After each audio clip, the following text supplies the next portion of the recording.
evidence to prove personal knowledge may be given by the witness's own testimony.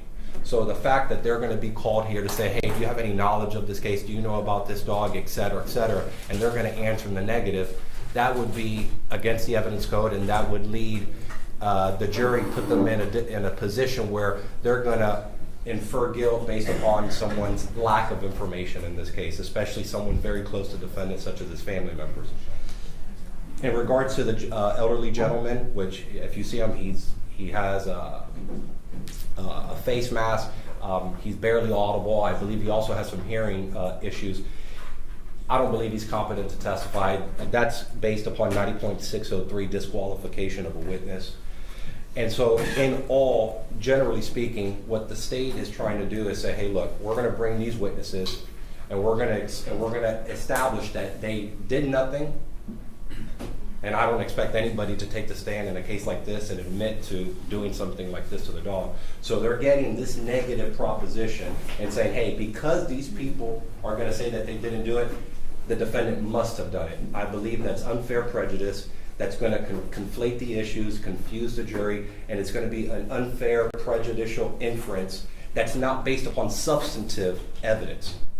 It's going to be based upon a negative, and I don't believe that that's permissible in this case, and that's the only reason that the state is intending to call the defendant's family members in this case. Thank you, Ms. Beltran. It's going to be Mr. Newland, right? Mr. Newland? Yes, Your Honor. So, as for the character evidence argument, the state's not intending to ask any questions about good character, bad character. It's simply the facts of this case. The witnesses that we have out there are people that we believe were staying at the same house or the location as Mr. Rodriguez, people who had access to Dexter, the dog in this case, people who potentially might have been ones who caused him harm. What we're doing is excluding them as potential suspects for the jury. So we're not going to ask any questions about could Mr. Rodriguez have ever done this? So we're not going to ask them questions about have you ever harmed an animal before, other than for the facts of this case, did you harm the animal in this case? That's the extent of the questions that we're going to ask them. So it's not really a character evidence argument, it's really based on the facts of this case. And then as for, I did not personally speak with the father, grandfather in this case, so I can't talk about. Ms. Beltran, did you speak to the grandfather? I did, Your Honor. He was able to answer all my questions coherently and appropriately. I don't have complicated questions for him, so at this point I think that it sounds like it's more of a weight not admissibility issue. And he's the father of the defendant or of the defendant's spouse? Spouse, but he's living in the home with them. Okay. Any rebuttal argument? Yes, Your Honor.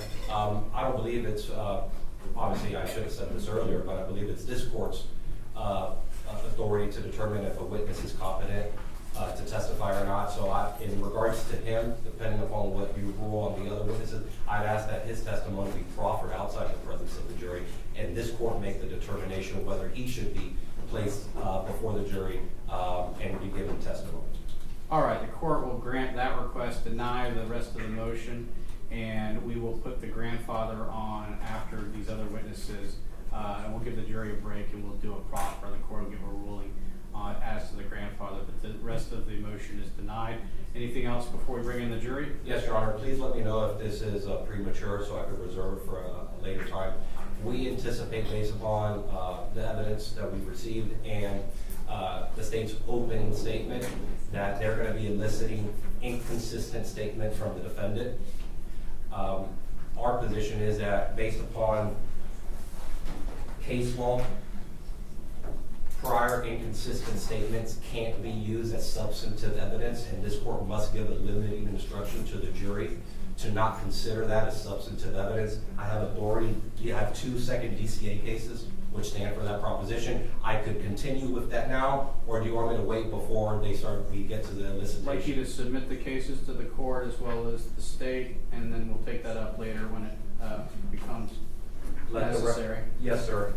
Let the record providing both cases to the state. The first case is State v. McReynolds.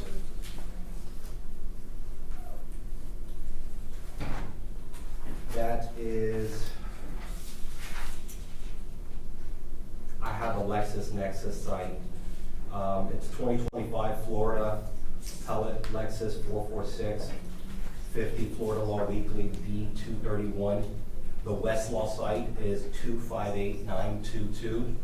That's a second DCA case, hot off the press, January 22nd, 2025. And then the second case is also a second DCA case, Smith v. State, that's 880, Southern 2nd, 730, second DCA 2004. I provided physical copies. I also have a copy for Your Honor if you want me to approach. Yes, I'd like physical copies, and then we will address this later on when it becomes necessary. And obviously, it goes without saying, my client, it needs the interpreter. There have not been interpreting for this motion, and let me, so I'll waive his presence for the motions that I presented to the court. May I approach? Yes, please. Thank you. All right. So anything else to address, state or defense? Nothing from the state at this time? Nothing from the defense. Madam's interpreters, I should say, would you please both stand and raise your right hand? Do you both swear or affirm that to the best of your ability will translate everything that happens in this courtroom today in languages that everyone understands? My understanding is we'll be using the Spanish and English languages. Do you both swear or affirm to do that? Yes, Your Honor. I do. Thank you. Would you please put your appearances on the record? Laura Alton, Court Certified Spanish Interpreter. And Danielle Berry, Court Certified Spanish Interpreter. Thank you, ladies. Have a seat. Let's bring in the jury. I had a question about that, Your Honor. Which one was juror number one? How were they seated? Juror number one is Missiak. Okay, was she seated in that seat? I don't recall. She was. She said that she She was. did it. Thank you. All right, let's bring in the jury, please.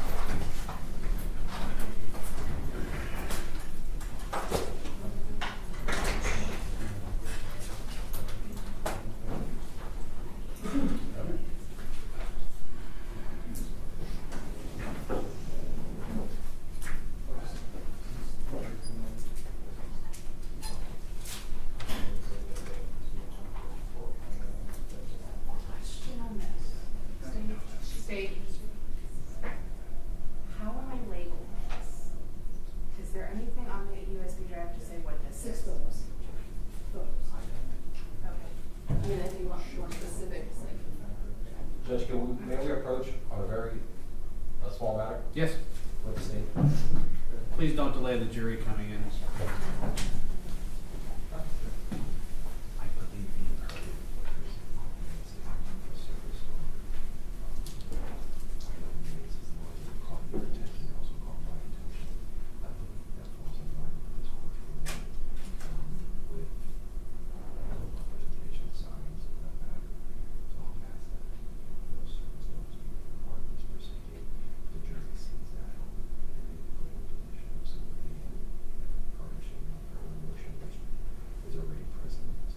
Respond.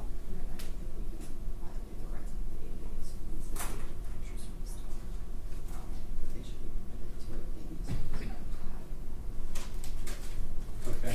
Hello?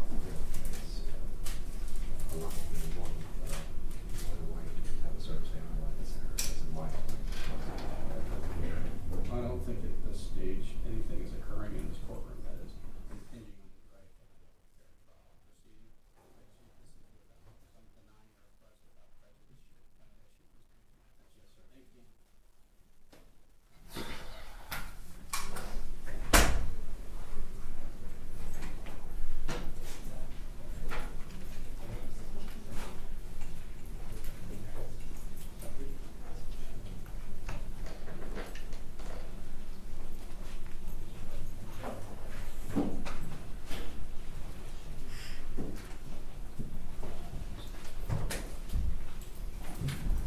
Your Honor, the jury is present and seated in the jury box. Thank you. Welcome back, members of the jury. Sorry it's a little later than I wanted it to be, but we have quite a few cases pending in this section at any given time. But we're done with all of our other business for today, so we can resume the trial. As promised, the first thing I'm going to ask you is whether or not any member of the jury is aware of any violation of the court's instructions up to this moment in time. If so, please raise your hand.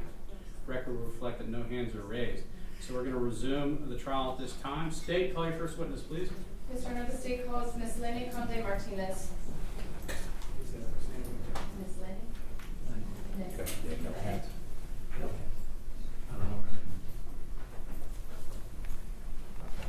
For Wherever the notepads went yesterday, deputies, please locate them and distribute them to the jury.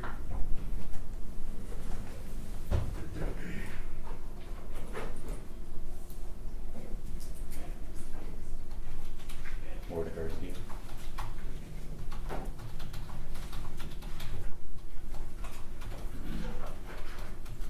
Where are the notepads? Or who relieved you to tell us where the notepads are? Right this minute? Walk with me. No, this is stand right here, raise your right hand, face the clerk, and be sworn in. I believe she needs an interpreter. Adam, interpreters. No, no, no, the first one.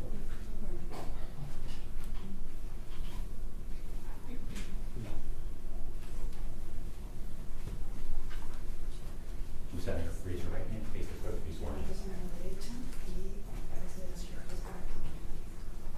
Do you swear or affirm that the evidence you're about to give will be the truth, the whole truth, and nothing but the truth? I do. Aquí, por favor. Just have a seat, speaking aloud, clear voice. Siéntese. And please bring the interpreter a chair if she needs one. You may proceed.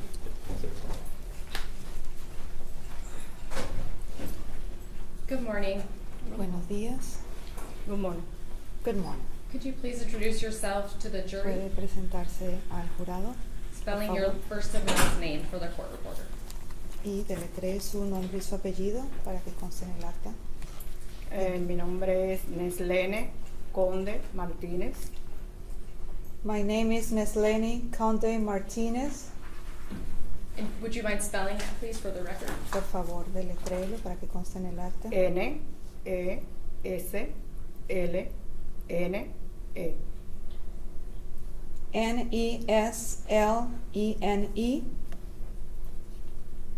Yes. Yes. Neslene. Neslene. All right. Is it Miss Martinez or Conde Martinez? What do you Su nombre es prefer? Conde Martinez. Conde Martinez. Conde Martinez. Miss Conde Martinez, well, let me ask you, are you related to anybody here in this courtroom today? Permítame preguntarle, ¿está usted relacionada con alguien que está presente en la sala del tribunal hoy aquí? Sí. Yes. Specifically, somebody named Domingo Rodriguez. Específicamente alguien llamado Domingo Rodríguez. Sí. Yes.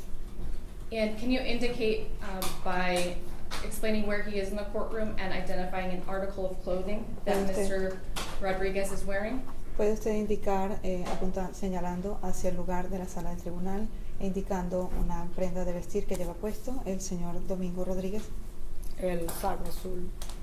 The blue jacket. And I'm sorry, could you just be a little more specific? We have multiple people wearing blue jackets. Hay muchas personas que llevan saco azul. ¿Puede usted ser más específica? Tiene la camisa azul también. La Yes, where? corbata azul con lista. He's wearing a blue shirt and he's wearing a blue tie.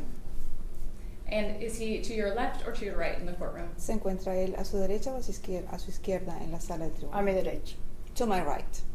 I'd ask that the record reflect that the witness has Que identified conste the en acta defendant. que el Defense. testigo ha identificado al Record acusado. so La reflect defensa and está de for acuerdo. identification. Consta en el acta que se ha realizado la identificación. Do you live with the defendant? ¿Vive usted con el acusado? Sí. Yes. And where is that located? Where is your home address? ¿Y dónde es eso? ¿Dónde se encuentra su dirección de habitación? En la 3367, 66 Way North, San Petersburg, 33710. 337. 10. At 3367 66 West Way, St. Petersburg, Florida 33710. To your knowledge, is that located in Pinellas County? ¿Sabe usted, según lo que conoce, si se encuentra ubicado en el condado de Pinellas? Sí. Yes. Were you living at that location in May 2024? ¿Vivía usted en ese lugar en mayo de 2024? Sí. Yes. At that time, was Domingo Rodriguez, the defendant, also living with you there? ¿Y en ese momento se encontraba también el acusado Domingo Rodríguez viviendo allí con usted? Sí. Yes. Did you learn that your husband, the defendant, adopted a dog in May of 2024? ¿Se enteró usted de que su esposo, el acusado, adoptó a un perro en mayo de 2024? Sí. Objection, Yes. hearsay, based upon Objeción. privilege. Sustain the objection Testimonio to de oídas hearsay. al lugar por testimonio de oídas. Did you see a dog at your home? ¿Vio usted un perro en su casa? Sí, Yes. Who brought that dog home? ¿Quién trajo ese perro a casa? Domingo. Domingo. Permission to approach the clerk? Granted. ¿Me permite hablar con el secretaria? Concedido. Permission to approach the witness? Granted. Permiso para acercarme a la testigo. I'm showing what's Concedido. been pre-marked, and defense counsel does have a copy for the Le record. estoy mostrando lo que se ha marcado previamente Pre-marked for identification as states Exhibit 1. como prueba de la Fiscalía número 1 para identificación. Do you recognize what is depicted in this photo? ¿Reconoce usted lo que se muestra en esta fotografía? El perro lo veo muy oscuro. The dog, I see it looks a little bit dark, very dark. Se parece bastante en la fisonomía, ¿verdad? It looks a lot physically like the dog. Do you know the dog's name? ¿Sabe usted el nombre del perro? Derek. Derek. Derek? Derek. Derek. Permission to approach the clerk? ¿Me Granted. permite acercarme al secretario? Concedido. Ms. Conde Martinez, is English your first language? Señora Conde Martínez, ¿es el inglés su primer idioma? No, No. Is it possible that the dog's name was Dexter? ¿Es posible que el nombre del perro fuese Dexter? no sé, yo no sé pronunciar muy bien los nombres. I don't know. I don't know how to pronounce the names very well. Okay. Did you ever meet the dog that your husband brought home? ¿Conoció usted alguna vez el perro que su esposo trajo a casa? Sí, lo vi cuando llegó a la casa. Yes, I saw it when he got home. Did you ever see the dog being aggressive? ¿Alguna vez vio usted que el perro fuese agresivo? No, No. estaba tranquilo. It was calm. Did you later learn that the dog had passed away? Luego usted se enteró de que el perro había fallecido. Yo me enteré de que el perro se había perdido. Ya me enteré después cuando fue la policía a la casa. I learned that the dog got lost, and later I found out when the police went to the house. And I know this might be an uncomfortable question, but I have to ask, did you kill the dog? Sé que esta es una pregunta incómoda, pero tengo que hacerla. ¿Usted mató al perro? I make the same objection that was made during motion to limit. La misma objeción que se hizo durante el pedimento in limine, denegada. You can answer the question, did you kill the dog? ¿Puede responder la pregunta? ¿Usted No, mató al por perro? supuesto que no. No, of course not. No further questions. No hay Thank más you. preguntas. Cross. Gracias. Contrainterrogatorio. Good morning. Buenos Good días. morning. Did you ever see my client harm the dog in any way? ¿Alguna vez vio usted a mi cliente haciéndole daño al perro de alguna forma? No, No. Did you ever see my client scream at the dog or act aggressively toward the dog? ¿Alguna vez vio usted a mi cliente gritándole al perro o actuando de manera agresiva No. contra el perro? No. Did you ever witness my client make any gestures or verbal aggressions toward the dog in question? ¿Alguna vez vio usted a mi cliente haciendo gestos de agresividad o hablándole con agresividad de manera verbal al perro? no, No. You love your husband, correct? Usted ama a su esposo, ¿verdad? por supuesto. Of course. No further questions. No hay más preguntas. Any redirect examination? Yes, Your Honor. Segundo interrogatorio directo. How long, if you recall, was the dog in your home? ¿Por cuánto tiempo recuerda usted que el perro permaneció en su casa? Objection outside the scope of cross. Objeción. Que no se ha hecho, se sale del ámbito del primer interrogatorio. Denegado. You can answer the Puede question. responder la pregunta. How long was the dog inside the home? ¿Por cuánto tiempo Or at the home? ¿Por cuánto tiempo estuvo el perro en la casa? En la casa estuvo durante la noche, desde el día que llegó hasta por la noche, al otro día ya no. He was at the house from the day it arrived until nighttime, and the next day, no. Were you able to have your eyes on the dog the entire time that the dog was at your home? ¿Pudo usted tener sus ojos, tener en vista al perro todo el tiempo que estuvo en la casa desde que llegó? No, por supuesto que no, el perro estaba en el patio, yo estaba adentro en mis cosas de la casa. Yo No. lo vi, yo estuve fuera un poco tiempo. No, of course not. The dog was in the patio and I was inside the house. I saw it for a little bit and it was outside. Moment to confer? Yes. Me dan permiso para conversar. No further questions. No hay más Thank you. The preguntas. witness may step down and you are excused. Stay, call your next witness, Se please. permite que la testigo se retire, pueda retirarse. Que Yes, sir. sea- People of the state of Florida call se llama Jordani Rodriguez. próximo testigo, se llama Domingo Rodríguez.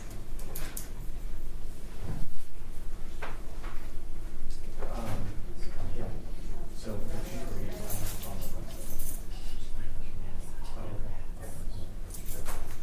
Your Honor, I spoke with the state board coach real quick. Yes, please. We talked about it. Okay.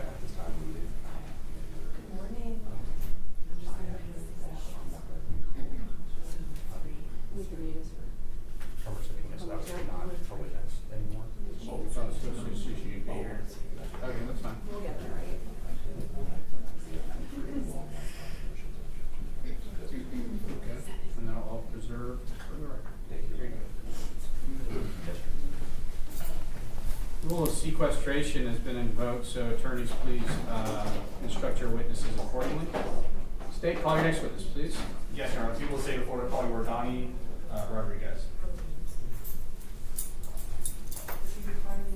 I don't believe he required an interpreter. If you'll step right this way, please. Stand right here. Raise your right hand, face the clerk, and take the oath.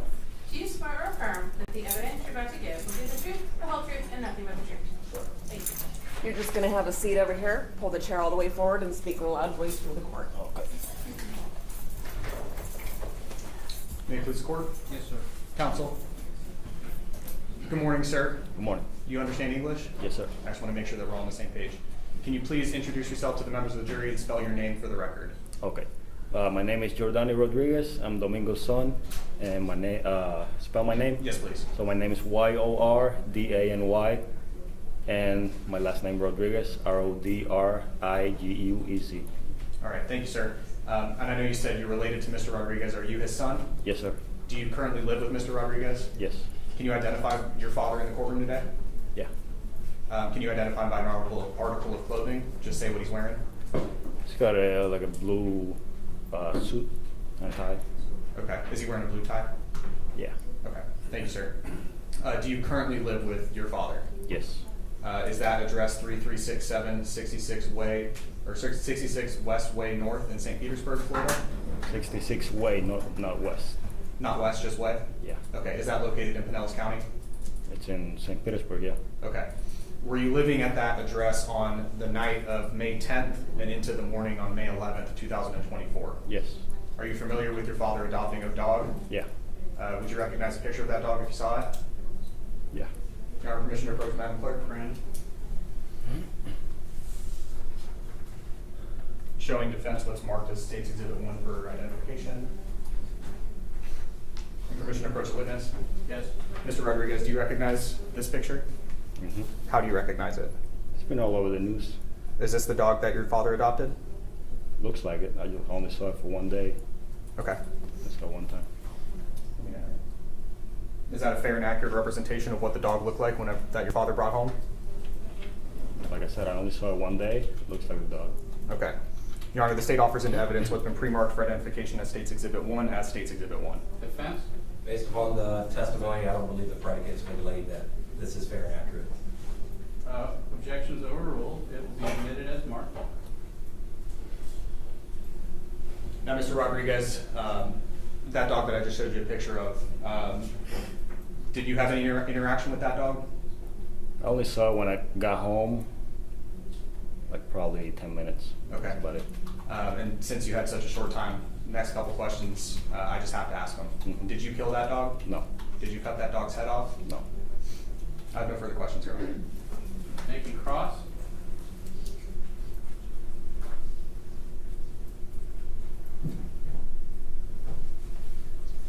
Good morning, Mr. Rodriguez. Good morning. You stated you only saw the dog for a short amount of time, about 10 minutes. Yeah. In that short amount of time, did you see your father at any point, Mr. Domingo, be aggressive with the dog? No. Was the dog acting erratically? No, just doing dog stuff. No further questions. Thank you. Any redirect? Yes, Your Honor, briefly. From, Mr. Rodriguez, from May 10th to May 11th, 2024, did you have your eyes on your father 100% of the time? Not 100% of the time, but he was home with us. Okay, You know, I lived with him, but not in exactly in the same part of the house. okay. Were there times where your father was not in your presence? Not that I know. Not that you know of. So he was with you 24 hours a day. Like I said, once I go inside my house, you know, I don't come outside much. Okay. So, Isn't it true that you live in sort of like a separate part of the house? mhm. So your father lives in the main house. The main house. With your mother, right?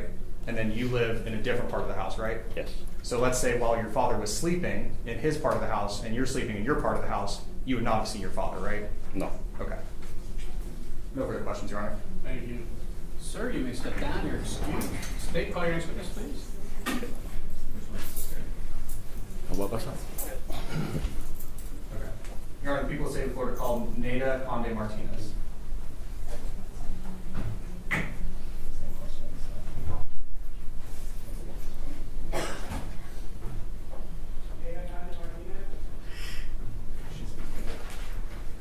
And Madam Clerk, we'll need your help with this one. Thank you.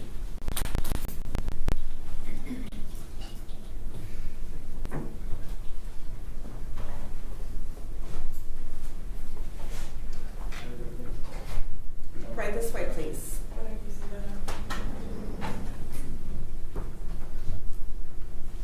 If you'll please stand right here, Vamos a ir aquí, face the clerk, enfrente de la secretaria. raise your right hand and take the oath. Derecho y toma el juramento. Do you swear or affirm that the evidence you're about to give Las pruebas que usted dará will be the truth, serán la the verdad, whole truth, toda la verdad, and nothing but the y nada truth? más que la verdad? Yes. Right this way. Aquí, señora. You can just have a seat and pull the chair all the way forward. Tome asiento y jale la silla hacia adelante. Thank you. Your witness, Su testigo. may it please the court. Yes, sir. Counsel. Con permiso del tribunal, abogados. Good morning, ma'am. Buenos días, señora. Buenos días. Good morning. Ma'am, can you please introduce yourself to the members of the jury and spell your name for the record? ¿Puede usted, por favor, presentarse a los miembros del jurado y deletrear su nombre para que conste en las actas? Ok. N-E.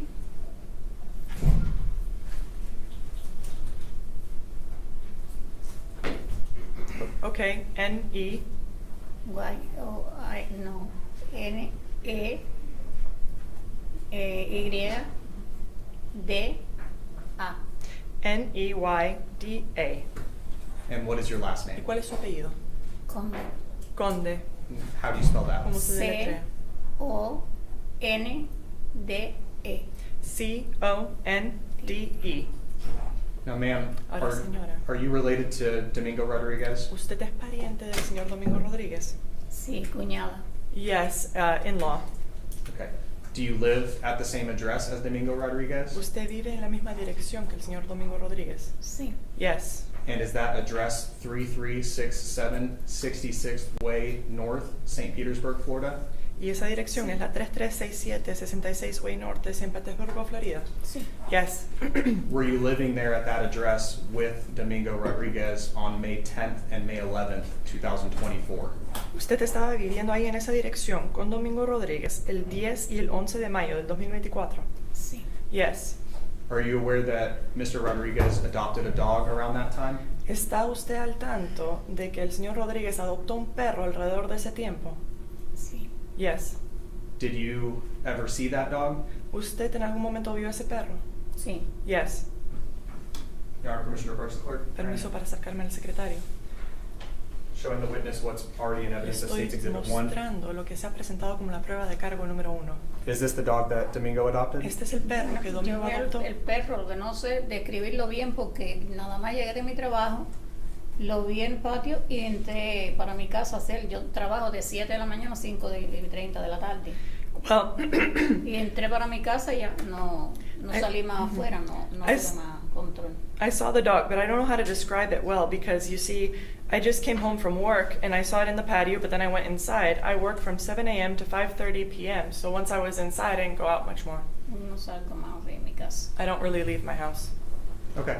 Did you ever pet the dog? ¿Usted en algún momento acarició al perro? No. No. Is it fair to say you just saw it briefly and then went into your part of the house? ¿Es justo decir que usted simplemente lo vio brevemente y luego se Sí. metió a su parte de la casa? Sí, de lejos nada más. No. Yes, from afar only. Okay. And now these next questions, I just have to ask them. Did you kill that dog? Ahora estas próximas preguntas yo tengo que hacérselas. ¿Usted mató a ese perro? No. No. Did you cut that dog's head off? ¿Usted le cortó la cabeza a ese perro? No. No. I have no further questions, No Your tengo Honor. ninguna otra pregunta, su señoría. Thank you. Cross-examination? Segundo interrogatorio. Good morning, Ms. Conde. Buenos días, señora Conde. La tía. I just Good wanted to morning. clarify, you stated when you got home, you saw the dog in the yard? Solo quiero aclarar, ¿usted declaró que cuando llegó a casa vio al perro en el patio? Sí. Yes. No further questions. No tengo ninguna otra pregunta. Redirect? Redirecto. I have no questions, Your Honor. Ninguna otra pregunta, su señoría. Thank you, ma'am. You may Gracias, señora. step down. Usted puede You're bajarse. excused. Have Y a está great day. excusada. Que tenga un buen día. State, call your next witness, please. Oh. The state calls Tanya Leni Rodriguez.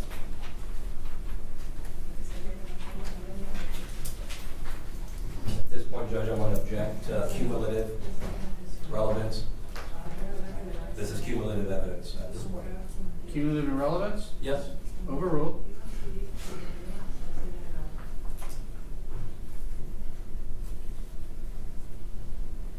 She also will need the services of Right this way, please. Please stand here. Face the clerk. Raise your right hand, take the oath. Do Please. you swear or affirm that the evidence you're about to give will be the truth, the whole truth, and nothing but the truth? Okay. Have a seat. You can pull the chair forward and speak in a loud voice for the court. Acercar la silla hacia adelante y hablar en voz alta para el tribunal. And you may inquire. Thank you, Your Honor. Puede hacer las preguntas. Good morning. Can you please introduce yourself by saying and spelling your name? Buenos días, puede presentarse dando su nombre y deletreándolo. Buenos días, me llamo Tani Martinez Rodríguez. Good morning, my name is Tanya Marlene Rodriguez. Tania Tania Marleni Marleny Rodriguez. Ms. Rodriguez, are you related to Domingo Rodriguez? ¿Tiene usted relación o parentesco con el señor Rodríguez? Sí, Domingo es mi Rodríguez? hermano. Yes, he is my brother. And do you live with Domingo Rodriguez? ¿Vive usted con el señor Domingo Rodríguez? No, No. Where is your home? What is ¿Dónde- the address? ¿Cuál es su dirección de habitación? mi dirección es 4340 72 NB, Avenida Norte, Pinellas Park. My address is 4340 72 Avenue, 72nd Avenue, North, Pinellas Park. Did you learn eventually that your brother adopted a dog? ¿Se enteró usted eventualmente de que su hermano adoptó un perro? Sí, Yes. Did you learn about this before or after police became involved in the case? ¿Se enteró usted de esto antes o después de que la policía se involucrara en el caso? después. After. Did you ever meet a dog that your brother had adopted? ¿Alguna vez usted conoció a un perro que su hermano hubiese adoptado? Bueno, aquí no, pero en Cuba sí él tuvo animales. Well, not here, but in Cuba he did have animals. But here in the United States, have you ever met specifically the dog that would have been adopted in May 2024? Pero aquí en Estados Unidos, ¿conoció usted específicamente el perro que él habría adoptado en mayo de 2024? No, yo no lo conocí, no lo conocí. No, I didn't meet him, no. Nunca lo vi. I never saw it. You didn't cut the head off of that dog. ¿Usted no le cortó la cabeza a ese perro? Oh, claro que no. Oh, of course not. No further questions. I'll No hay más sustain the preguntas. previous objection. Your Honor, may we approach? Yes. Voy a conceder la objeción anterior. Podemos acercarnos.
Pues bien, You want to wrap up, Ms. Beltran? ¿desea usted cerrar, señora Beltrán? Ms. Rodriguez, are you aware that, or of your brother going to your home on the night of May 10th, going into May 11th, 2024? Señora Rodríguez, ¿está usted al tanto de que su hermano hubiese ido a su casa entre el 10 de mayo y el 11 de mayo? Bueno, fecha exacta no te puedo decir porque él nos visita cada rato. No te sé decir una fecha exacta, pero sí hablamos y incluso él me dijo del cumpleaños de él y que los muchachos querían hacer una actividad por el día de su cumpleaños y el día de las madres. Pero fecha exacta de decirte que hablamos, no te sé decir porque hablamos a menudo. I can't give you an exact date, but we do talk, and yes, we spoke. He wanted to talk to me about his upcoming birthday, and he wanted to do some activity with the boys, with the children, and for Mother's Day. So I can't give you an exact date, but we do talk often. Alderman Schooper? Yes. ¿Me permite hablar? No further questions. No más Thank you. preguntas en Cross este exam. momento. Ma'am, on direct examination, you were asked a question in which you responded to that you've known my client to have dogs in Cuba. Do you remember that? En el primer interrogatorio se le hizo una pregunta donde usted respondió que usted sí sabía que su hermano tenía perros en Cuba. ¿Usted recuerda eso? Sí, Were these Yes. pets? Pets? ¿Eran mascotas? sí. Objection, Yes. Nosotros Objeción. desde niño. What's your objection? relevance, propensity. Por la relevancia, es As una to objeción por both. la relevancia denegada a ambas. Have you ever had personal knowledge of my client abusing or acting cruelly to any of those animals? Character evidence. Sustained? May ¿Ha we approach, Your tenido Honor? usted, ha tenido usted- No. Other than what you've testified, do you have any other knowledge about this case? aparte de lo que usted ha testificado, ¿tiene usted algún conocimiento adicional en este caso, sobre este caso? Ninguno. Estoy segura que él no lo hizo. No, I'm just certain that he didn't do it. Nothing Objeción, further. no hay más nada. Redirect? I'd object to the Segundo last interrogatorio response and ask directo. that Your Honor strike that answer. Objeto a la response or to the última question? pregunta, a la última respuesta de la To the question testigo. and the response. Objeto a la Okay, pregunta y a la overruled as respuesta, to the denegada question, la sustained as to the pregunta response. y al lugar con respecto a la respuesta. Any redirect? ¿Algún segundo interrogatorio directo? No, Your Honor. No, su señoría. Ma'am, you may step down. Señora, Thank you. ¿puede usted retirarse? Gracias. Okay. Thank you. And you're excused, subject to recall. Y puede quedar excusada. Stay, call your Queda next witness, sujeta a que please. se le vuelva a llamar. Ok. Fiscalía, llamar a su próximo testigo. Yes, Your Honor. The people of the state of Florida call Fermin Rodriguez.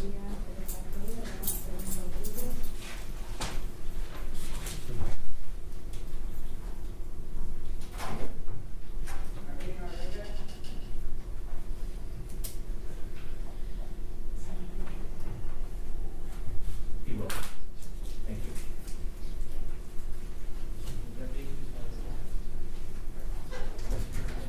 Right this way, please. If you'll please stand right here. Face the clerk. Raise your right hand and repeat the oath. Do you swear or affirm that the evidence you are about to give will be the truth, the whole truth, and nothing but the truth? Yes. You can have a seat right here.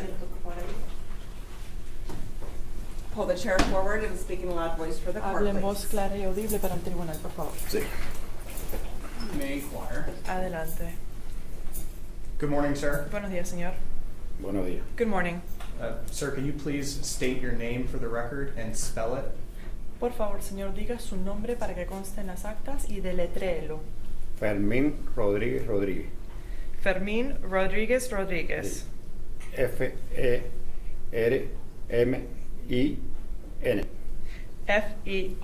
F-E-R-M-I-N.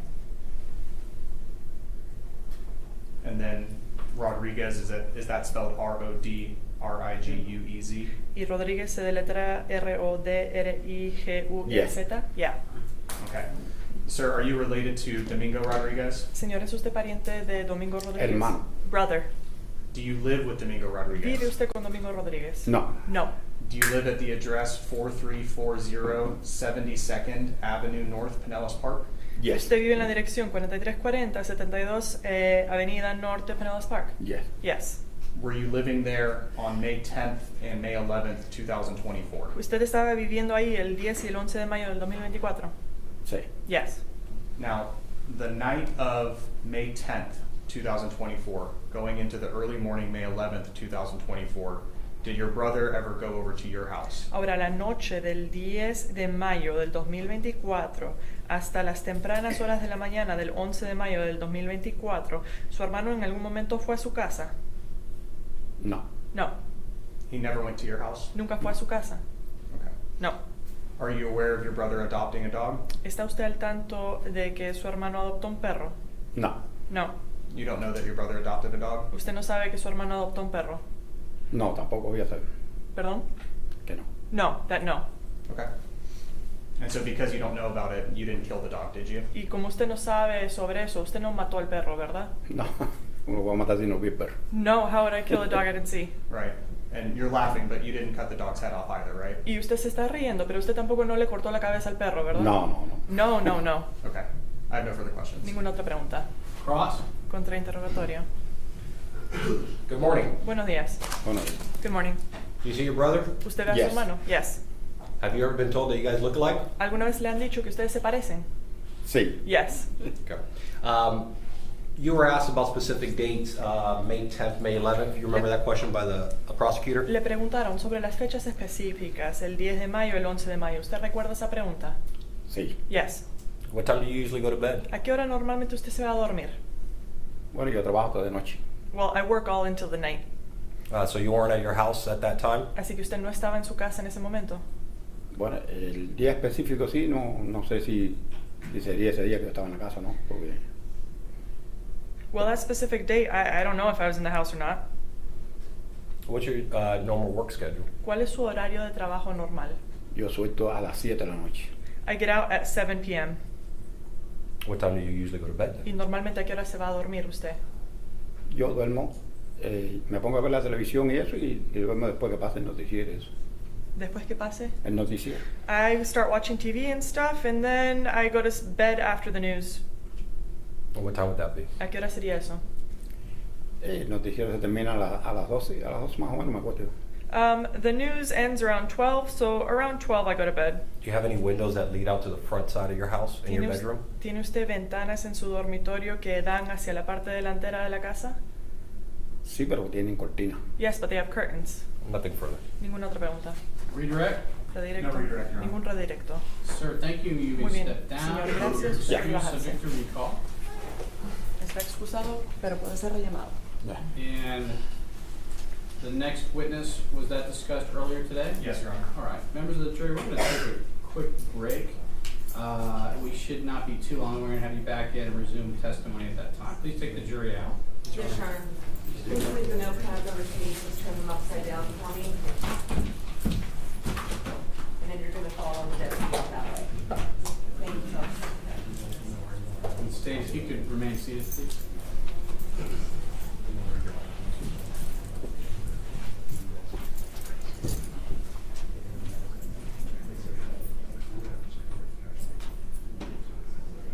Out of the hearing of the court. Thank you. State, your next witness would be?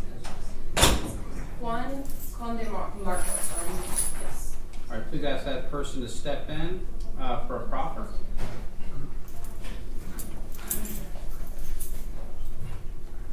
I don't know. I never touched that. I never had anything with a notepad. All I was informed was I missed it. Are we good? Next one in. Yes. Madam Interpreters, I think he's going to need your help as well. But he should be the last one. Thank you.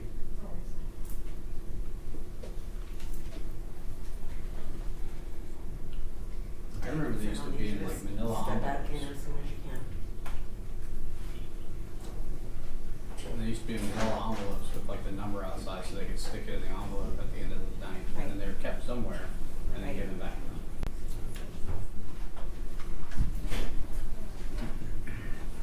Other witness.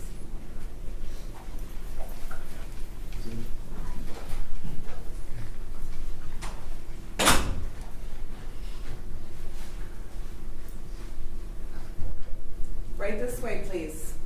Por aquí, por favor. Just take your time. You're going to just stop here. Please face the clerk. Por favor, vea a la secretaria. Raise your right hand. Levante su mano Receive the derecha. oath. Do you swear or affirm that the evidence you're about to give will be the truth, the whole truth, and nothing but the truth? Okay, then you're good. Right this way, please. Pase por acá. Did he respond?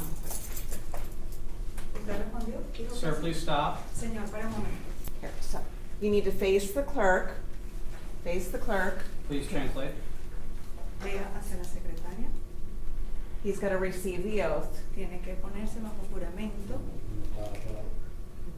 ¿Qué? No. ¿Me He, escucha? he does have hearing. Tiene que juramentar. Are we having a hearing issue? ¿Me escucha bien por aquí? ¿Me escucha? ¿Me escucha? I believe ¿Me oye? he's going to need a hearing device. Speak a little louder. ¿Me escucha? I'll swear you in, sir. Can you Le hear voy a me? preguntar, ¿me escucha? ¿Me escucha? Yes, this way I can hear. Please look at me, sir, and raise Por your favor, right hand. Mire para allá, levante su mano derecha. Do you swear or affirm to tell the Jura o truth, the whole afirma truth, decir la and nothing verdad, but the toda la truth? verdad y nada más que la verdad? Toda la verdad. All the truth. Thank you, sir. You may put Gracias, your hand señor. Puede down. bajar su mano. Please seat the witness. Have a Por seat right favor, here. Pase para acá para sentarse. Just speak in a loud voice for the court. Hable en voz alta para que le escuche el tribunal. Ms. Beltran, you may inquire. Señora Beltrán, puede hacer las preguntas. Hacia adelante.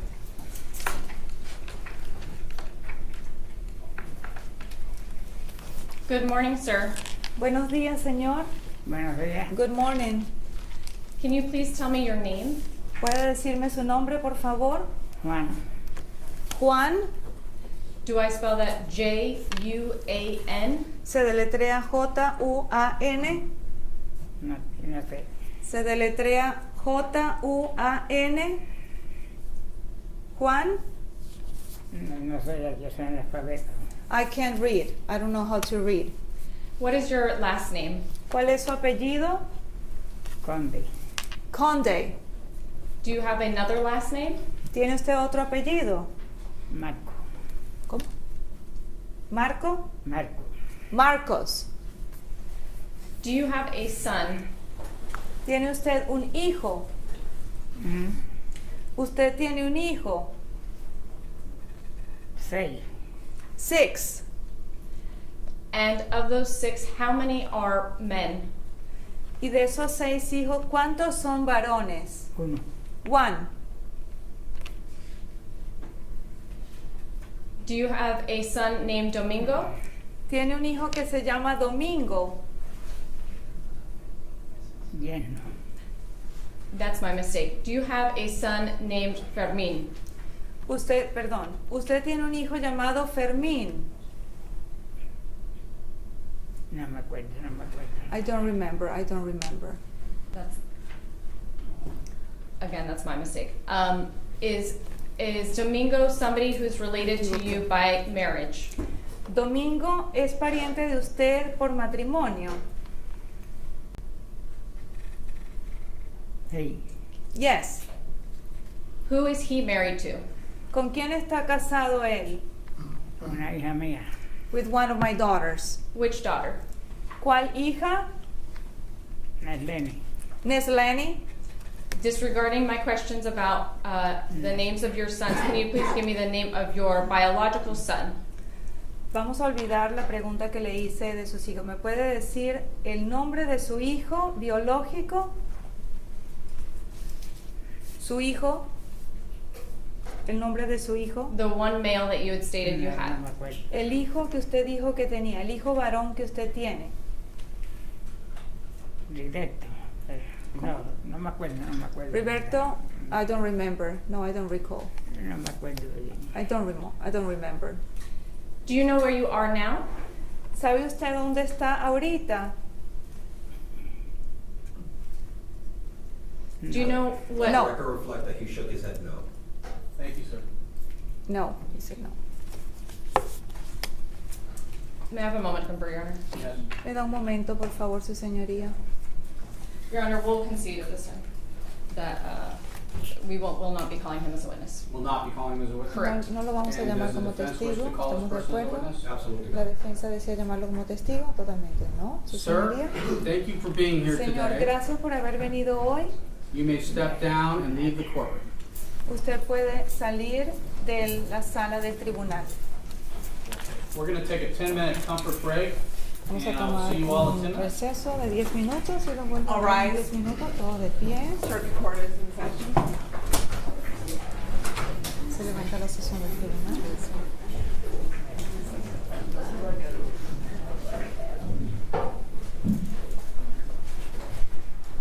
Behind you.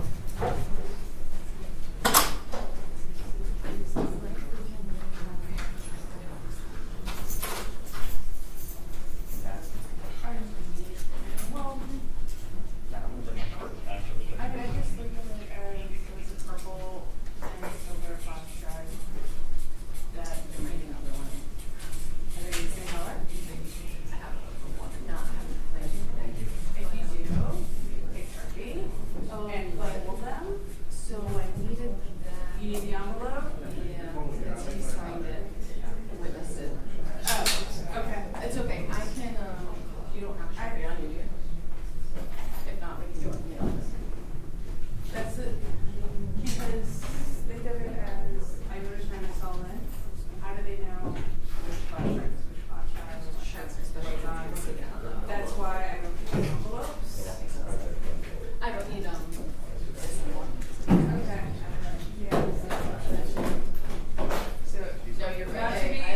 You're fine. Yeah, I don't want to. It makes total sense.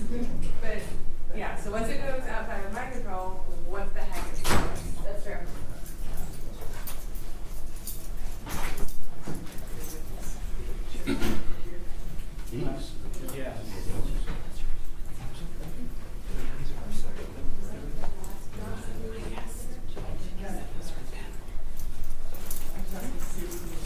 These are the ones I put up here last night. I don't think we were in it.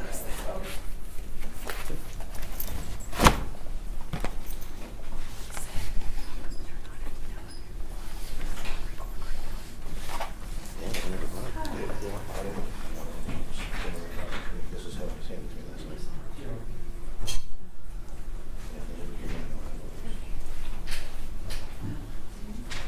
It says there for Thursday.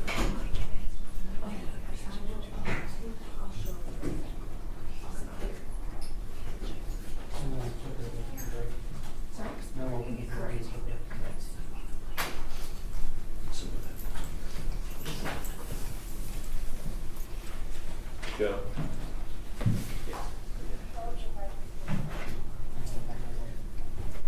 Go ahead. Everybody can go ahead.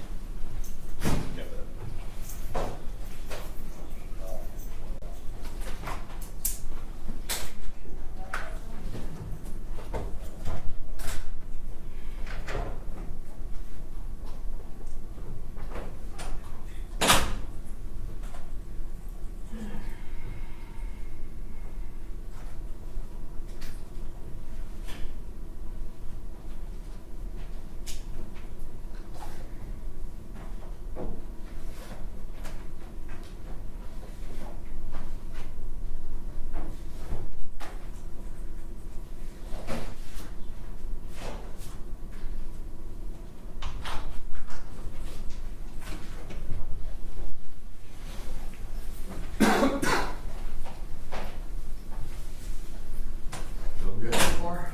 I think so. Right on. We'll see. My mom thinks I'm gonna be.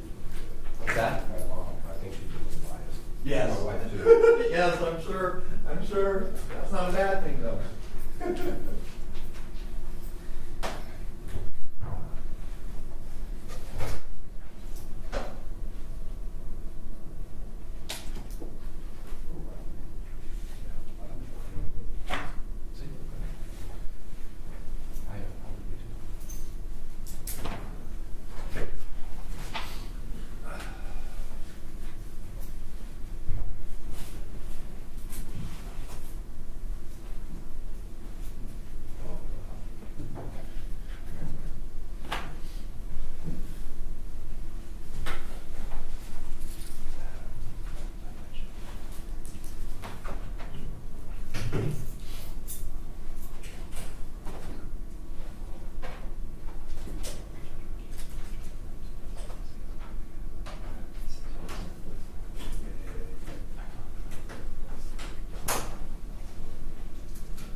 waiting for the jury to come in, we talk about scheduling for the rest of the day. So we've got 3 more witnesses. They should not be very long witnesses. It's the one gentleman who found the dog out at Fort De Soto, the park ranger, and then the animal services person who went out to the scene. Okay. I think that we could probably get through those witnesses and then get everyone out by probably close to 12:30 for lunch. And then for the afternoon, we've got somebody to authenticate videos coming into Fort De Soto, the main officer in this case, and then we've got both Detective Payton as well as Dr. Perman. And our goal is to finish out with Dr. Perman today, even if it's a little bit before 4 or 5 p.m. And then, because most of our witnesses are coming tomorrow, the animal services people are coming tomorrow, and then the neighbors who had video from the street that Mr. Rodriguez was living on, they're also planning on being here tomorrow. Okay, well, I hope for your sake you're not gonna be done at like 2 o'clock and leave me with 3 hours of dead time. I really don't think that we are. If we take an hour lunch, then. Okay. Very good. Let's bring in the jury, please. Yes, Your Honor.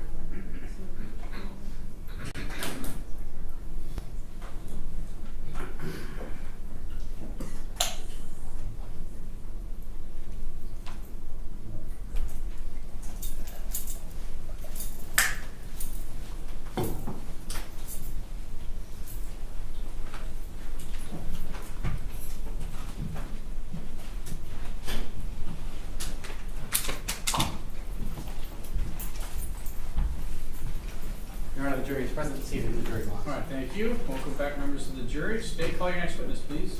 The state calls Jared Bristol.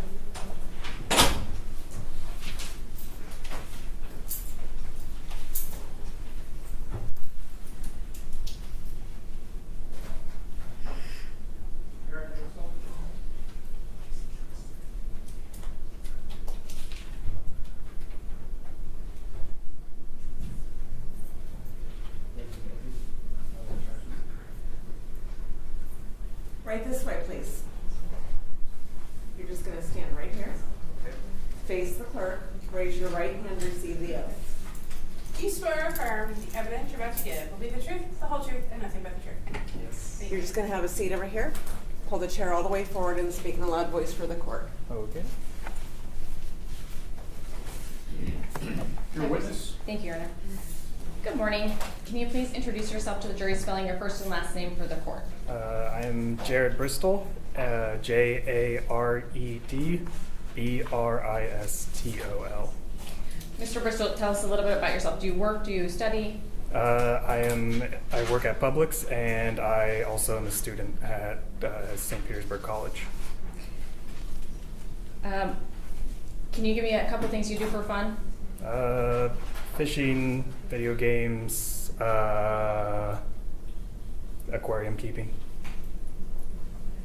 On Tuesday, May 14, 2024, do you recall what you did that day? Me and my friend Tyler from work went out fishing over at Fort De Soto. And at first we went out and got some bait tackle and whatnot for preparation, and then went out to Fort De Soto. Have you gone fishing there before? Many times, yeah. When you say many, how many would you say? If you could estimate. I mean, I've been going there since I was a young kid. Too many to count.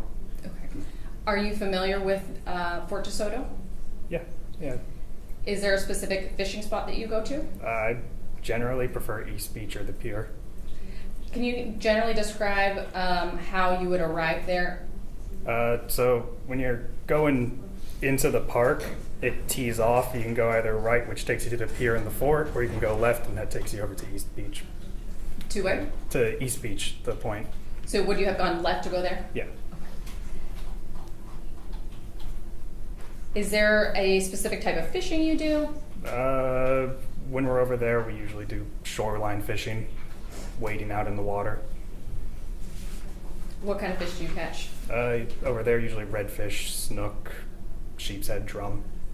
Do you recall more or less what time of day you arrived at Fort De Soto to go fishing? It was in the evening. Specific time, probably around 4 or 5-ish o'clock. Okay.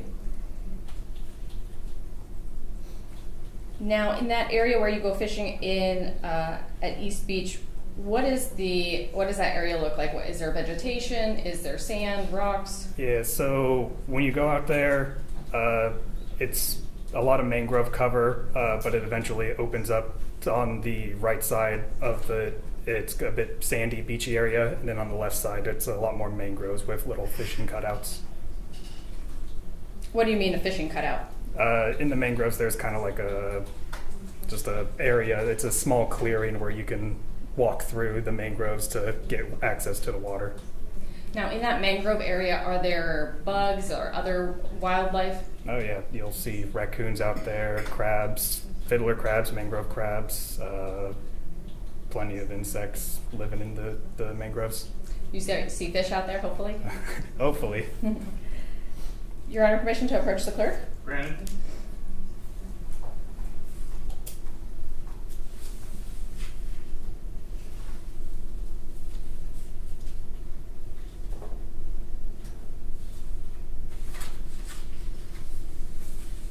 And permission to approach the witness? Yes. Okay, Mr. Bristol, I'm handing you what's been pre-marked for identification as states 2A, B, C, D, E, F, G. And also, let's start with those. Go ahead and take a look at that, please. Do you recognize 2A? 2A? Yeah, that's the end of the point where it kind of leads to just a little roundabout section for you to turn around and go back. Go ahead and go through the rest of them, please. Okay. Just describe what I'm You can seeing just here. take a look at them first. Okay.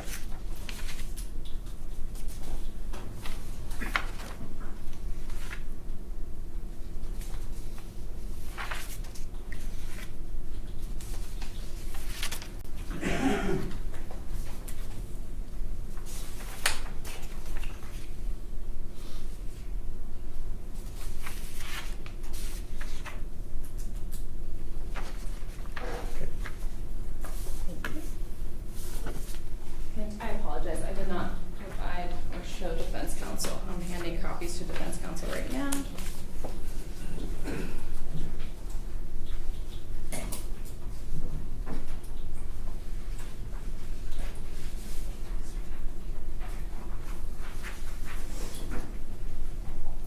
Okay, Mr. Bristol, now that you've looked at 2A through G, what do you recognize those?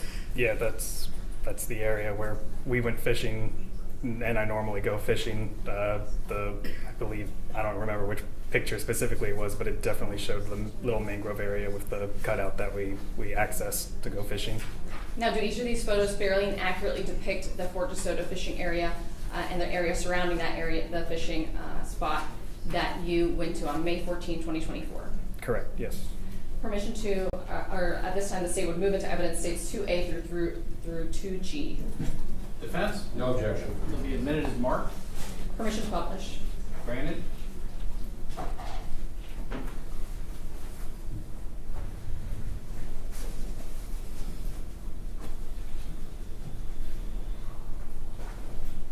Okay, now I will have you briefly describe 2A, please.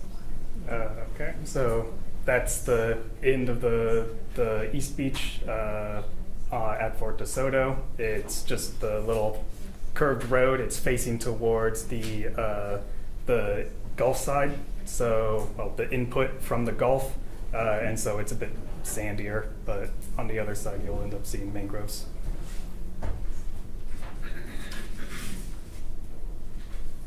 Looking at 2B, is this just another angle of the same? Yeah, same thing. Over on the left side of the picture is the sandy area, and the right side of the picture is the mangrove cover.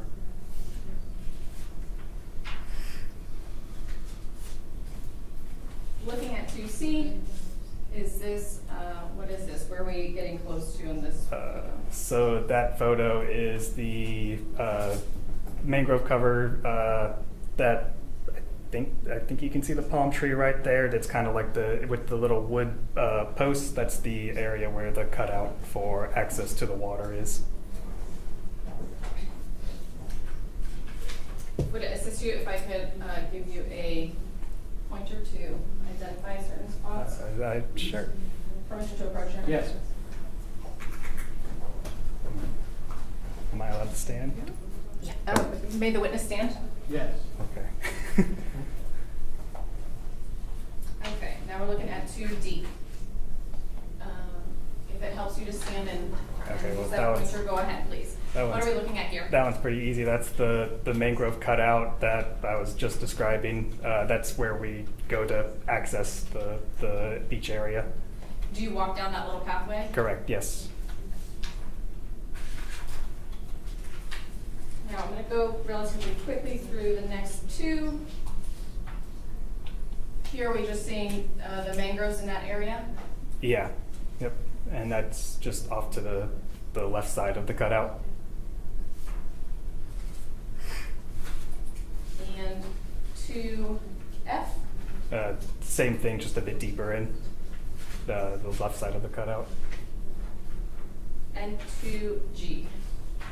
2G, that's the water, and that's like about the general vicinity where the bag was at. That's looking from the shoreline into the water by where the roots meet the water for the mangroves. Okay, we're gonna come back to this one.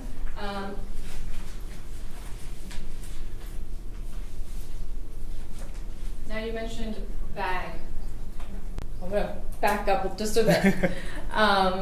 When you were out there that day, did you notice anything unusual? Yeah, so when we first got out there, we set up our fishing lines and everything and got out there probably no more than 3 minutes. I looked over to my left and noticed a transparent kind of opaque trash bag floating in the water, and it was very obvious that there was stuff inside it. When you say stuff, what was, when you first saw it, what was obvious about, or what kind of stuff? So the first thing I saw, it was very stiff, and you could see like the thigh area of an animal. Okay. And so I turned to my friend Tyler, who was out fishing with me, and I got his attention. I was like, I think there's an animal in that bag over there. What did you do next? So Tyler and I just got a little bit closer to it just to confirm, and we realized, yeah, that's got a bit closer. Realized there was more, and it was a dog. And so we both walked back to shore. Tyler got his phone and called the deputies, authorities. Okay. And once those, did anybody arrive in response to that call? Yeah, we had one deputy arrived, and then eventually 2 park rangers from Fort De Soto.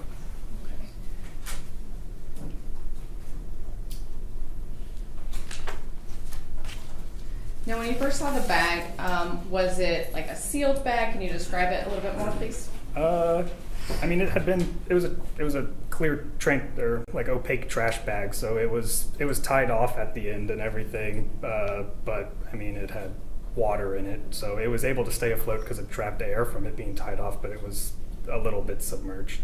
Okay. So, were there any holes or anything? From what I was aware, a little bit. Water had to have gotten in somehow. Okay. Permission to approach the clerk? Granted.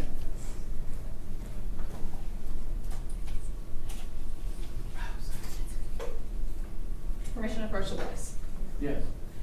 All right, I'm handing you what's been pre-marked for identification as State's Exhibit 4. Do you recognize this? Yes. What is this? That is a flash drive that. Does this contain photos? Yeah. And do these photos depict the bag and the area where you found the bag? Correct. Do they fairly and accurately depict that area? Yeah. This time the state would move into evidence State's Exhibit 4 for identification as State's Exhibit 3. Defense? No objection. Be admitted as marked.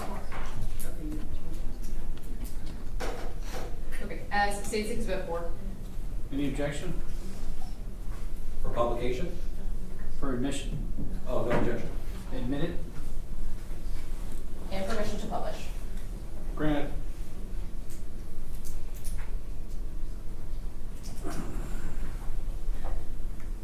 Looking here, who is in this photo, if you know? That is the deputy that was called and one of the park rangers, and they are looking at the bag that was pulled in, containing the body. Okay. Now looking at this photo, was this prior to them pulling it out? I think we might be working a little bit backwards chronologically. Yeah, that's after we pulled it out. That's just it. The bag with the body sitting on the shoreline. Is that how the bag appeared when you initially saw it? Yeah, it was kind of floating on its back instead, with the legs a bit more up towards the sky. It wasn't on its side. And where was it?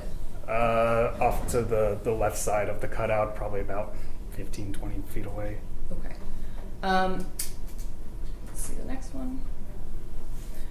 What is this showing here? That you can see, like right there, is the bag that's been caught up in the roots of the mangrove.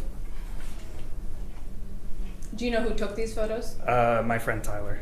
And was that at the time that you guys had observed the bag? Yeah. Well, not exactly at the time, but just shortly after we had called the authorities first. Okay.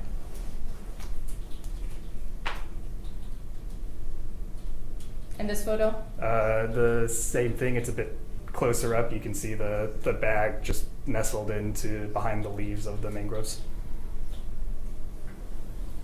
And what does this show? And that is me using a stick to pull the bag towards the shore. Same thing, I guess a bit better shot of me holding the stick to move the bag in. When you move the bag with that stick, do you know if it ripped or anything, or were you able to do it gently? From what I was aware of, I didn't rip the bag. Okay. I didn't really try to do too much pressure on it because I didn't know how long it had been there. I didn't want to make it smelly if it was decomposed. Now, where did you find that stick? Just within the mangroves, just nearby. I had gotten out there, and the authorities had given me gloves, but I still didn't want to just touch it with my hands, so I just looked into the mangroves a little bit just to find a loose stick that was there. I apologize, Your Honor. Permission to approach the clerk? Granted.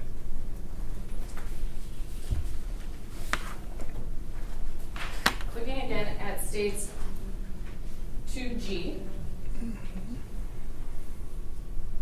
does this area look familiar? Yeah, that's about within about the general area of where the bag was. That kind of that curved branch that's kind of hanging out over the water.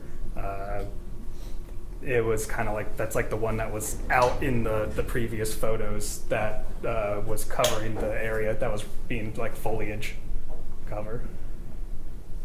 And looking a little bit closer, do we see any of those? Sorry, I'm just trying to frame myself in here. Any of those crabs you were talking about? Bottom left corner, little black spot on the tree trunk. Would you mind using the pointer? Yeah. That's a little mangrove crab. Do you see those often? Oh yeah, they're all over the place down there.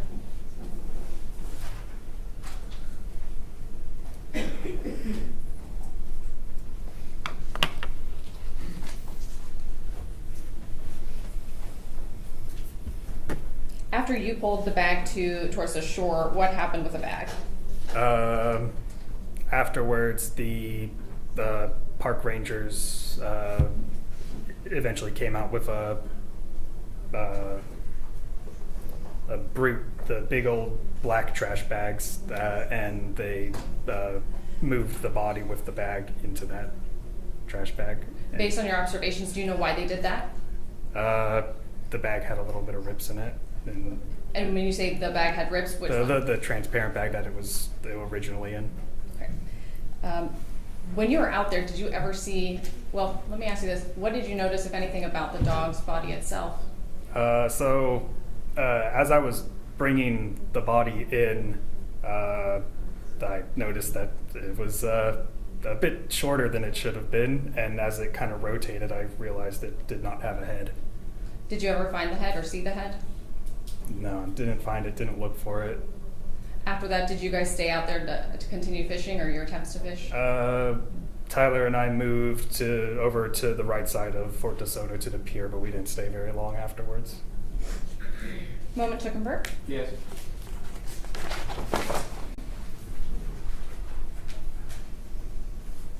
No further questions at this time. Thank you, Cross.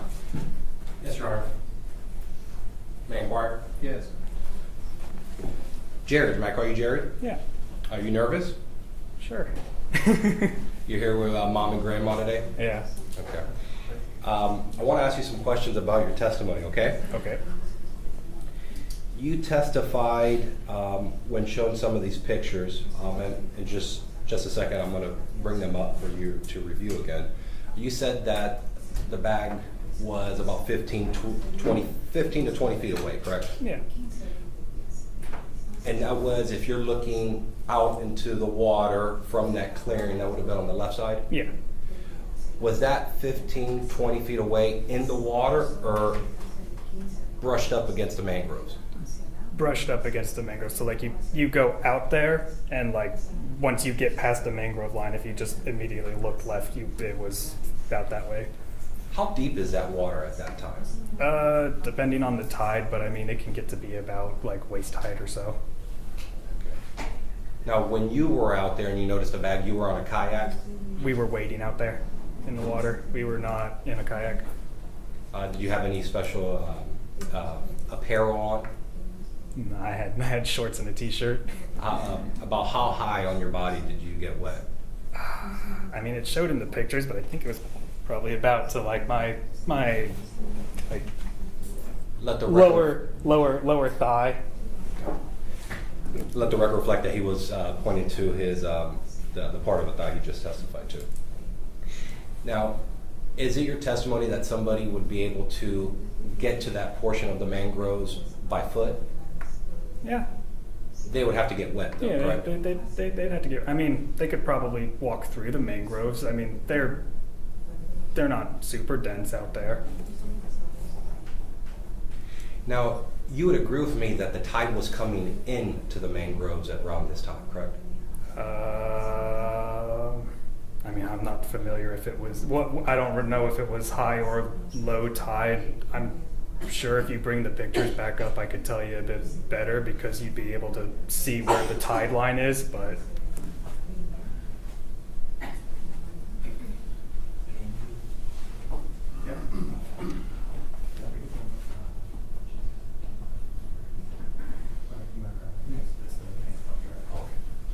May I approach the clerk? Yes.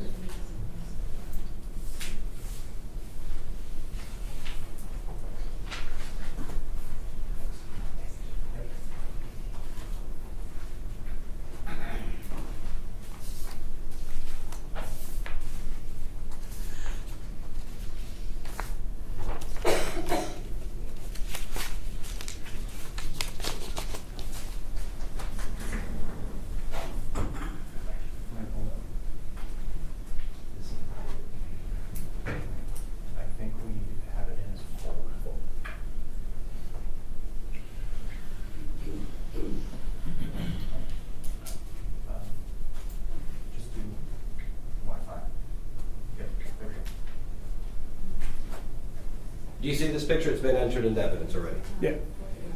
Based upon this picture, would you be able to tell if the tide was coming in or going out? Do you have that picture of the bag being on the shoreline? Because I can tell by the residual from the leaves on I'm the sure the ground. state heard you. They've been very gracious enough to put this There we go. pictures up. Okay. So it looks like it's actually a bit more on low tide right now, so the tide would have been going out. Okay. Now, you've been there a lot, correct? Yeah. How would you describe the geography of that east tip area? I mean, it's pretty flat, sandy in some areas with just open, no cover, while other areas are pretty marshy, mangrove swampy with plenty of tree cover. Now, you'd agree with me that the tides are going in and out Yeah, the tides, it's the entrance to the Gulf, the Tampa Bay and everything, so the Gulf brings water in and then eventually will bring out water out with the tides. Now, you can't tell us how long that bag has been there, correct? Not that I know. And you can't tell us if the bag was left there at that specific position in the mangroves, as opposed to being out in the water and then being brought in with the tides, correct? Yeah, I mean, there's... Come again? There's plenty of possibility that could have happened. And you didn't see anybody drop this bag off? No.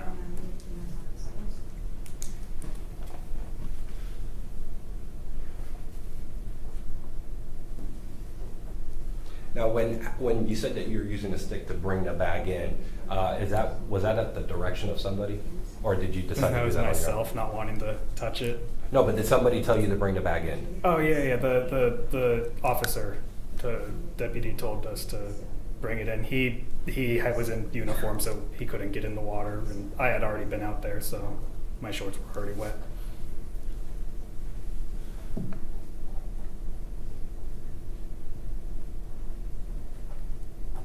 And you testified that you first came across the bag around 4 or 5 o'clock? I believe so, if my memory's correct, sure.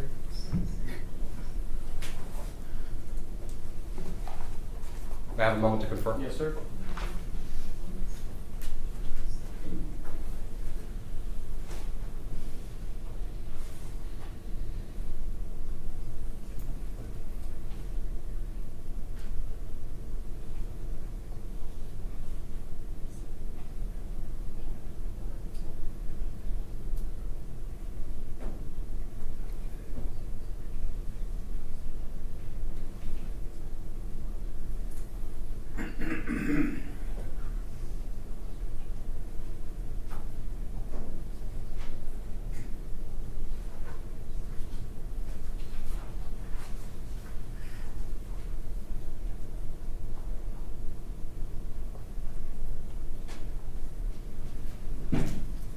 No further questions. Thank you. Redirect.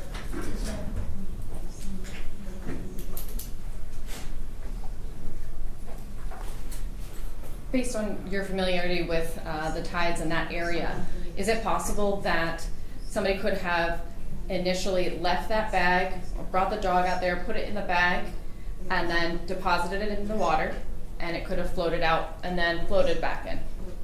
Yeah, I mean, there's plenty of different currents out there that could have put a bunch of different drop-off points. I'm not completely familiar with the tides myself of like how currents work in that area, but yeah.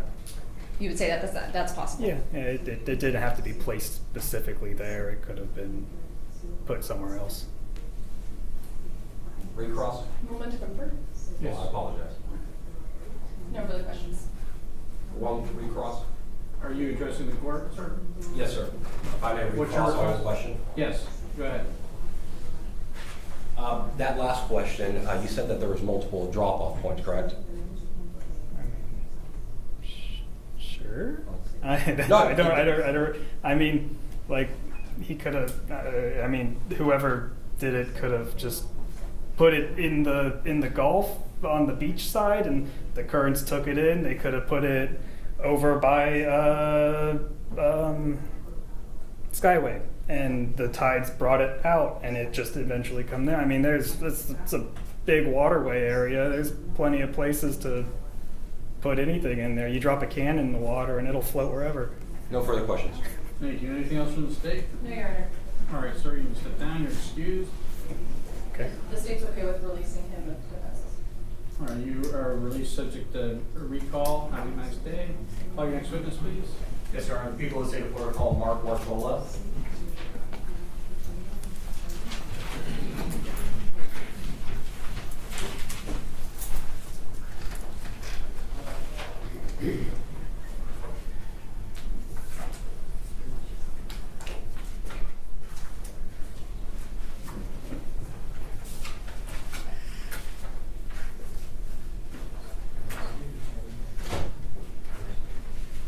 Right this way, please. If you'll just please stand right here.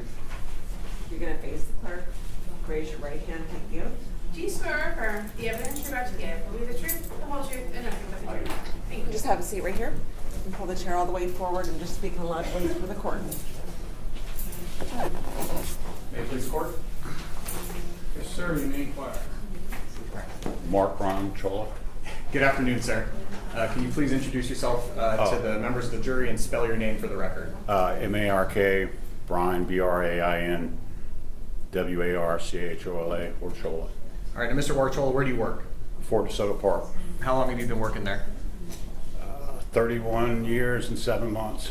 Can you explain to the members of the jury what sort of duties, responsibilities that you've got as a park ranger out at Fort De Soto? I am the night ranger. I also do custodial work and light maintenance work as well.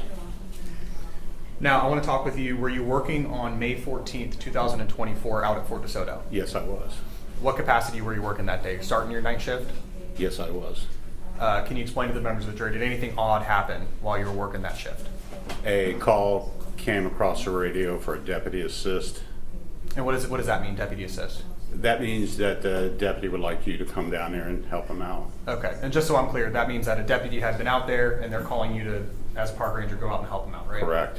Okay, and so did you go out to wherever the deputy needed you? I went to, yes I did, it was East Tip. Can you explain to the members of the jury a little bit about the East Tip? The East Tip in that section of the road runs east to west. The right side of the road is a scenic overlook of Skyway Bridge, and the left side of the road would be a shoreline with mangroves. Now, over on the East Tip, are there any concession stands? No, there are not. Are there parking lots? Just pull off the side of the road, dirt patches. Okay, and so just so I'm clear, in other parts of Fort De Soto, there's actual parking lots, right? Correct. Where people go and pay for parking? Yes. But over on the East Tip, are there those same parking lots? No. You're saying that people will just pull off on the side of the road and park their cars Yes. there? Concession stand, no concession stands, no convenience stores? No.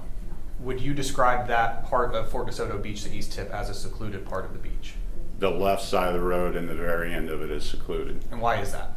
It's mangrove shoreline. Okay. Now, going back to May 14th, May 14th, 2024, whenever you got out to the East Tip for the deputy assist, can you describe the scene to the members of the jury whenever you got out there? Well, the deputy was parked on the side of the road, and there were two young men, individuals, fishermen, standing there. Okay. Thank you. And can you describe the reason for getting called out there? It was a body of a dog in a bag. Your Honor, permission to approach the clerk? Granted.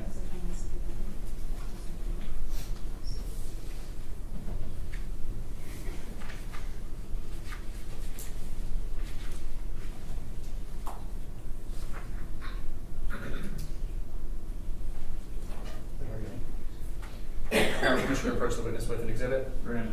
Show in defense what's marked for identification as State's Exhibit 3. Mr. Warchola, I'm handing you what's been pre-marked for identification as State's Exhibit 3. Do you recognize this? Yes, I do. Can you explain what it is? It is a deceased animal inside of a black plastic bag. Is this the deceased animal, is that the reason why you went out to East Tip?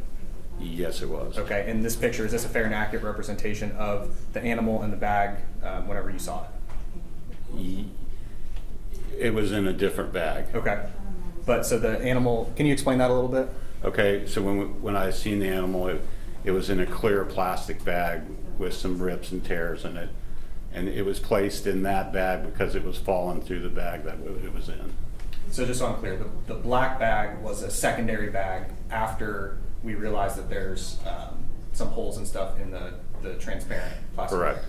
And so is this a fair and accurate representation of the dog that you saw at some point in the day? Yes. Your Honor, the state offers into evidence what's been pre-marked for identification as State's Exhibit 3 as State's Exhibit 3. Defense? No objection. It'll be admitted as marked. Permission to follow to the members of the jury ended.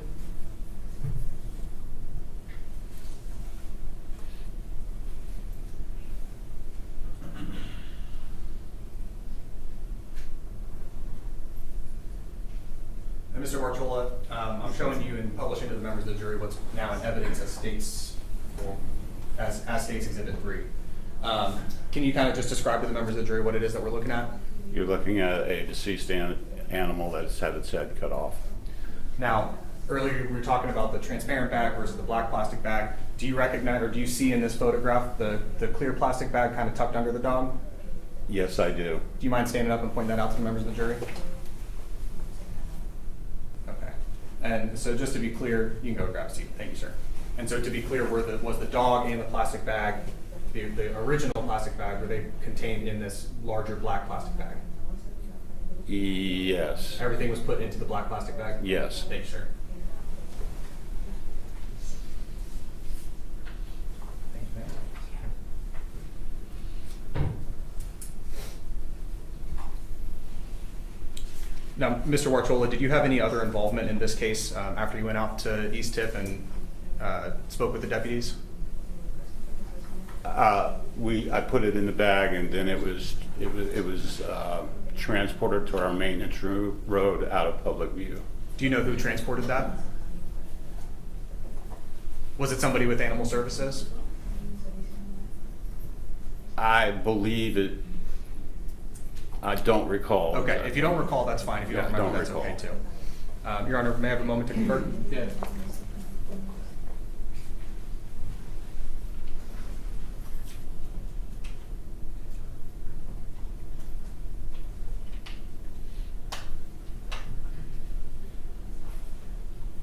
Your Honor, I have no further questions. Cross? Yes, Judge.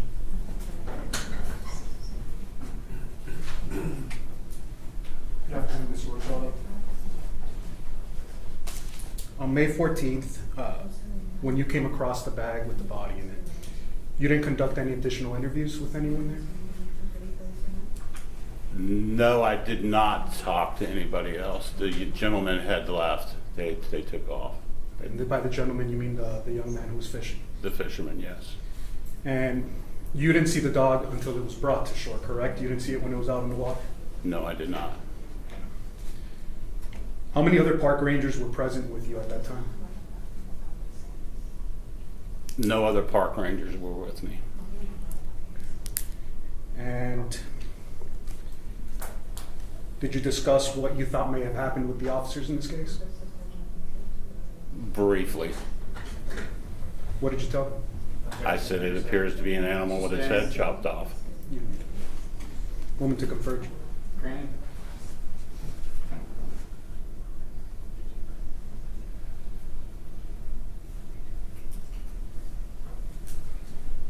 Were there any additional park rangers on duty that day?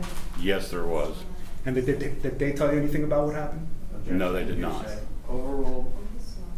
No further questions, Judge. Thank you. All right. Any redirect? Yes, Your Honor, briefly. Mr. Warchola, out at East Tip in that mangrove area, are there any animals that are out there? Yes, there are. What kind of animals? You have fiddler crabs, mangrove crabs, spider crabs, blue crabs, stone crabs, as well as snails, raccoons, possums, birds, fish, sharks.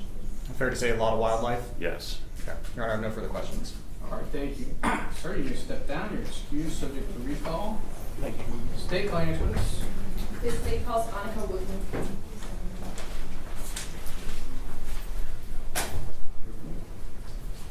Yes, sir. Are you going to send the release?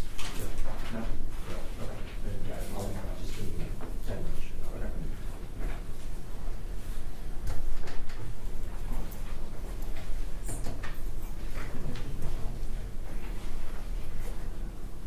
Right this way, please. Okay, stand right here. Face the clerk. Raise your right hand and repeat the oath. Do you swear or affirm the evidence you're about to give will be the truth, the whole truth, and nothing but the truth? I do. Thank You you. can just please have a seat. You're going to pull the chair all the way forward and just speak in a loud voice for the court. All right, you may inquire. Hey. Good afternoon. I think we just hit 12. Can you please introduce yourself to the jury by spelling your first and last name? Anika Wooten, ANNIKA WOOTEN. And where do you work? I work at Pinellas County Animal Services. What is your position there? I'm an animal control officer. Now, you're an officer. Are you sworn law enforcement? No. But do you still have the title officer? Yes. Officer Wooten, how long have you been with Animal Services? A little over a year. And what is your, what are the tasks that you do, or what does the position entail as an animal control officer? We run calls that vary in what we do. It ranges from code enforcement for local county ordinances to navigating animal cruelty cases, or just educating the public on things like leash laws and public nuisance ordinances in the county. Are you personally assigned to a specific area in the county, or how does that work? We are assigned zones in the county depending on where we are, so that can range from Zone 1, which is all the way down in South St. Pete, up to areas like Tarpon Springs, which would be Zone 6. And when you say we, do you mean each individual animal control officer? Yes. And the animal services as a whole, can they respond to the entire county? Yes. Back in on May 14, 2024, what position did you hold then? Animal control officer. The same position you have now? Yes. And on that day, do you know if you worked? Yes. What time would your shift have been started? It would have started at 7 a.m. And ended? At 5:30 p.m. Towards the end of your shift, did you get a call? Yes. Tell me about that. How did you get assigned that call? So I was working standby that night, which means that we're on call. We take a phone and a truck home in case any emergency calls come in overnight. We were called in, we received a call around 4:45, I believe, that requested an officer meet Sheriff's Office deputies down at Fort De Soto. Generally, what was that call in reference to? The call was in reference to that someone at Fort De Soto had found a deceased dog, and the deputies were requesting that an officer come down and scan the dog for a microchip.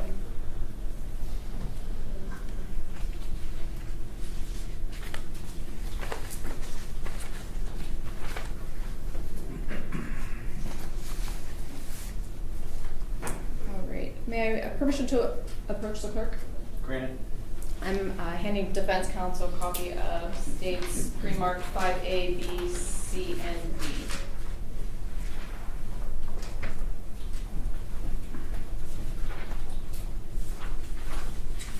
Permission to approach the witness. Granted.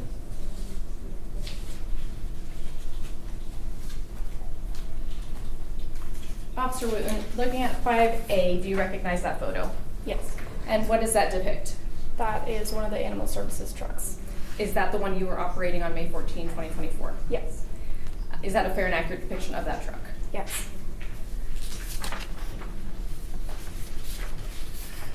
And looking at states 5C and 5D, do you recognize what is depicted in those photos? Yes. And what is depicted in those photos? The handheld part of the microchip scanner. I'm sorry, can you just speak up a little? Just kind of the microchip scanner? The handheld part of the microchip scanner. Okay. And this 5D? Yes. That is also the same? Yes. Does that fairly and accurately depict the microchip scanner that you have? Yes. And looking at 5B for identification, what are we looking at here? That is the body of the dog that we were called down to examine. Ultimately, did you recover that body? Yes. Is that a fair and accurate depiction of that body? Yes. At this time, the state offers for admission into evidence states 5A, B, C, and D. Defense? Yes, we have an objection. Can I approach? Sure.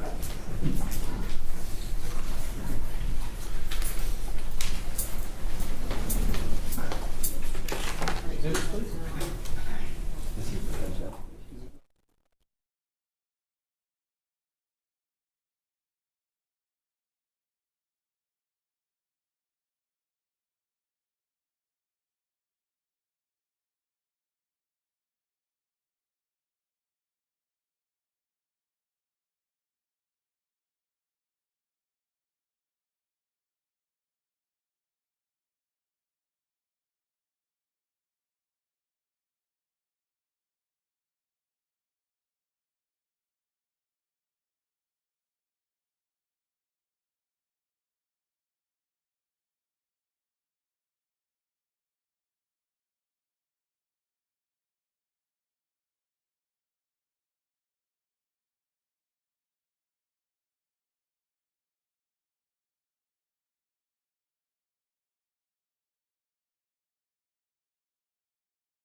objection is overruled.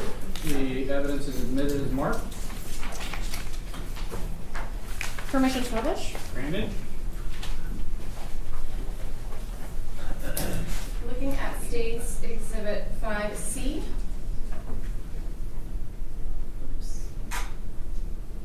All right, Officer Wooten, if you could just look to your right. What does 5C depict? That is the backside of the handheld part of the microchip scanner. And can you tell me a little bit about a microchip scanner? What is that? What is this? Well, let's talk first about microchips. When it comes to animals, what are microchips used for? Microchips are used to hold identification information, either the animal's information or the owner's information, or both, depending on the company. Now, do you know who inserts microchips into animals? Generally, it's vet technicians. I believe the animal services representatives at our shelter also administer them, but from what I know, other than that, it's generally just vet technicians. Do you know how they are inserted? With a syringe and a large needle.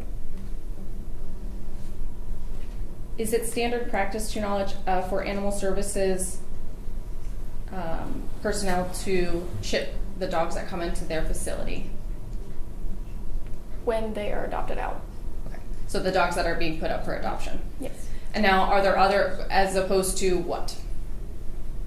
Are there other dogs who maybe are coming in not for adoption? If a dog comes in and is not deemed adoptable, we would not microchip them. Is that also perhaps include dogs that are stray dogs that you have yet to determine an odor? Yes.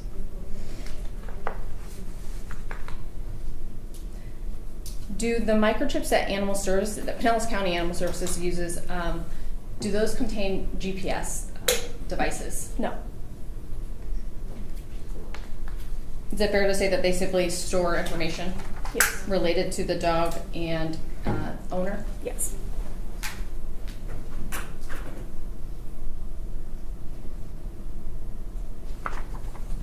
All right, so going back to when you first arrived, what did you see? When I first arrived, there was Pinellas County Sheriff's Deputy Rosenberg and a Fort De Soto Park Ranger on a side road. The park ranger had a bag in the back of his truck with the body of the dog. What did that bag look like? It was a black trash bag. And what did you do with that bag, if anything? I helped to move it from the back of the truck to the ground to better examine the dog and scan for a microchip.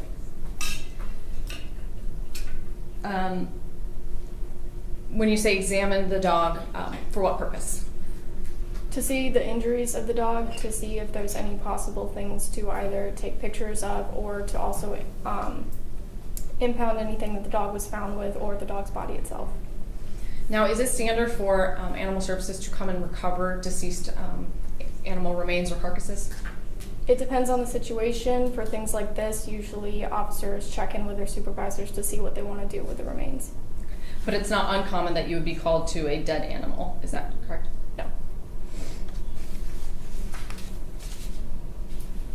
Tell me, when you went to examine the dog, how exactly did you do it? Walk us through that, if you don't mind. After moving the bag that had the dog in it to the ground, we opened up the top of it just to scan for the microchip. The first thing that I did was scan the dog for a microchip. Once we determined that it did have a microchip,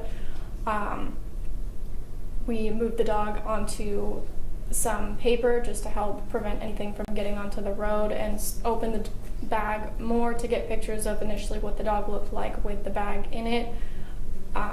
Eventually we did move the dog out of the bag to get pictures of all angles of the body and also of the bag that the dog was found in. Now, when you say you scan for the microchip, how does that work? There's a wand attached to the other end of the microchip. You hold down a button and wave it over the animal's body.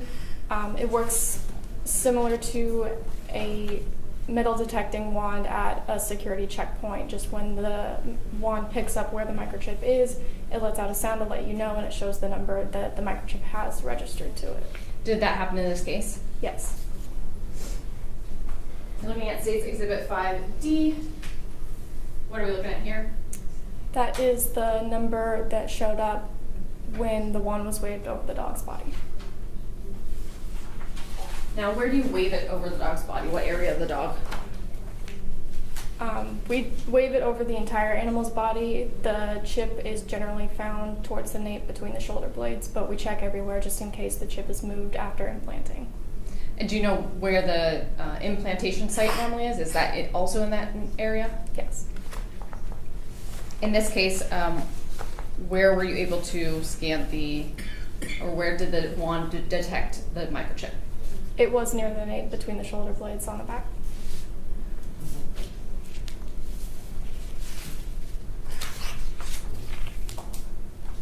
What is the purpose of photographing the animal right away? To document how the condition the animal was in when we were there on scene, rather than photographing it later on after it's already been impounded and transported to a different location. Both to document injuries that the dog may have had or residual things that are with the dog, like things that were found with the dog, or just debris or substances that may or may not have been on the dog. Now, though you are not sworn law enforcement, is there still somewhat of a law enforcement aspect to your position? There can be. Objection, bolstered. And what I'm getting at is that you have to do at least a investigation for Animal Services, correct? Yes. After examining the dog, what did you do with it? After examining it, I double-checked with my supervisors and what deputies wanted to do with the body, and I was given the clear to put the dog in the truck and transport it back to Animal Services for possible necropsy, and all the information that was on the microchip was given to the deputies. Looking at State's Exhibit 5A, is this the truck that you were operating that day? Yes. And is this the truck that you used to transport the dog? Yes.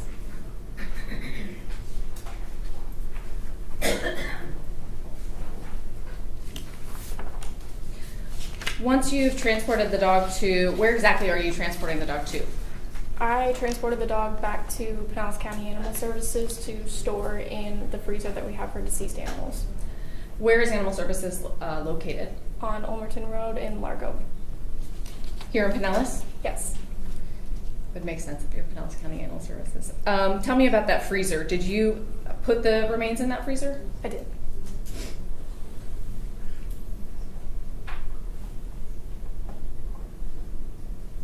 When you responded out to the scene, did you ever learn of or see whether or not there was a head recovered?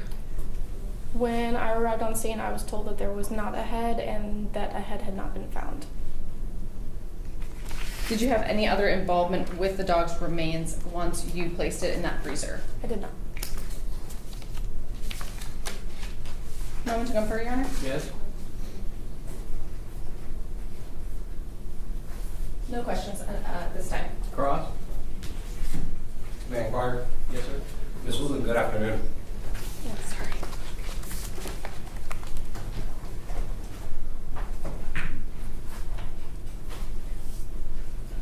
You were shown some photographs of the wand reader. You would agree with me that it had a company named Abbott on it? It did. Are you affiliated with that company in any way? Outside of working with those chip readers at work, no. And is the chips that are used by Pinellas County Animal Services, are they manufactured or produced by Pinellas County Animal Services? They are not. Do you know who produces them? Several different companies. Can you give me a list of names? 911 Pet Chip, Rescue Link, Home Again. Those are a few of them. Now, how does, if you know, how does Animal Services determine which chip to put in a specific dog? I don't know that. Have you had any prior Animal Services experience or occupation before working for Pinellas County Animal Services? I have a degree in animal studies. Bless you. In regards to the Abbott wand reader, are there different wand readers that are used by Pinellas County Animal Services, or is that the only one? Just Abbott. Now, in regard to the companies that you listed off that produce these chips, you're not affiliated with any one of those companies, correct? No. And you don't have any personal knowledge as to what specific chip was used in this case regarding the dog in this case? May I look at my notes from the case report? Sure.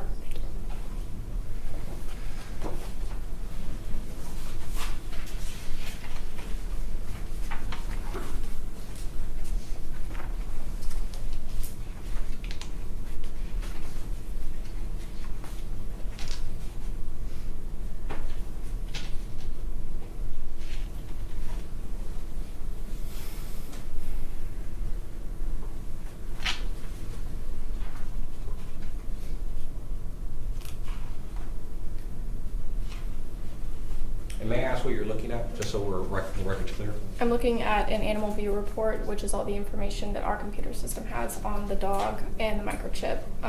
The microchip would be 24 Pet Watch. You're not affiliated with 24-Hour Pet Watch? No. You don't know how they work? No. Okay, you don't know how the microchips work? I know how microchips work in general, but their specific proceedings, no. Were you involved, let's take a step back. If a microchip is used, whether it's 24-Hour Pet Watch or another company's microchip, does Pinellas County Animal Services input information into that chip? Yes. And then the chip is syringed into the dog? Yes. So somebody, a human being from Pinellas County Animal Services has to type up information in a program, I'm assuming, that gets downloaded onto this chip, correct? Yes. Were you involved in any of that process regarding the dog in this case? No. Do you know who was? No. Would there be notes, such as the one that you were referencing just earlier, that would indicate who inputted the information in this case, specifically the microchip? I don't know.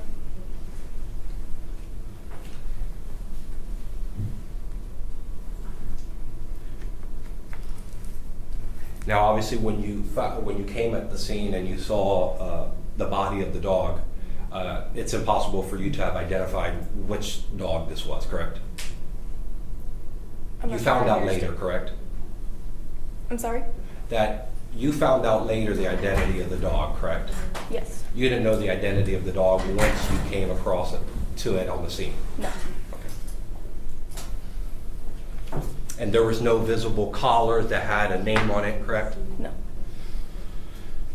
And there was no other identifying information about this dog other than the information that was received from the microchip? While you were at the scene? No. May I have a moment? Yes, sir.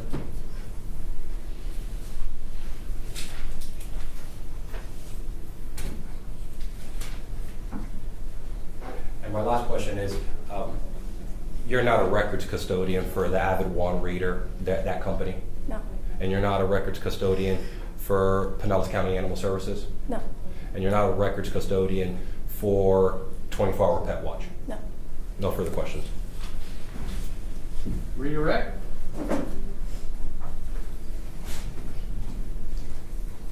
Based on your experience at Animal Services, do you know if the information that's inputted or associated with a microchip, is that time-stamped or dated? I don't know for certain, but I believe so. Okay. Do you know if it's, whether or not it's time-stamped, I'll put that aside, do you know whether it's dated? When it's uploaded into the computer system that we use, it is dated and time-stamped. I don't know about the chip specifically.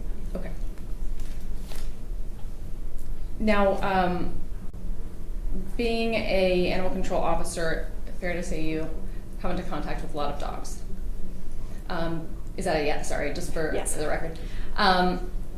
Did immediately, just based on the body that you saw, did you recognize this dog as one that you'd previously been in contact with? Not for certain, no. A moment to confirm. Yes. No further questions. All right, thank you. You may step down. You may release subject to recall. And members of the jury, we're going to take our lunch break at this time, and you'll have a full hour, so enjoy your lunch. Thank you. Remember, just turn it up, work upside down.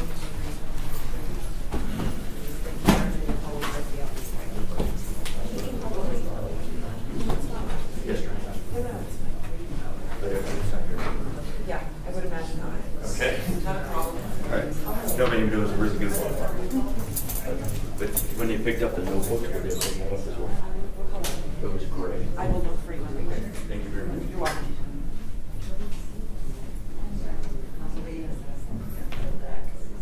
Out of the hearing of the court, Your Honor. Very good. So we'll be in recess for 1 hour.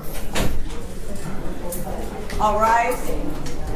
Court's in recess for an hour by the courtroom clock.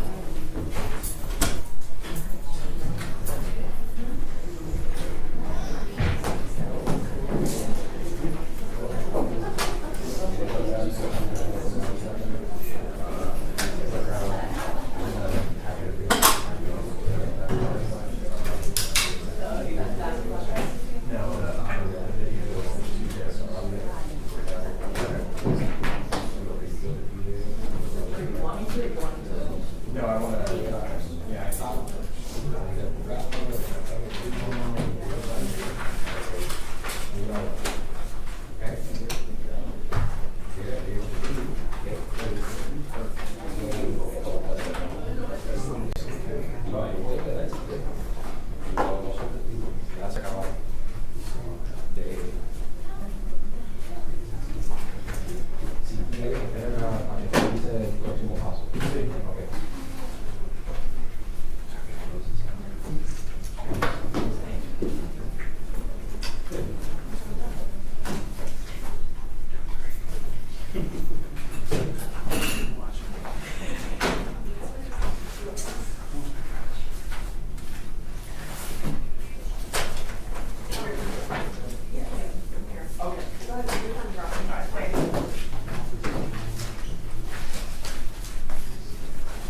No, it's fine. Yeah, probably one on the.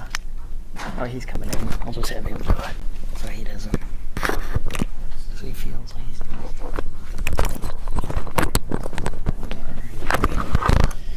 They're both on. Thank you. Just same spots. Gotcha. Thank you.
Court is now back in session.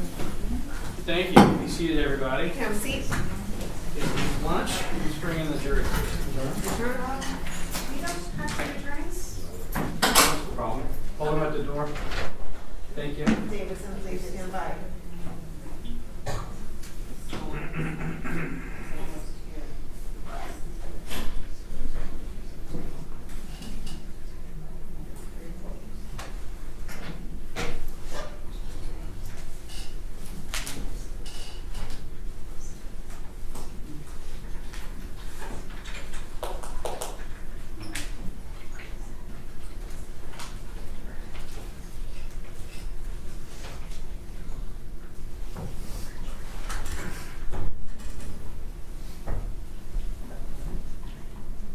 Bring in the jury, please. Yes, Your Honor. David, can you bring them in?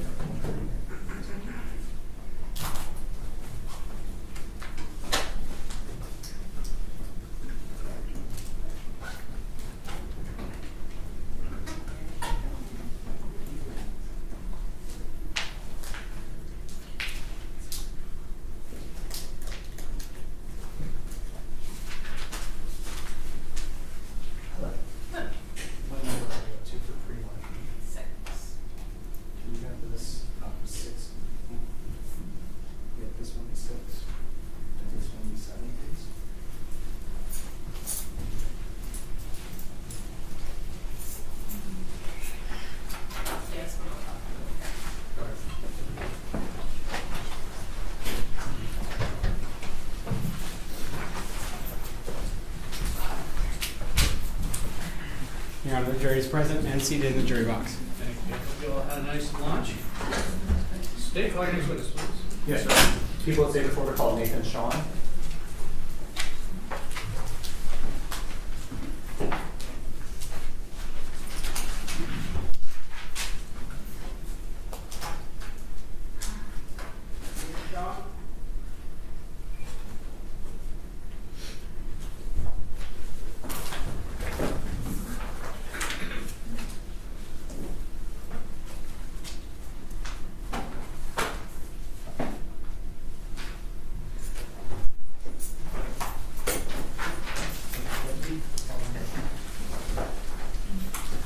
Right this way, please.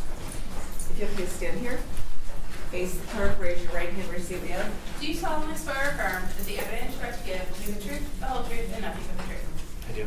Have a seat, please. Just pull the chair all the way forward and speak a lot, please. May it please court, your witness. Good afternoon, Mr. Sean. Can you please turn and introduce yourself to the members of the jury and spell your name for the record? My name is Nathan, Nathan, Sean, Shawen. All right, Mr. Sean, what do you do for work? Work for Pinellas County Sheriff's Office, IT. And what is it specifically that you do? My title is ESIS, Electronic Systems Integration Specialist. I oversee the camera systems for the jail system, any building that the sheriff owns, and also the control system of the jail facility. And that camera system, does that include the cameras that are out at Fort De Soto Beach? It does. Are you familiar with the cameras that are out at Fort De Soto Beach? I am. Are you familiar with a camera by the name of C17013? Yes. Where is that camera located? At the Fort De Soto toll booth facility. And can you explain that toll booth facility to the members of the jury a little bit? It shows the vehicles coming into the park, the egress vehicles. Okay. For that camera, the C17013, is it in the middle of the road? Is it in the middle of the two roads? Is it off to the side? It's off to the side. It's approximately 10 to 12 feet up a pole looking down at the toll booth facility. Okay. Your Honor, permission to approach the witness with a prepared demonstrative? Yes. And showing defense.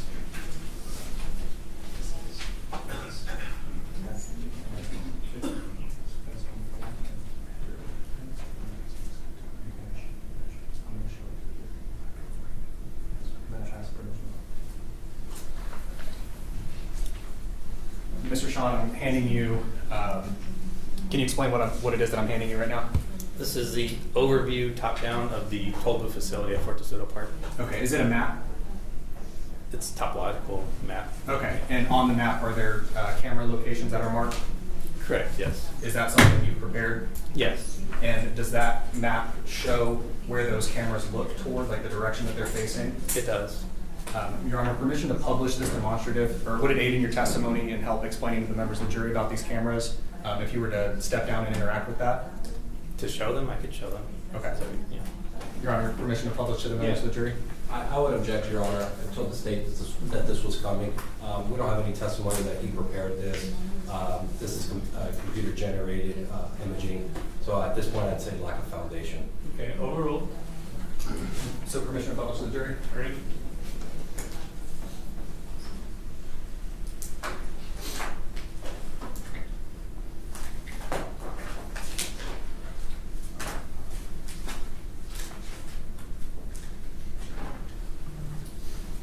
Now, Mr. Sean, if you could go ahead and step down, I'm going to hand you this pointer.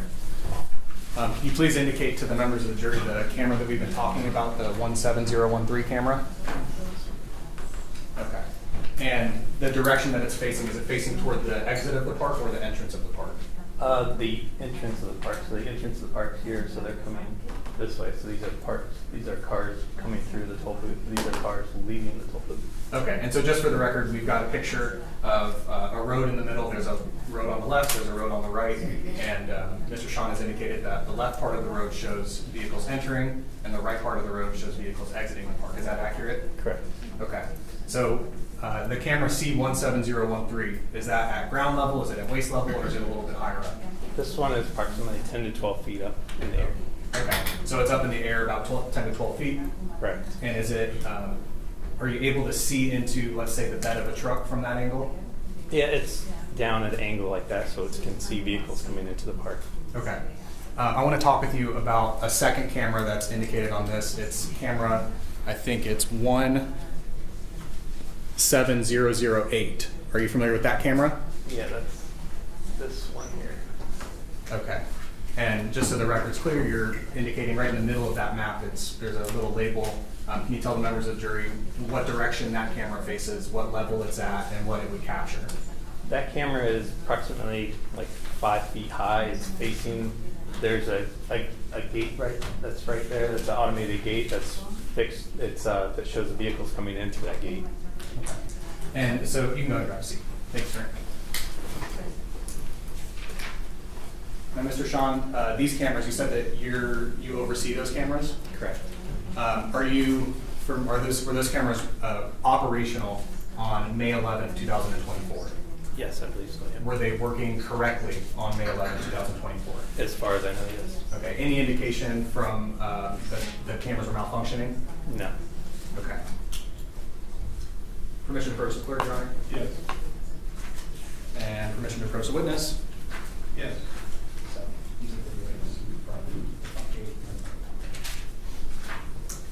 All right.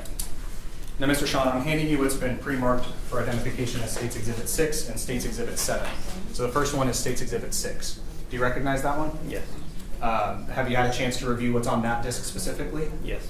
Does that disc contain the camera footage from camera C17013? Yes. And is it a fair and accurate representation of that camera footage from May 11, 2024? Yes. And you've had a chance to view specifically what's on that disc, right? Mm-hmm. Yes. Is there any evidence of any sort of tampering with the video footage or anything like that? Not that I could tell. Okay, Your Honor, the state offers into evidence what's been pre-marked for identification as State's Exhibit 6 as State's Exhibit 6. Defense? We'd like to voir dire the witness. Granted, permission granted. Now, you said that you oversee these cameras, correct? Correct. You work for the Pinellas County Sheriff's Office? I do. I see the insignia on your shirt, correct? Yeah. Are these cameras maintained and operated by the Pinellas County Sheriff's Office? Yes. And now, how is it that you receive footage of these cameras? The video is stored locally at Fort De Soto, and just like any other video that we have for the Sheriff's Office, it's stored locally, and then if there's a case or anything that anytime they need to review video, they pull the video from the recorded files. Now, when you say stored locally, that's at Fort De Soto Park, correct? Not is there a building that it's contained in? It's the administrative building. And who's in charge of that administrative building? Not sure who's in charge of that. That's a county. It's a different municipality. So that building is not maintained and overseen by the Pinellas County Sheriff's Office? No, Have you been inside that building? I have. Are you aware of the systems and the machines in place that maintain and record surveillance footage? I'm not following your question. There's an administrative building at Fort De Soto Park, correct? Correct. And in that building, that's where there's video footage, correct? Right. That building is not part of the Pinellas County Sheriff's Office? That building is not what the video footage is. Okay. Now, inside that building, there must be some computers or some recording system Right. that allows for videos and photographs to be downloaded or recorded. Right. My question to you is, who maintains that specific equipment? Pinellas County Sheriff's Office maintains the Bosch equipment for these cameras. Pinellas County BTS maintains the computer systems, the business computers that the range masters and park officials use. Now, who's in charge of the preparation, testing, operation of this security equipment in that building? Of the camera system, that's myself. Even though it's on a separate location? Correct.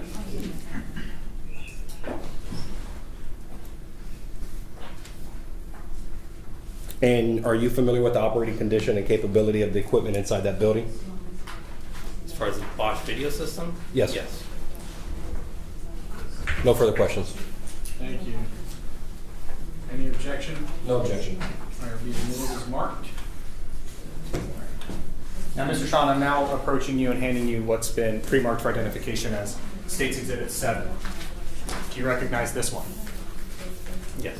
And have you had a chance to review what's on that disc? Yes. What's on that disc? The 17008 camera. And that's the front one in the middle? Correct. Okay. The camera footage there, it's from the 008 camera. Yes. Is that a fair and accurate representation of video footage from May 11, 2024 from the camera C17008? Yes. And whenever you reviewed that video, was there any evidence of tampering or anything like that on the video? No. Was the camera, the 008 camera, was it working properly on May 11, 2024? Yes. Your Honor, the state offers in evidence what's been pre-marked for identification as State's Exhibit 7, as State's Exhibit 7. Any defense? No objection, Your Honor. Be admitted as marked. And permission to publish State's Exhibit 6? Granted.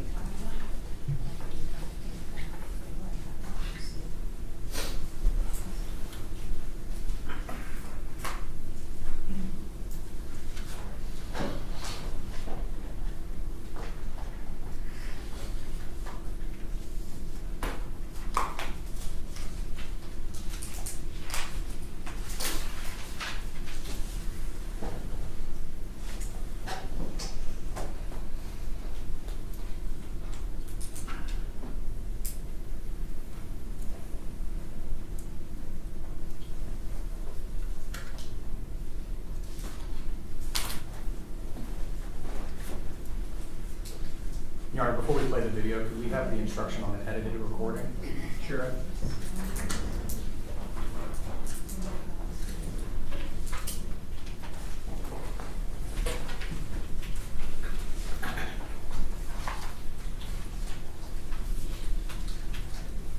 So it's like this one's like the design video. Okay. And then the second one is this one, it's like a 2-minute video cut down really short.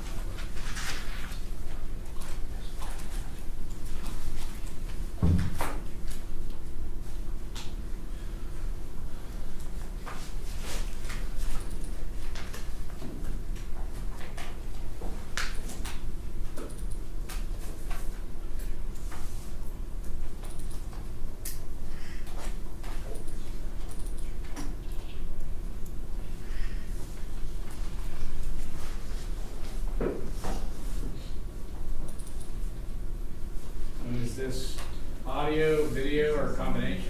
It's going to be video only for both. Members of the jury, you're about to view a video recording. The court instructs you that the recording has been edited to eliminate irrelevant portions that would not add to your understanding of the case. The fact that the recording has been edited should not concern you in any way and must not impact the way you view and consider this evidence. Thank you.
Your Honor, permission to publish State's Exhibit 7. Granted.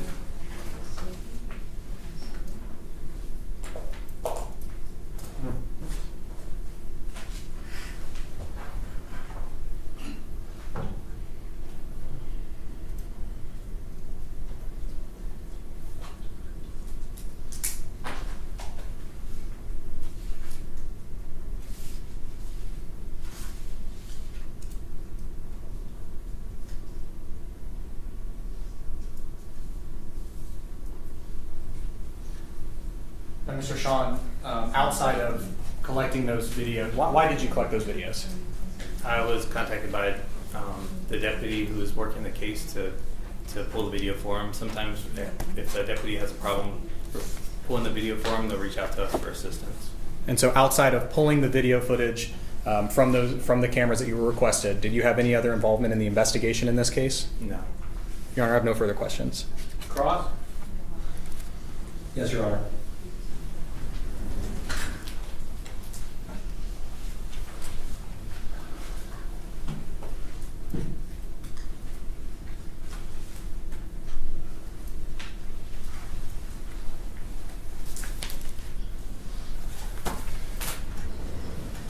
You had a chance to see these two videos in their completeness, correct? Correct. Obviously, this is not the whole video. Right. You'd agree with me that there's other vehicles contained in the original video that show other cars with coolers in them? I can't confirm that. I don't remember. You haven't seen? You don't remember the video? I don't remember every car that drove by there. I don't. No, that's contained in the video, the original one. I don't know. I didn't look at the video. I just pulled the video, and I can't tell you how many cars had coolers in the back of them. So this is the first time you've seen this video? No, I've seen this video prior. Okay, the edited one or the original one? Both. Okay, so I'm asking you about the original video. You would agree with me that in the original video, it's longer than this one? Right. And there's other vehicles coming and going in Fort De Soto Park, correct? Correct. Your Honor, may we approach? Yes.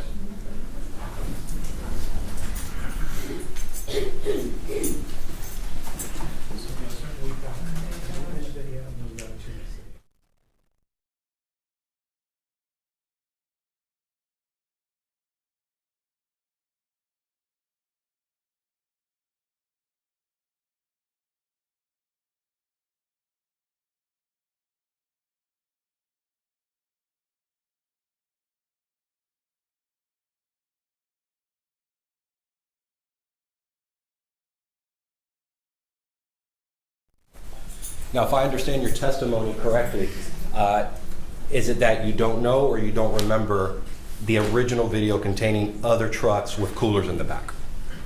That wasn't my intention. I was exporting the video. I wasn't looking for vehicles with coolers in the back of them. Understood. I'm asking about what you remember. You testified that you saw the original video, correct? Yes? Yes. Okay. I'm asking you based upon the last time that you saw the original, actually, that's a better question. When was the last time you saw the original video? It was within the last week. I don't remember. Okay. So within that last week or so, do you remember seeing other vehicles specifically trucks with coolers in the back entering and exiting Fort De Soto Park? Not that I recall. Okay. Now, would looking at the original video refresh your recollection?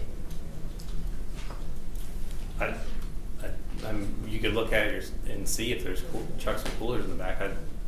Again, that's not what my intention was looking at the video. And we're not talking about any intentions. I'm just asking you questions, that's all. Yeah.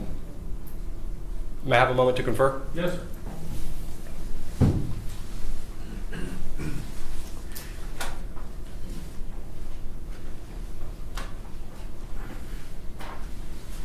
Do you remember how long the actual video was that you downloaded from the surveillance system?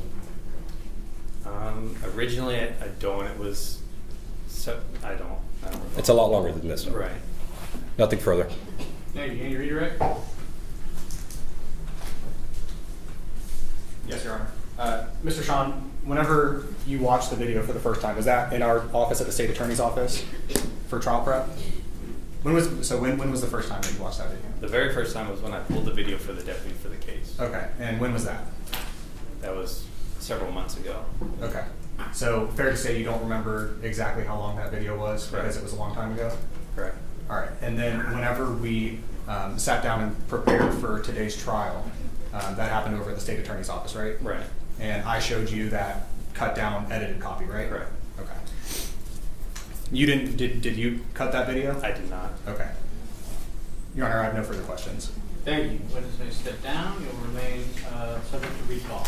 Your Honor, may we approach? What's that? May we approach? Yes, sir. Have a good day. Come on up.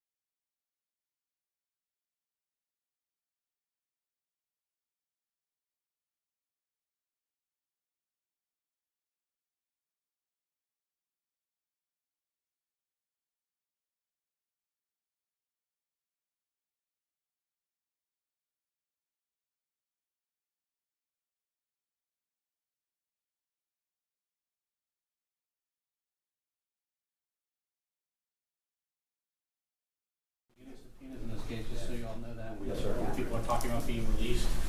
No one is being released from a subpoena. Other than the ones that we talked about up here Yes, that sir. we would like to remain. All right, call your next witness, please. The state calls Deputy Joshua Rosenberg.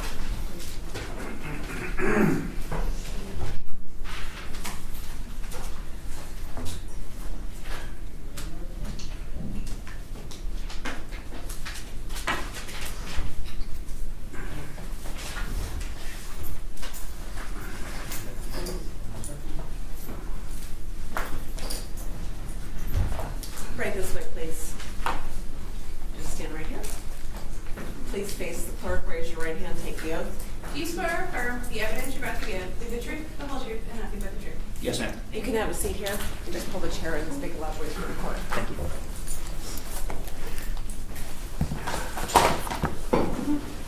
Can I proceed, Your Honor? Your witness, state.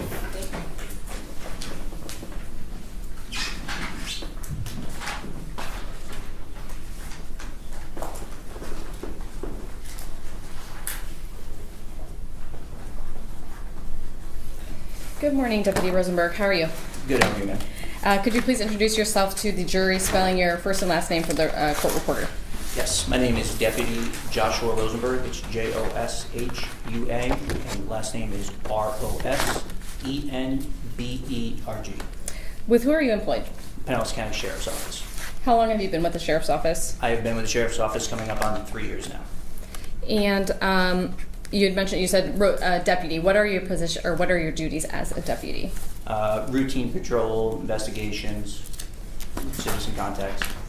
Have you been a deputy since your employment with the beginning of your employment with the sheriff's office? Yes, I was hired as a deputy.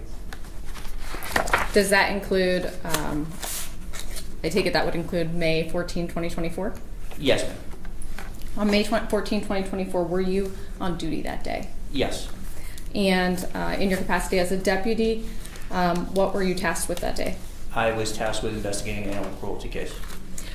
Were you dispatched to a call, or how did you come to learn that there was a case for you?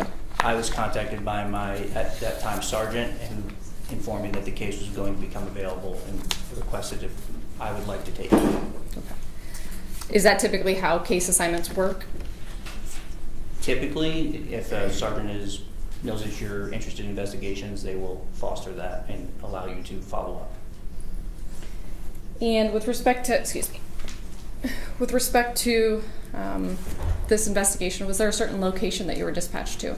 Yes, it was Fort De Soto. What was the nature of your call, of the dispatch call? That a dog had been found decapitated floating in the mangroves inside of a bag. Do you recall more or less what time you responded to Fort De Soto?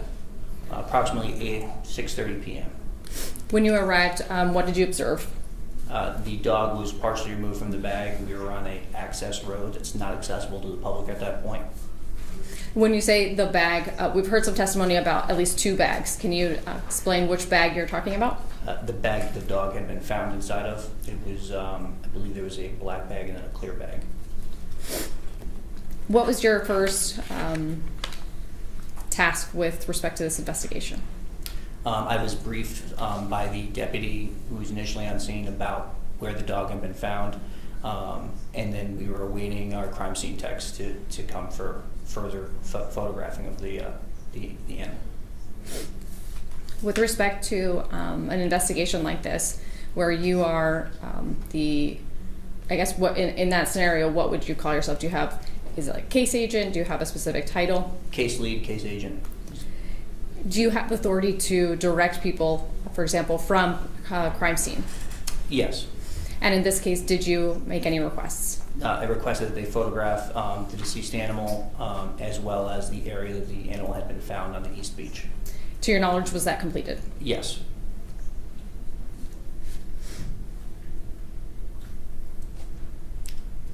What other tasks did you have while you were there on scene, or what was your next step in your investigation? I also viewed where the animal had been retrieved, just to have a better working knowledge of the case itself. And then we stood by waiting for crime scene to finish processing, and then I also spoke with an animal service officer, Wooten, on scene. When you were there, did you observe Officer Wooten scan a microchip? Yes. From there, were you able to receive information from that microchip scan? Yes, we were able to receive the registered owner of the dog at that time.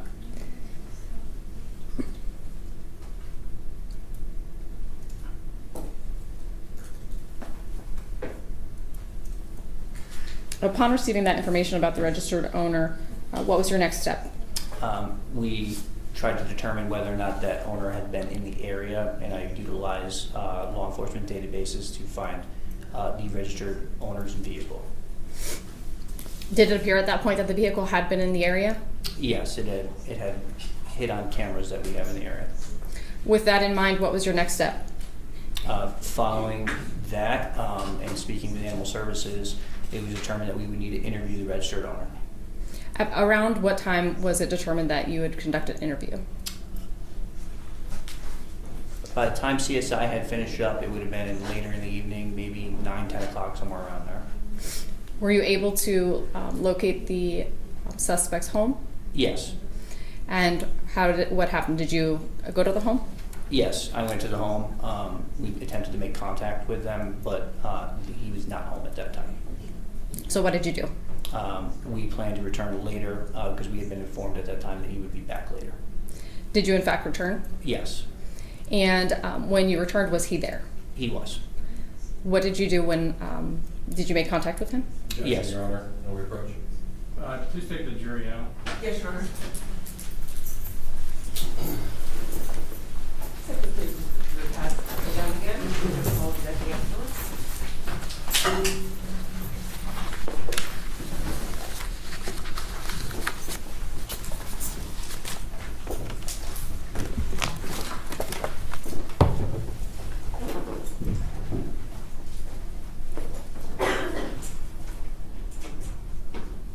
Out of the hearing court. Thank you. The witness will step down and go to the witness room, please.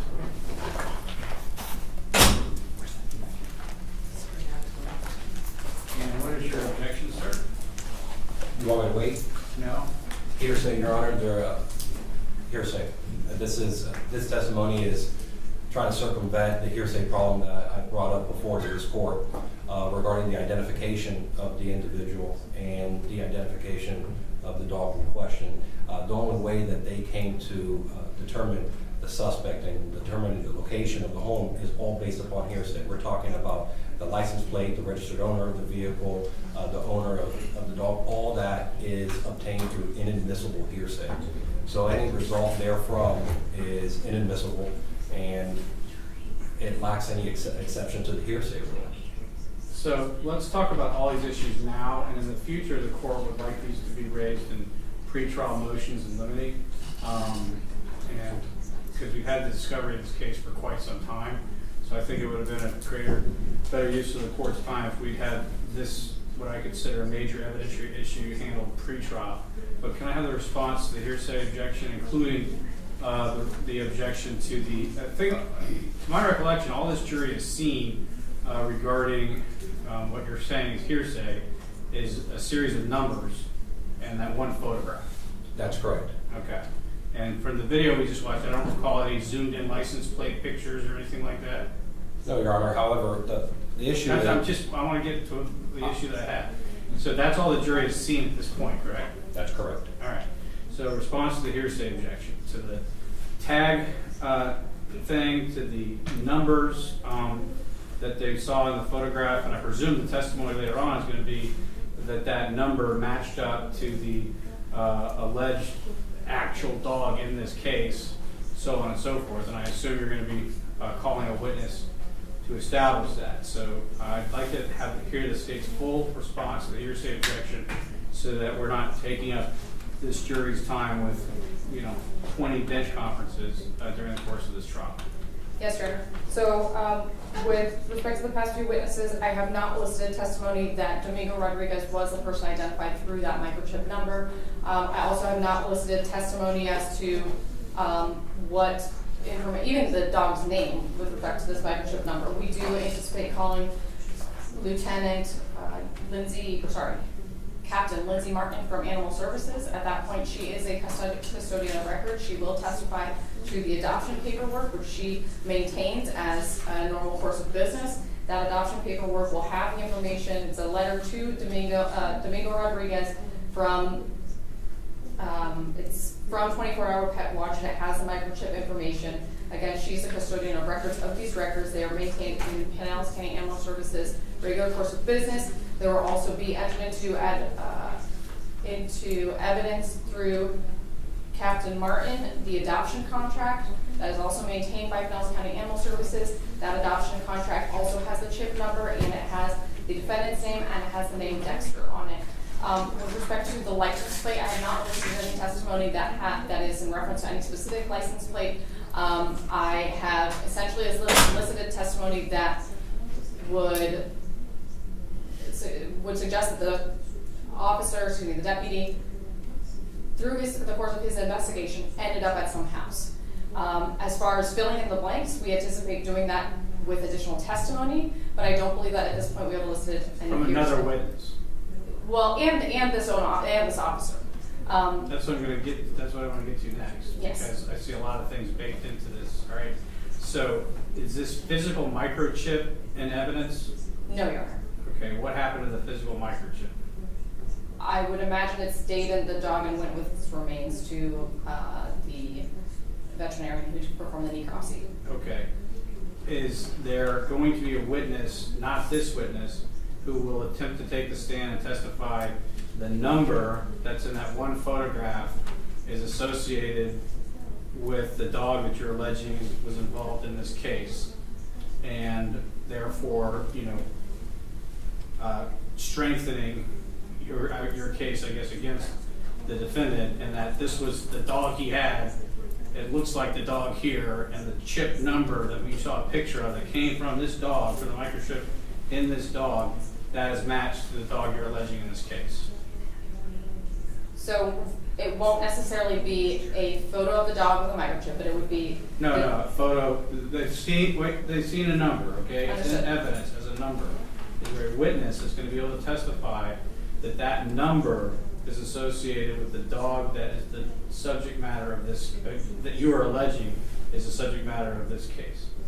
Yes, Your Honor. So through those records that I mentioned through Animal Services, we will also have the person who specifically did the adoption process. We will have the video of the defendant with the dog at Animal Services completing the adoption process with that individual. That individual also input the defendant's information and had personal knowledge and had contact with the dog himself.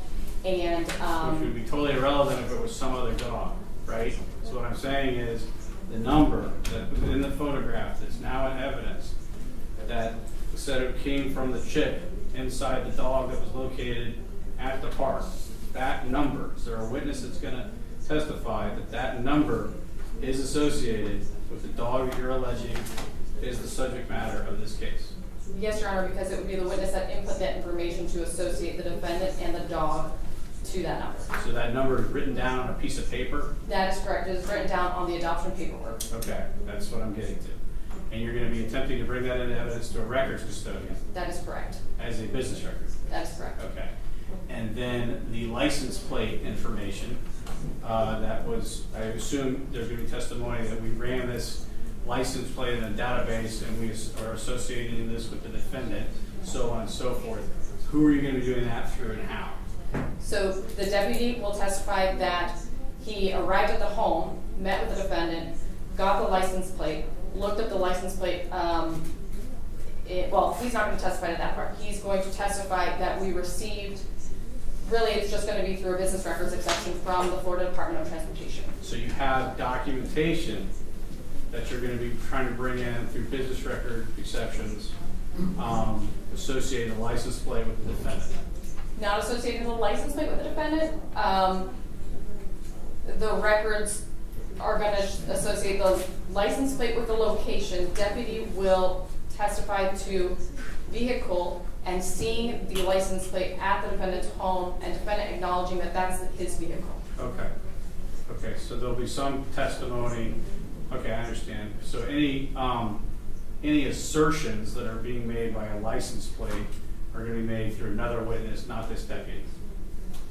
This deputy will testify that he went to the defendant's home, he met with the defendant confirmed having adopted the dog, the defendant confirmed that was his vehicle there that the deputy saw in that moment when he's interviewing him. So the deputy's not going to testify that that number was associated with the dog that you're alleging. He's not going to associate that that tag was associated with the defendant. He's just going to say that I went and conducted my investigation. While I was there, I saw this, I heard this, that sort of thing. He's not going to draw conclusions that are not in evidence yet, correct? That is correct. He is not testifying to David or some other record that associates the defendant with the vehicle and the license plate. Do you have any other response to the hearsay objection at this time? And specifically, this is the objection to hearsay, and I think the question that was being posed had something to do with, what was the last? The last question was, did you end up having a conversation with this individual when you came back the second time at his house? Right, and I've kind of talked about this whole global issue, but your objection to hearsay is what? The contents of that conversation? No, don't. Or how they got there, and how they're referencing they got there? How they got there is based on inadmissible hearsay. Okay. At this point. Right, okay, any more response to that precise objection? Your Honor, they got their it's effect on the listener.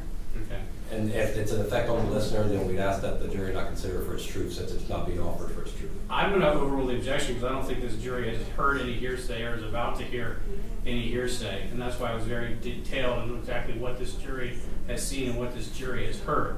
There may be some legitimate hearsay objections down the road, but if this witness starts publishing evidence by way of his testimony that is total hearsay, there'll be an objection and we'll have a discussion at the bench about that at that time. I just wanted to make sure we were all on the same page. And again, moving into the future, we need to be having motions in limine on this issue when we're dealing with electronic evidence. All right? So let's bring in the witness and then bring in the jury and proceed. The objection is overruled. State, am I supposed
the jury is present, seated in the jury box. Okay. I believe I had last asked you whether, when you arrived at this house, did you make contact with the individual you were looking to speak with? Yes, on the second attempt. Did you identify that person, or Yes. did they identify themselves to you, rather? We identified them. Okay.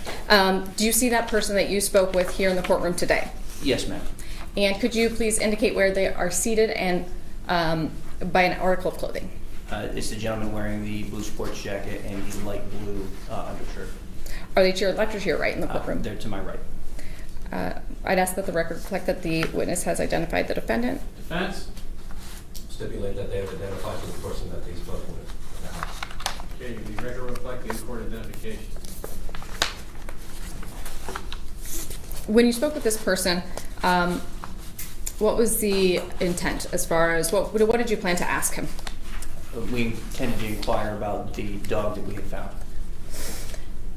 Can you talk about that line of questioning? What was your approach when you asked questions about this dog?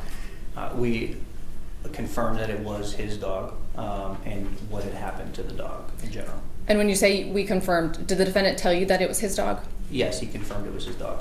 Let me back up, actually. Who was there with you? You and who else? I had a corporal with me, Corporal Munoz. And does Corporal Munoz speak fluent Spanish? To my knowledge, yes. Was he able to assist you in conducting the interview? Yes, ma'am. That being said, were you present the entire time when speaking with the defendant? Yes. And you stated that the defendant had identified the animal? Yes. How so? I had taken a photograph from Animal Services computer. And what did the defendant identify the animal as? His dog, and he confirmed the name to be Dexter. What did he tell you about how he acquired the dog?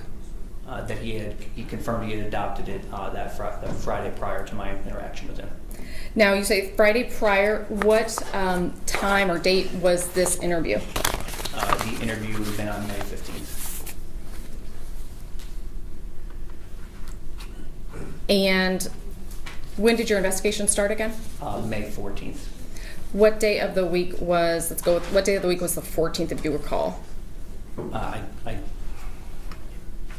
Off the top of my head, I can't say for certain. Okay. But it was just a few days before on the, do you recall what the Friday was? It would have been the 11th, if I recall correctly. All right.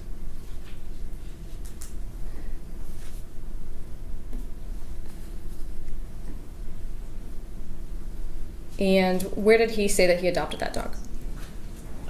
The Animal Services. It would be located on Alderton Road. When you interviewed him, let me ask, actually, what address did you respond to? I'd have to review for the exact address. I know it was in St. Petersburg. Would your reviewing your report refresh your recollection? Yes, ma'am. Okay, please go ahead. Once you're done refreshing your recollection, please look up.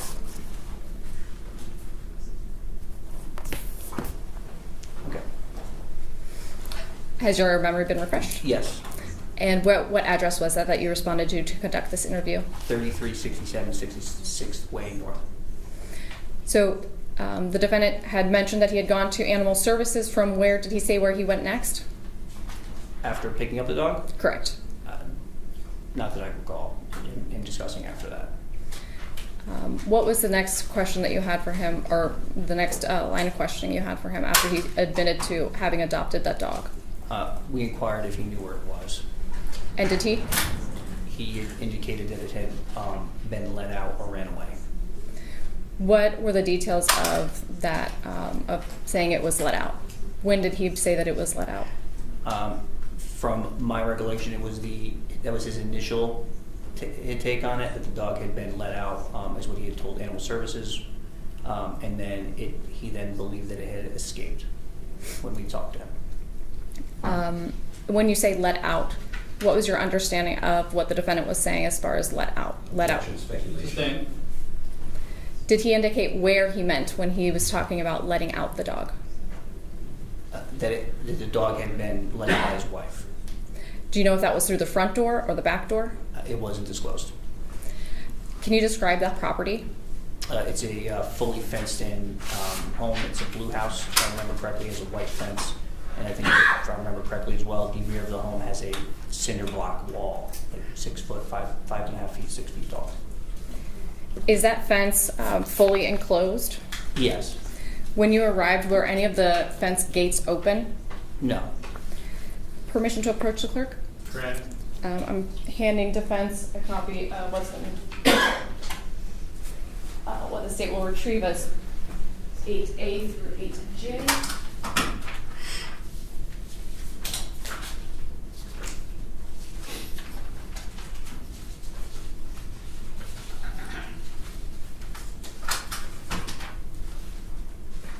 All right, I'm going to approach for now with 8A through E. May I approach, Your Honor? Yes. Could you please take a look at these photos? Yes, ma'am. Do you recognize those photos? Go through them, please.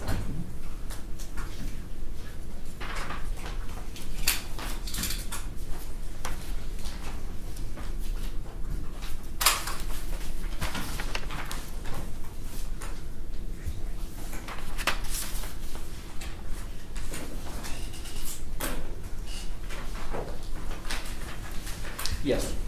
How do you recognize those photos? These are the home, these would be the Mr. Rodriguez's house. Do those photos depict the area around the home as well? Yes, there's 2 photos that show the rear as viewed from 66th Street. Is that what those photos do? They fairly and accurately depict the home and the areas around the home at the time of your investigation in May 2024? Yes, ma'am. At this time, the state would seek to move into evidence that states A, C through 8E. No objection. Defense. No objection. They'll be admitted as Martin. Permission to publish? Granted.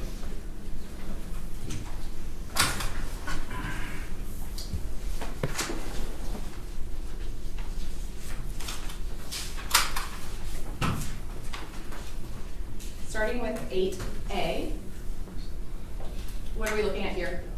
That is the front of the home. Is this the home that you responded to on the, would it have been the evening of the 14th going into the 15th, or already going into the 15th perhaps? Initially, it was the evening going into the 15th and then early morning hours on the 15th. Is this where you conducted the interview of the defendant? It's where we began. We then moved to the rear of the home. Looking at is there a fence around this home? Yes, it's a white privacy fence. Is the fence in the same condition or similar condition as when you observed it that day? To my recollection, yes.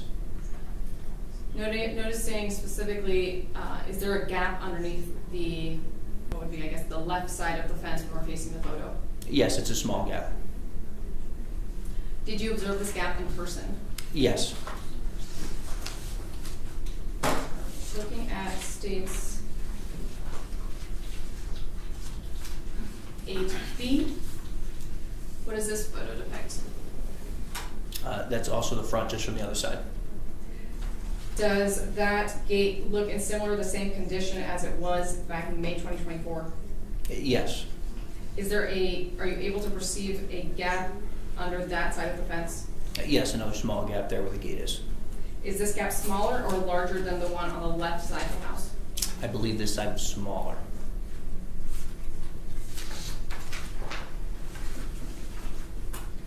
Looking at 8C, is this just another angle of the house from further away?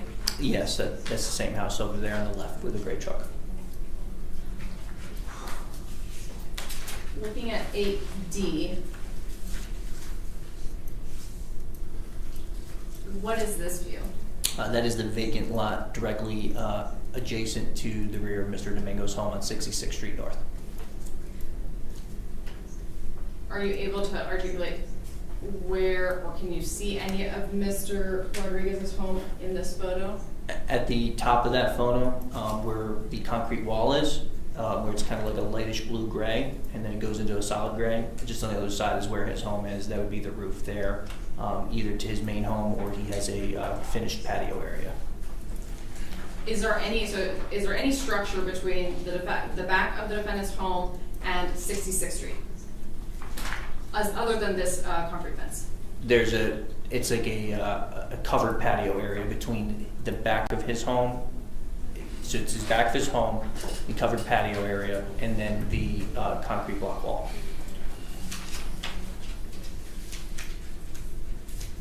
Looking at states 8E, what are we seeing here? So that is the rear of his house. You can see better from this angle the patio. That's the structure you see there, just on the other side of the white fence, and there's a small shed in the backyard. Your Honor, may I approach the witness with the pointer? Yes.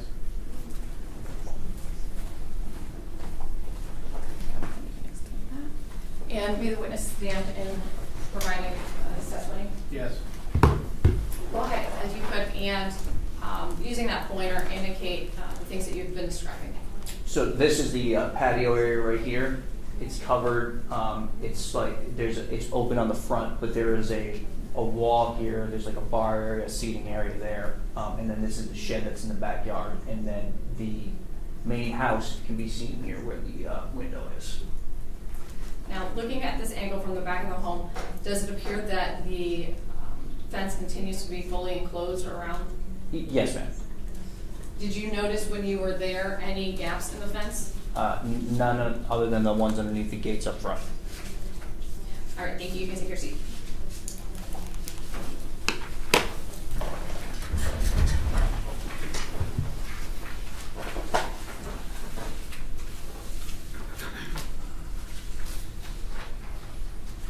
May I approach the witness here? You may. All right, I'm now approaching with states 8F, G, H, I, and J. If you could go ahead and review those, please.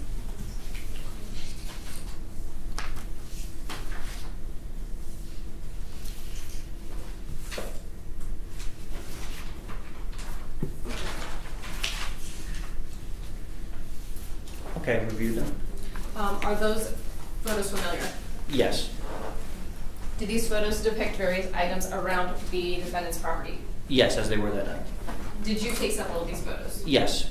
Rather, did you take these, or were some of these from your body-worn camera footage? I believe a couple were from my body-worn camera, and some others were captured using my agency-issued cell phone.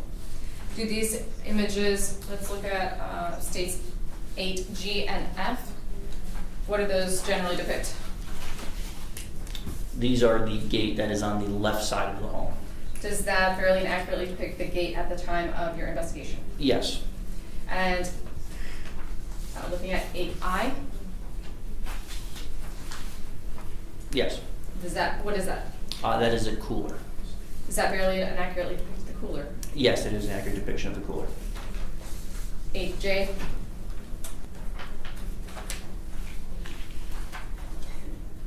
Yes. do you recognize that as footage from your body-worn camera? Yes. And 8H. Is that a fair and accurate depiction of a garbage pail at the defendant's home? Yes, ma'am. At this time, the state would seek to move into evidence 8. We're at F through J. Defense? No objection. The opinion is marked. Permission to publish. Granted.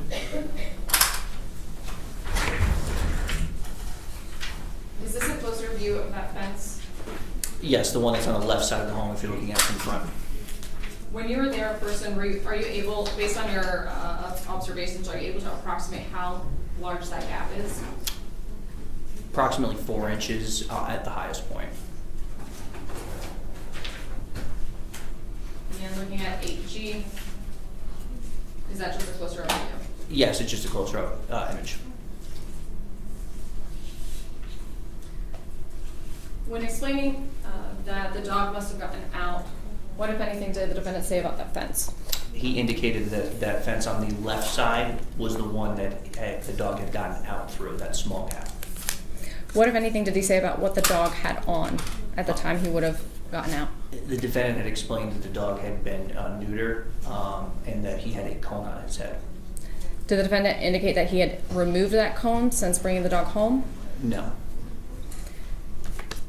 Based on his statements to you, did he still have the cone on at the time he was alleging the dog had escaped? Objection, speculation. Restate the question. Did he tell you that the cone was still on at the time that the dog escaped? One moment. Objection is speculation. That's right. Overruled. Not to my recollection. I'm sorry, so did he say he did have the cone on or did not have the cone on? The defendant explained that the dog had a cone on its head. He didn't state whether or not it had it on during the escape. Now, during your interview, did you ever indicate to the defendant the dog's status at that time? Yes. And what was that conversation like? He inquired if the dog had was dead. Did he inquire after you indicated anything about the dog being dead, or was that unprompted, or something else? He inquired on his own regarding the life status of the animal. And what was the response? We informed him that the dog had been located deceased. What was his reaction when he learned that? He appeared upset, but it was not, I don't know how to explain, put it into words. It appeared disingenuous. Objection, speculation. Did he I make? ask that the jury disregard that last statement. Denied. Did he make any? Did he have any vocal reactions? Did he say anything in response? If you recall. I remember offering the defendant a moment. I don't recall if he's speaking in Spanish with the other deputy.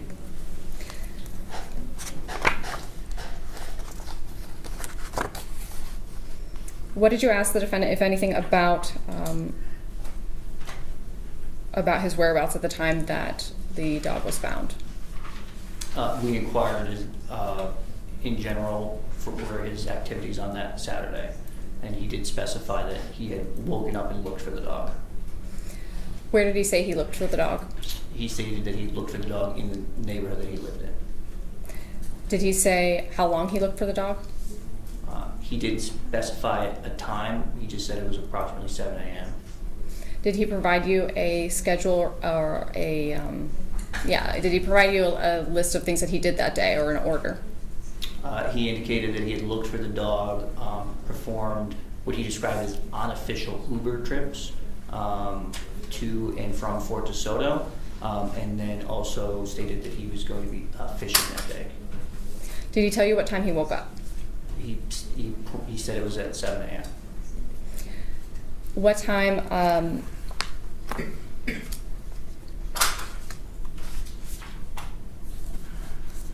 was that time consistent in his statement throughout? No, it varied. In what way? When confronted about times that we had located his vehicle, he stated that he believed that he must have mistaken the time he had gotten up.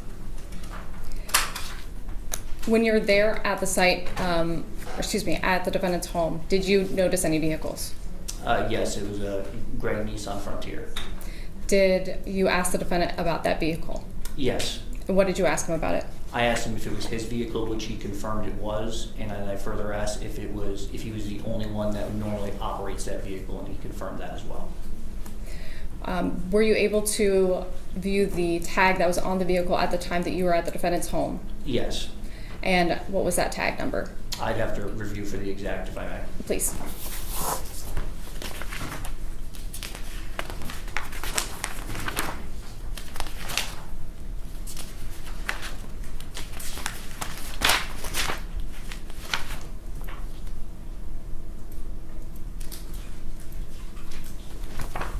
The tag would be Papa India Hotel 22. Can you use a non-military lingo, please? PIH 22. Thank you.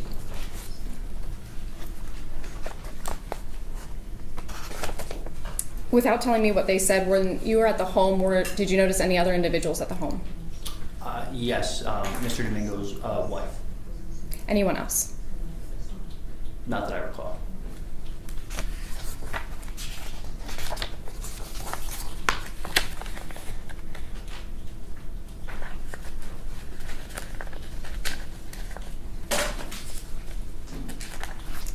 Permission to publish states 8H. Granted.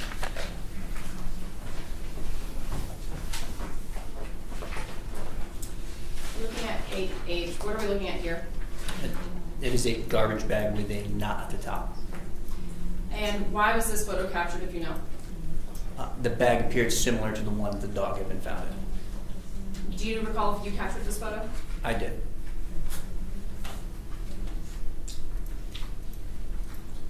What, if anything, did you do or ask to be done with that bag? Not that bag in particular. There were other bags on scene. The original roll was collected. And what did you do? You collected it and did what with it? It was submitted into evidence for processing to see if it was the same as the one that the dog was located in.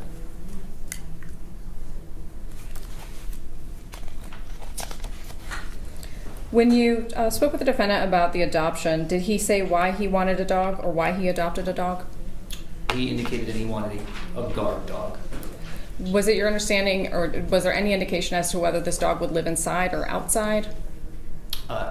Based on my conversation with the defendant, it appeared that the dog had the ability to go in and out. The side back door was left open for the dog.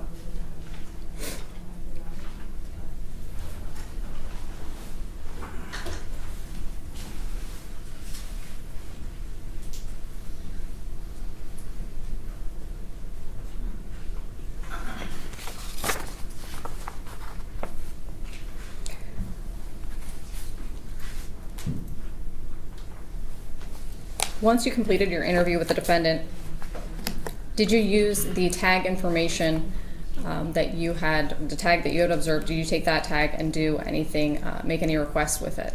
Yes, there are several toll booths in the area of Fort De Soto, so a request was made to the Florida Department of Transportation to see if their toll booth cameras had captured the defendant's vehicle.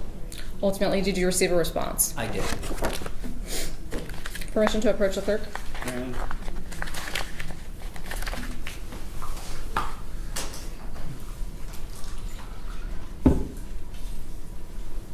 Permission to approach the witness. I am approaching with what's been pre-marked as State's Exhibit A through T. Can you please take a look? What do you see there? My initials and the date.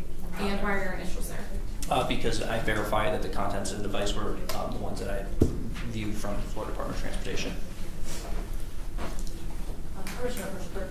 Granted.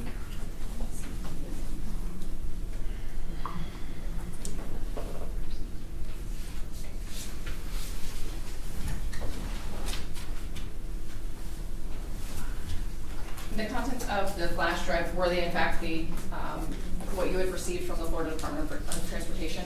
Yes, they were videos from the Florida Department of Transportation. And I'm handing copies to defense counsel.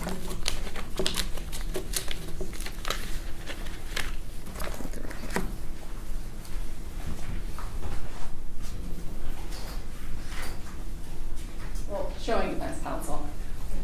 What's been pre-marked as states 11A, B, and C.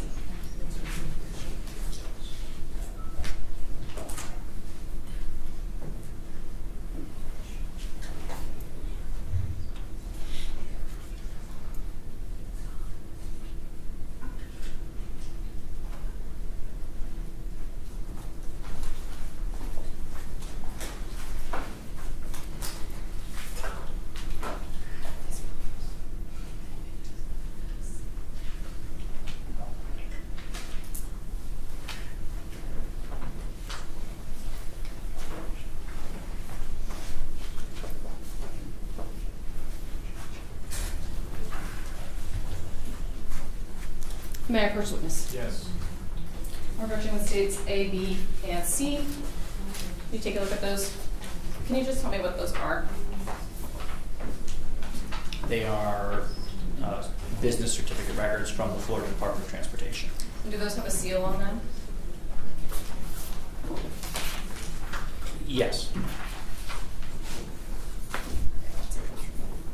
And are, to your knowledge, are these associated with the files that are on that flash drive that we looked at? Yes, to my knowledge, those are for those files. At this time, the state would seek to move into evidence based on the business record exception, the flash drive that states A10A through T, and the record certification 11A, B, and C. Can you approach the bench with what you have in your hand? Yes, Your Honor.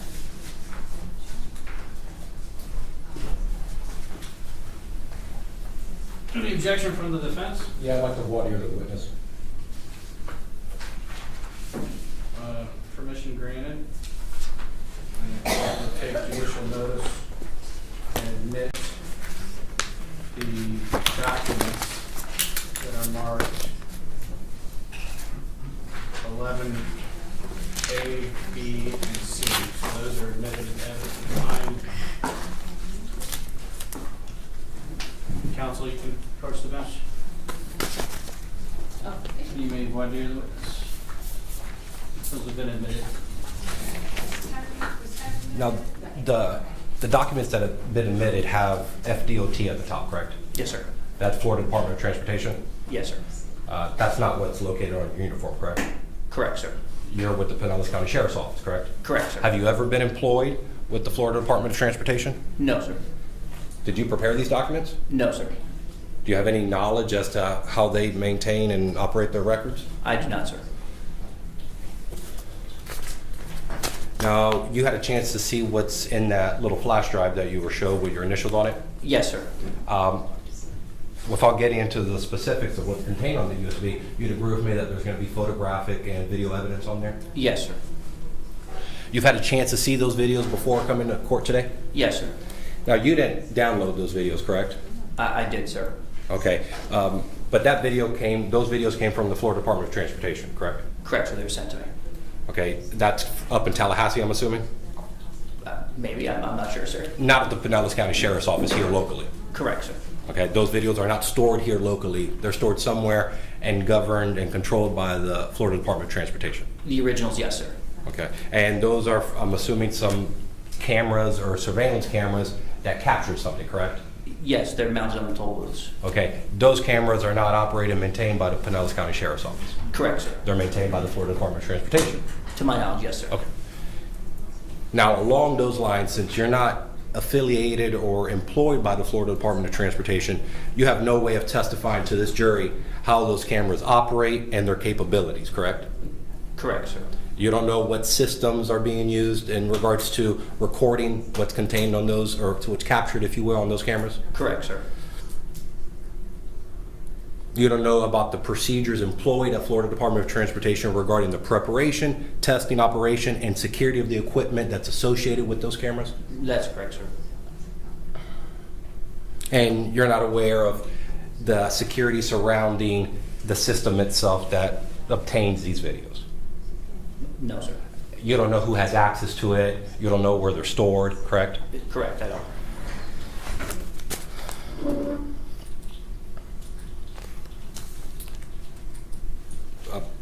Based upon the voir dire, the defense objects to the entry, the admissibility of these evidence based upon the factors laid out in the silent witness theory according to the case law that I have present before me. And I can approach.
So I already admitted 11, I believe, in its entirety, and that exhibit, the thumb drive is number what? 10, it's Right. 10, A13. It's admitted over the defense objection.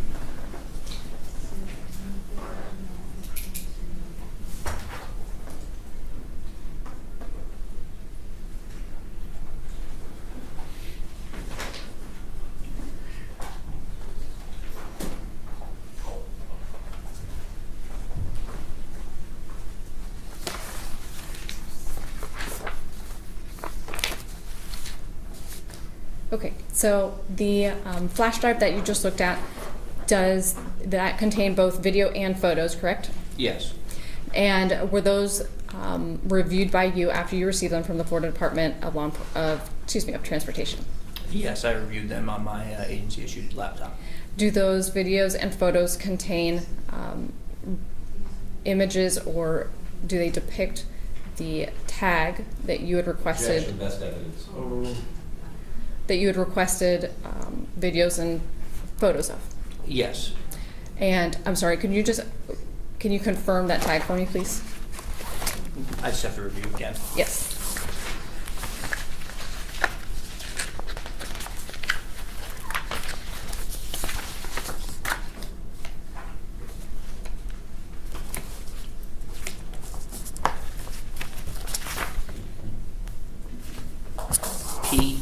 PIHN22. Thank you. Now, when you made that request, did you make a request for specific locations, or how did you make that request? For specific locations as they pertain to Fort De Soto. And what specific locations? There are 3 toll booths located down there. One as you exit St. Pete Beach going eastbound. There's another one that is as you enter the Bayway westbound from St. Petersburg, and a third that captures southbound on the Bayway prior to the bridge before Fort De Soto's boat ramp. I'm approaching defense counsel with 9A, B, and C copies. May I approach the clerk? You may. May I approach the witness? Yes, you may. Thank you. All right, I'm handing you what's been pre-marked as 9A, B, and C. Can you please take a look at these photos?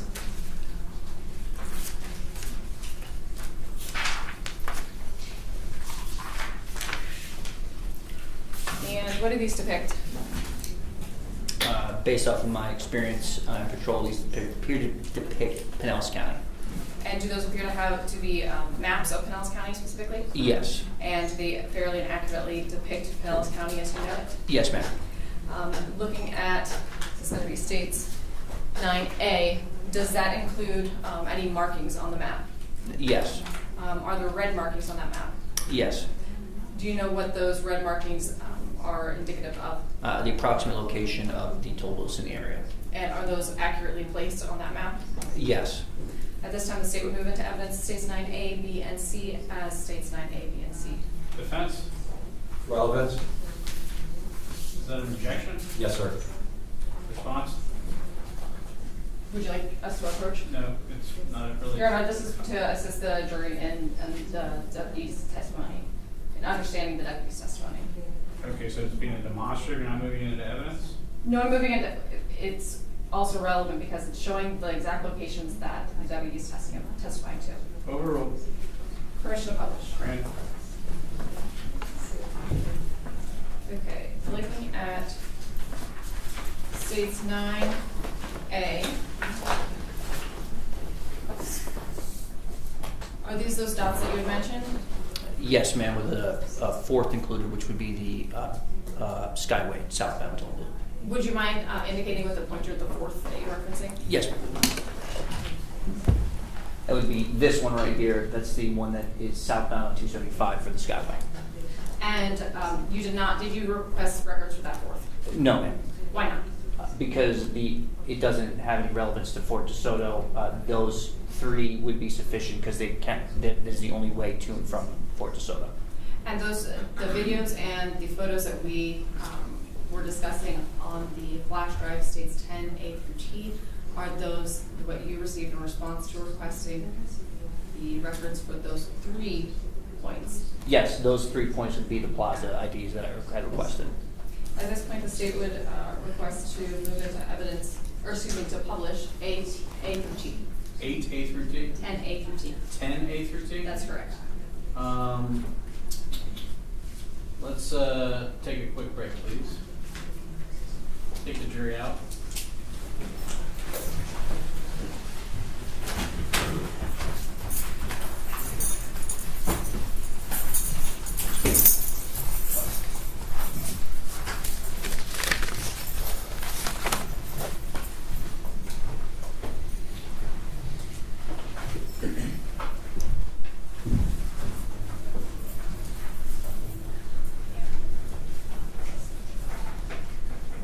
Your Honor, the jury's out of the hearing of the court. Thank you. And the witness will step back and go to the witness room.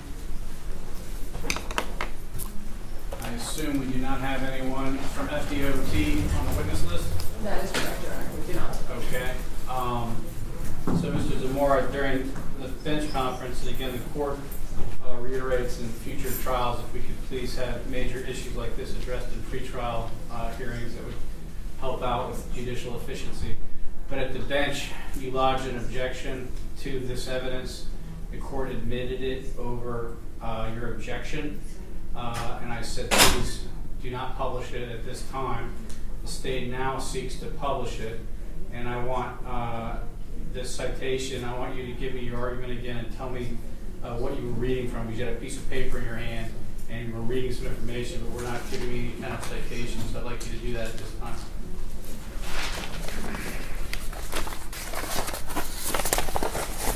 I have copies for Your Honor and the state. Yes, please.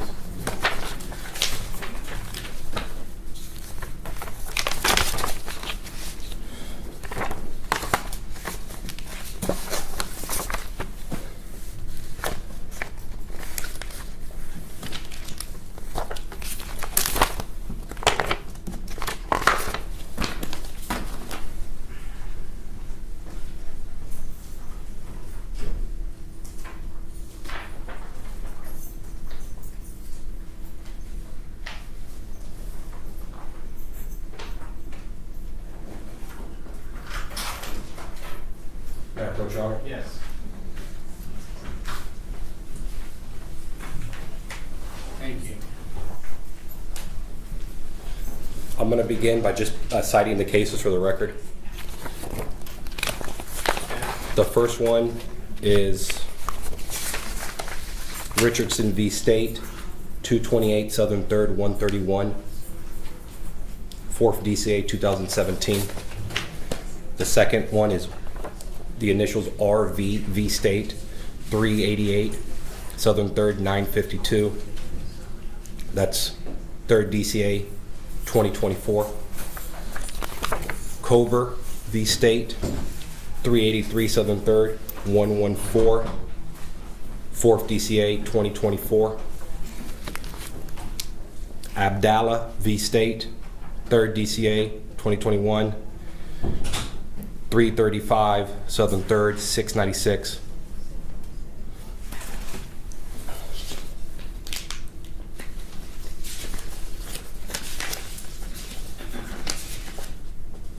If I may direct your attention to the Richardson case, and everyone's attention, state as well. Page 4, bottom paragraph. There are two types of authentication methods for admitting videotapes: through pictorial testimony and through the silent witness theory. They're citing Wagner, which is the seminal case dealing with silent witness. As we have explained, relying on cases from other jurisdictions as well as treatises on evidence, the First District concluded that the videotape was admissible. Court applied the silent witness theory explained in John Henry Wigmore, 3 Evidence and Trials at Common Law. I'm going to skip down after that long paragraph. Most importantly, the Wagner court held that the silent witness theory can be used when the trial judge determined it is to be reliable after having considered the following evidence establishing the time and date of the photographic evidence. Court must consider any evidence of editing or tampering, the operating condition and capability of the equipment producing the photographic evidence as it relates to the accuracy and reliability of the photographic product, the procedure employed as it relates to the preparation, testing, operation, and security of the equipment used to produce the photographic product, including the security of the product itself and testimony identifying the relevant participants depicted in the photographic evidence. At the other cases, for the sake of brevity, the other cases not only state the same thing, but reconfirm that these are the factors that have to be established by the proponent of video evidence before it could be authenticated. Obviously, when it comes to evidence, we have admissibility and we have authentication. The 90.803 subsection 6 regular business records exceptions applies to hearsay statements. We have a video here that doesn't contain any statements. That 90.803 cannot suffice to authenticate a videotape evidence because the court's clear there's only two ways you could do that: silent witness or somebody having a fair and accurate knowledge of the contents depicted in the video and the photograph, which is what we've been doing all day with the witnesses and the admission of the photograph. Do these pictures appear to be fair and accurate? They have personal knowledge of what's contained in them.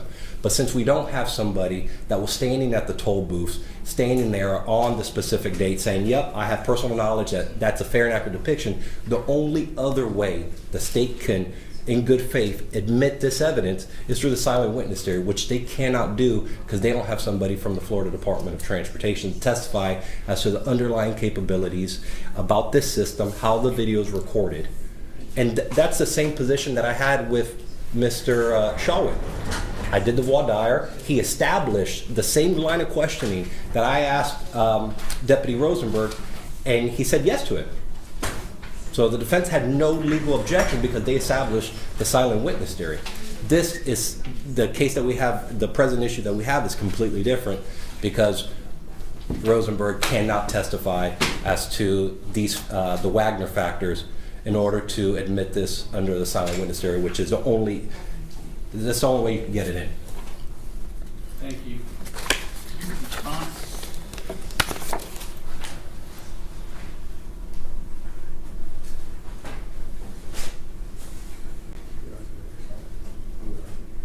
Your Honor, we would argue that based on the records that the certificate provided, that these are self-authenticating.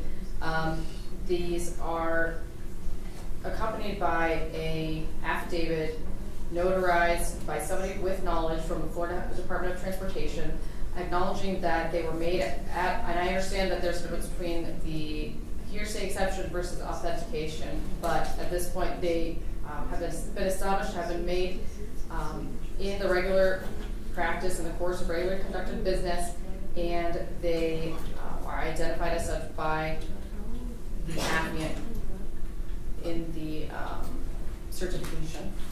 Mr. Zamora, any of the cases that you submitted to the court, do they deal with the video at issue being the product of coming from some government entity and being purportedly authenticated by that governmental entity with a affidavit submitted contemporaneously with them being introduced in trial? I'm assuming no, because you would have showed me that right away. I have one from a banking institution. Let me look at RV State, not off the top of my head, Your Honor. So there is no spotted cow on this issue? All right. And any rebuttal argument, and then I'll give you a definitive ruling. For the record, I'm really reconsidering my earlier ruling regarding admissibility. I was hoping we would try to bring this in through another witness so that we could make best use of our trial time today. But I'll hear your rebuttal argument, and I'll give you a definitive ruling. No, I have the Earhart in front of me. You have to have authentication, and you got to have admissibility. If this was a record from FDOT regarding their business records and documents, I have no leg to stand on because these records are coming in, but this is not a hearsay issue.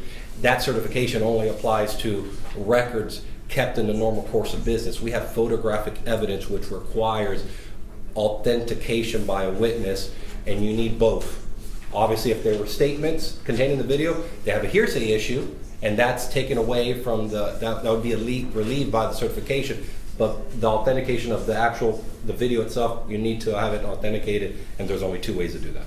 The court also has the document you were just referring to, Earhart, the 2024 edition, and the court will overrule the objection. The court finds that the evidence is authenticated through the affidavits, which comprise states 11A, B, and C. And your objection is preserved for the record, and obviously they're admissible as well, but the court will permit you obviously to make whatever argument you want, including with the witness, as to the weight the jury should give this evidence. Yes, sir. So once this person comes back in, or once we resume with this witness, how much longer do you have on direct? I would say I'm at least halfway through, if not more. Okay. And then who do you have after this witness? We've got Detective Payton, and then we have our vet ready to testify today, the forensic veterinarian. Okay. I would suggest putting the veterinarian on before. How long is Payton? So he's the digital forensic analyst. His direct, I have it at 21 questions, but some of it is sort of like a back and forth bouncing. It's more just like, these are the topics that we're getting. I think that he might end up being the last one of the day. We'll do our best. All right, let's bring in the jury. Does anyone need like a 5-minute comfort break before we bring in the jury? No, but I have a question. Yes. Exhibit 10, which is A through T. How am I labeling that as thumb drive? So the files are in each. Let's bring in the jury and we can deal with this offline on our break. Okay, that's fine. Thank you. Glad we have a jury.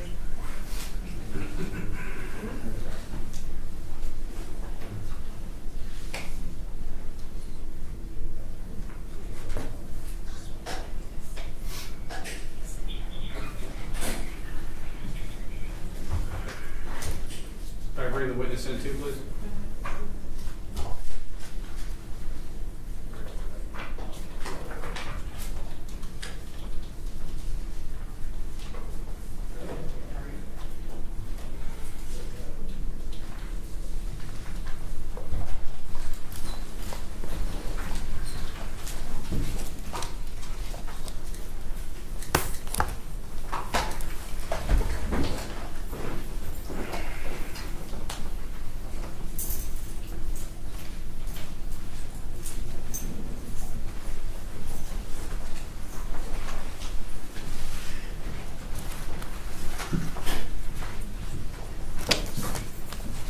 Your Honor, the jury is present, seated back in the jury box. All right. Beltran, you may resume. Thank you, Your Honor. May I publish states 10 APC? Yes, May I approach the clerk? you may.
I'm gonna wait on those.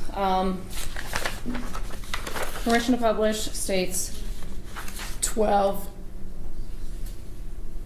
Yeah, states 12. What is that? That, oh, excuse me, I'm sorry. May I approach the witness? Yes. I'm showing defense counsel what's been pre-marked to states 12.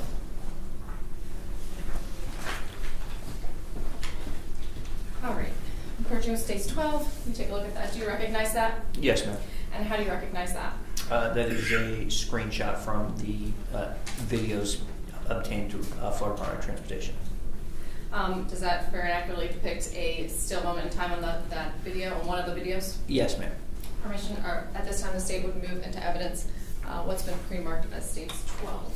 Defense? The same prior objection, Your Honor. Very good. There'll be a minute of objection for the rule. Permission to publish? Granted.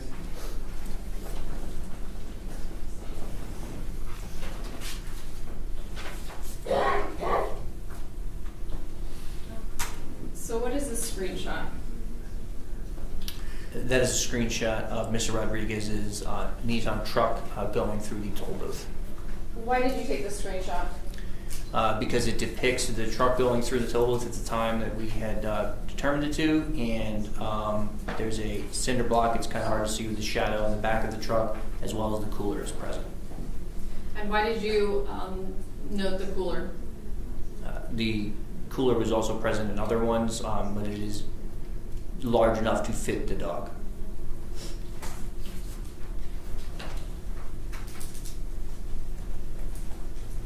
Permission to publish what's already been admitted, a 8I and 8J. Yes, granted. Looking at states 8I, what does this photo depict? That is the cooler. And where was this photo taken? That was at Mr. Rodriguez's home.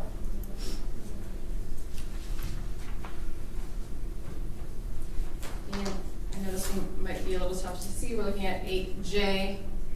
What is this a photo of? That is a still of my body-worn camera from the night of the interview. Mr. Rodriguez showing the bed of his truck.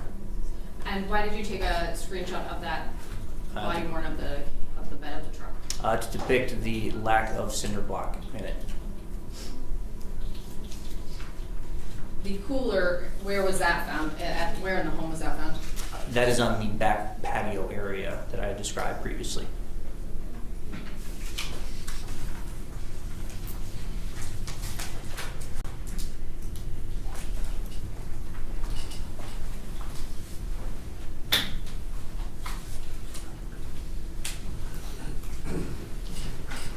Permission at this time, Your Honor, to reattempt to publish states 10A through T. Granted.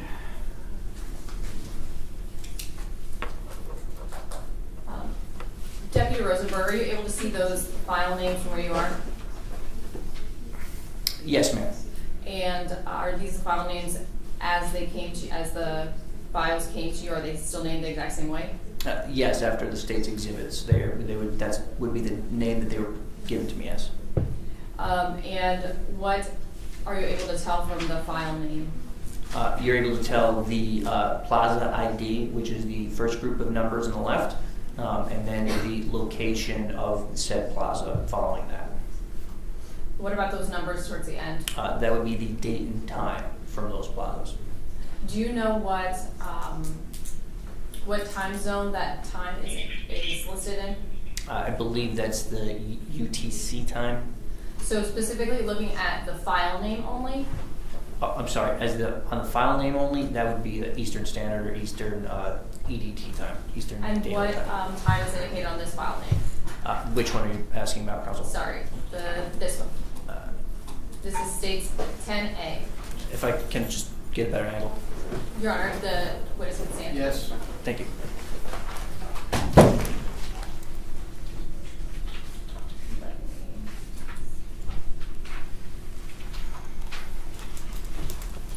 It's 7:30 in the morning.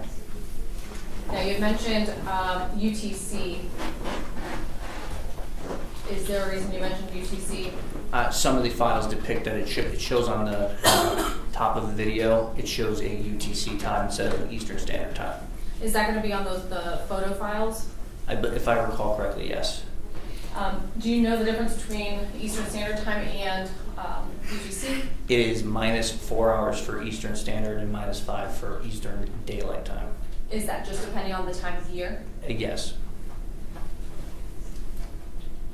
Publishing states 10A.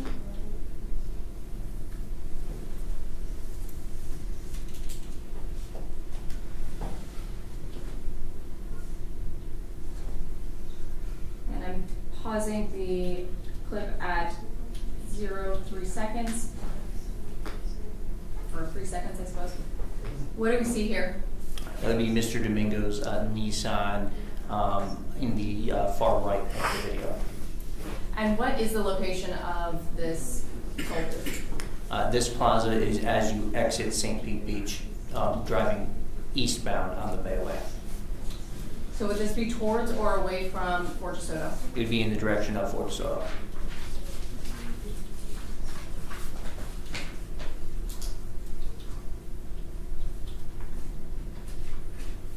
Looking at states exhibit B, the folder name states B and C.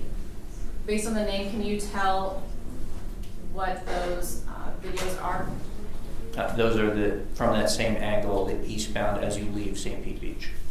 Would it be the same angle? Not the same angle, the same location of the toll booth. Do the toll booths, to your knowledge, have multiple cameras? Yes. Publishing states exhibit 10D. Based on the name, are you able to determine what camera this is coming from? That's the westbound toll booth as you enter the Bayway from St. Petersburg. And I misspoke, I apologize. Not what camera, but rather which toll booth. Now, is this the same where there are multiple cameras? Yes, each toll booth has multiple cameras. Publishing states 10D.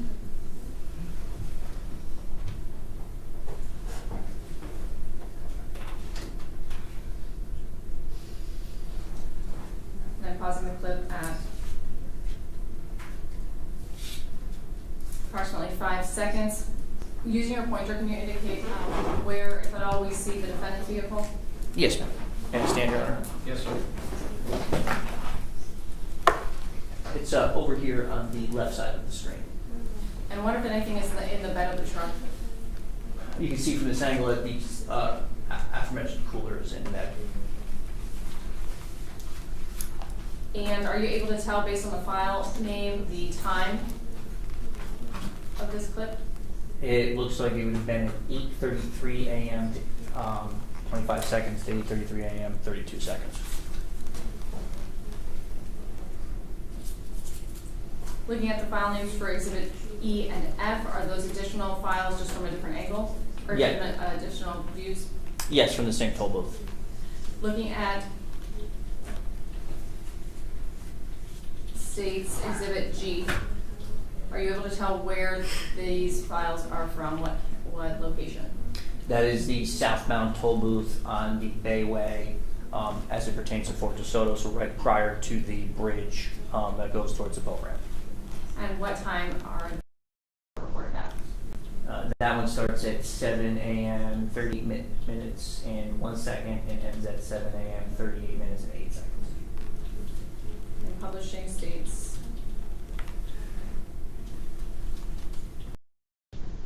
10G.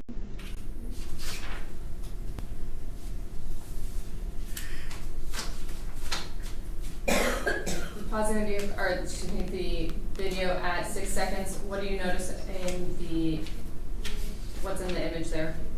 It's Mr. Rodriguez's vehicle. It appears to be occupied one time, and there is the cinder block there and the pool on that side.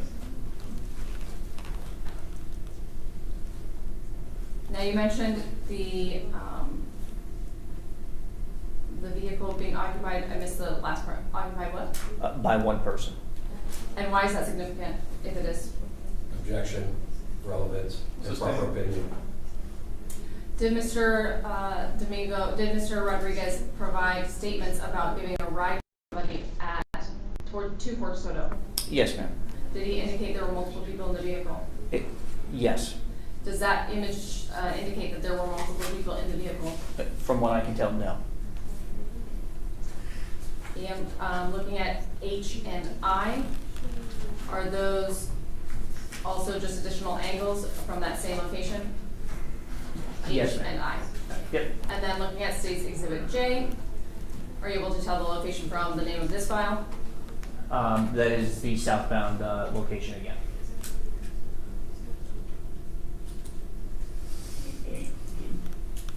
Publishing States 10J.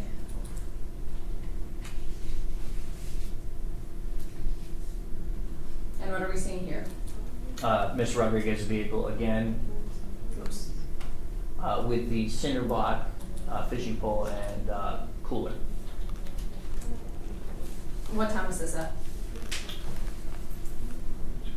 8:42 it starts at in 6 seconds and ends at 8:42 in 13 seconds.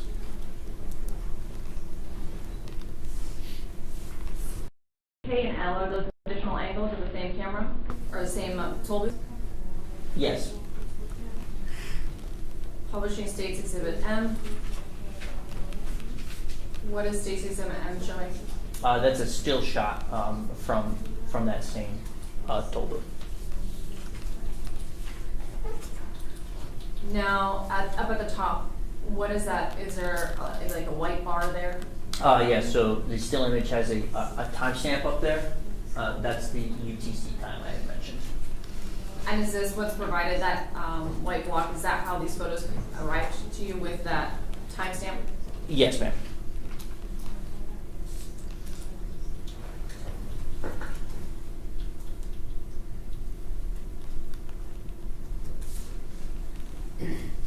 Are these additional photos from the same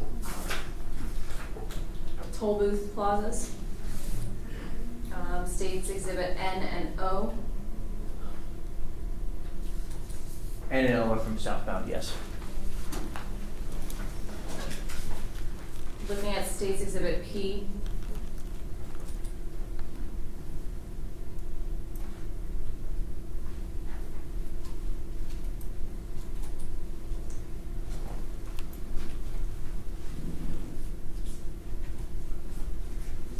What are we seeing here?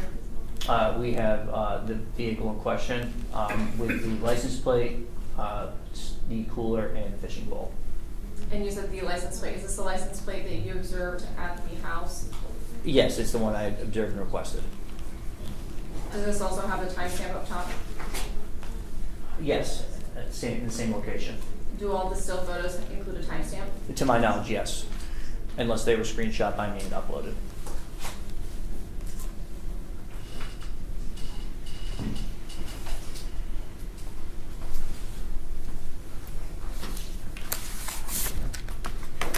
Did you also review any, are you aware of any cameras that the sheriff's office maintains near Fort De Soto? You can have a seat, sorry. Yes, we have cameras that capture entrance to the Fort De Soto. There's an old toll booth there. Now, did you take a look at those? Yes, I viewed those videos. And in analyzing those videos and taking a look at the ones that we've just observed along with the photos, what, if any, timeline were you able to establish? We did determine a timeline for Mr. Domingo's vehicle being in the area that day. And can you describe that in more detail, please? May I review my report? Please, go ahead.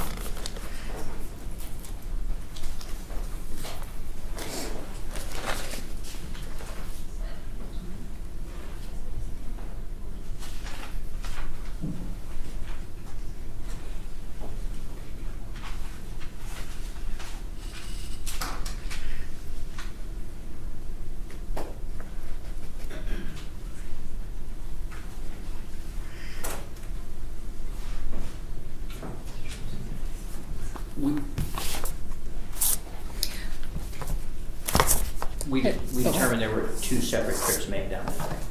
Can you explain those trips? There was one at approximately 7:30. We did not get a leave time for that from those toll booths, but there was another one later in the morning. What do you mean you didn't get any leave time? There was no time from the camera didn't capture him exiting. Do you have any knowledge of why that would be? To be honest, no. And what about the second trip that you mentioned? There was an additional trip shortly thereafter, and at that point, there was a time where he was observed on the FDOT camera and then exiting on the park camera. When you say FDOT, are you referring to Florida Department of Transportation? Yes. Now, based on your travel to the defendant's home and your travel to Fort De Soto, are you aware of how long it takes to drive from the defendant's home to Fort De Soto, more or less? Traffic depending could be anywhere from 30 to 40 minutes, if not longer.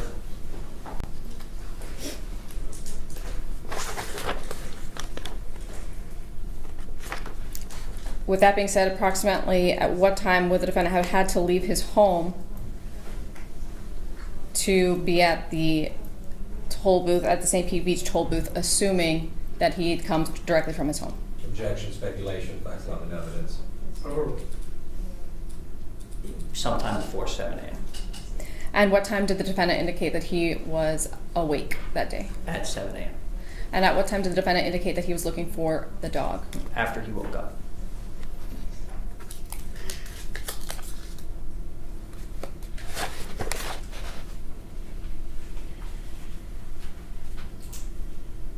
A moment to confirm. Yes.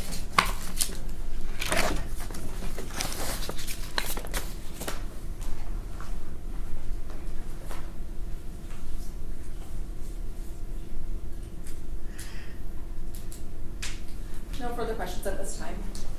Cross-examination? Yes, Your Honor.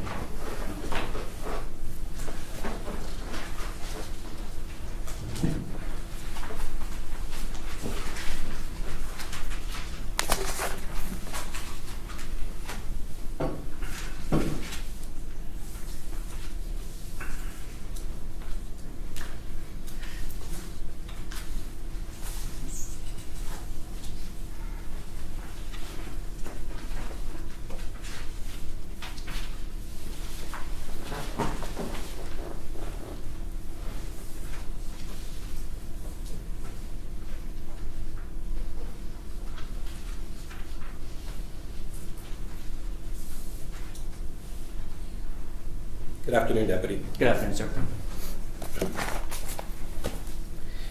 This was your first aggravated animal cruelty investigation, correct? Yes, sir. You've never done one of these before? Not prior to this, no, sir.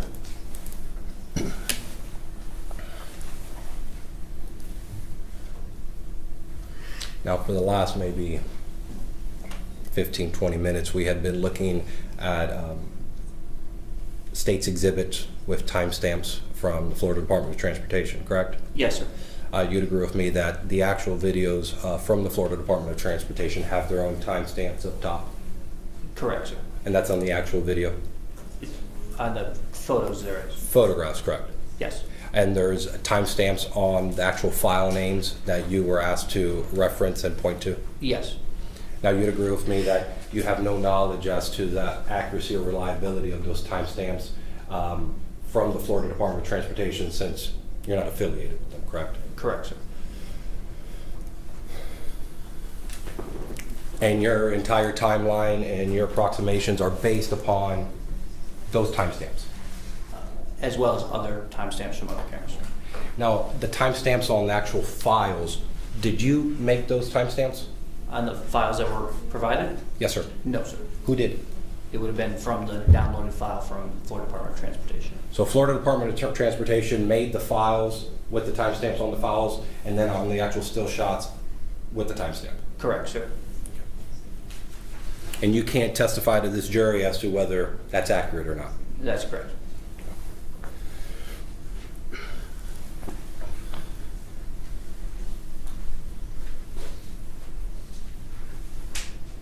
Let the record reflect, I'm showing you what has already been entered into evidence that states 9A.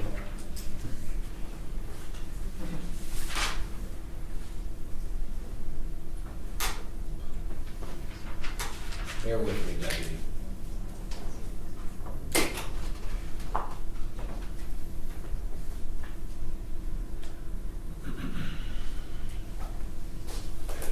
You still have that pointer? Yes.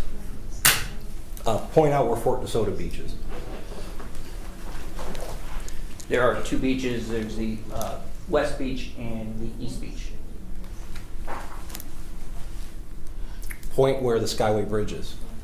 Approximately right here.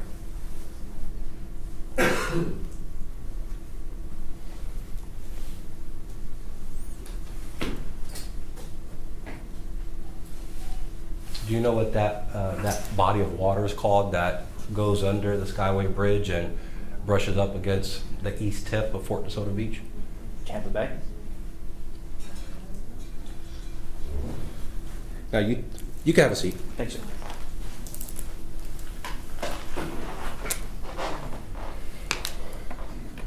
Do you do any fishing? Occasionally. You'd agree with me that there's tides coming in and out of that bay? To my knowledge, yes. Okay. Now, you testified on direct, you didn't need to see any other toll booth cameras because all you needed to focus on was on Fort De Soto Beach, correct? The entrance of Fort De Soto Park. Correct. Did you take into account in your investigation that the bag found in this case may have floated from somewhere else? No, sir. That didn't even cross your mind? No, sir. And that's why you didn't take a look at the toll booth at the Skyway Bridge? Correct, sir. To see if there was any trucks with coolers in their truck, in the bed of their truck? Correct. So we don't know what those videos show, if anything? Correct.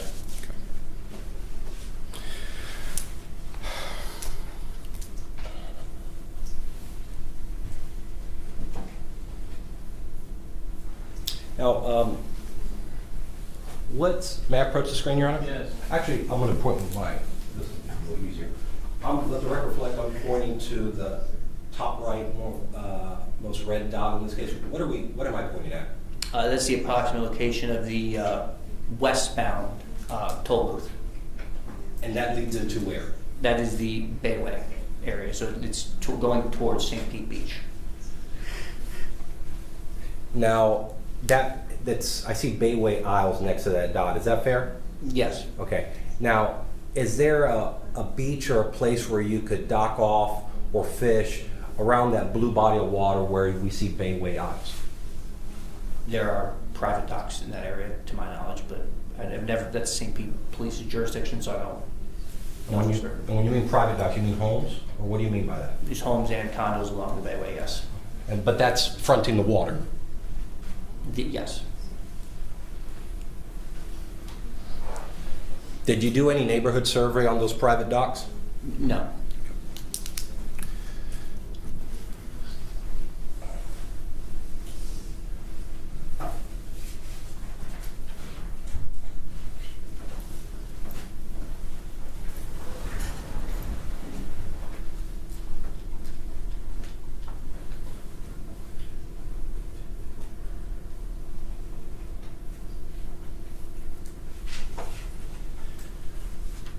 You had a conversation with my client, correct?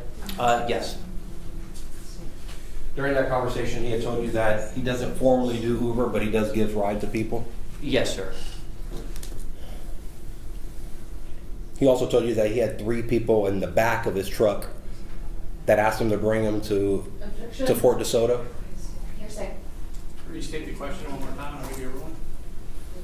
Your Honor, I asked him if it was true that the defendant had told him that he had told him that he had given a ride to 3 people on the bed of the in the back of his truck to Fort De Soto Park. And the objection is to hearsay? Hearsay based on facts, not on evidence. Overrule the objection. I would need you to review my report to confirm that. Would looking at your report refresh your recollection? Yes, sir. I want you to have you take a look at your report, look up at me. That's going to let me know that your memory's been refreshed, and I'll proceed to ask you a question. Thank you, sir.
You have a chance to review it? Yes, sir. He did in fact tell you that he had given a ride to 3 people to Fort De Soto Park that day? Yes, sir. Bless you. Now with the state's graciousness, can they pull up exhibit 9? I believe it's on their 10. I apologize.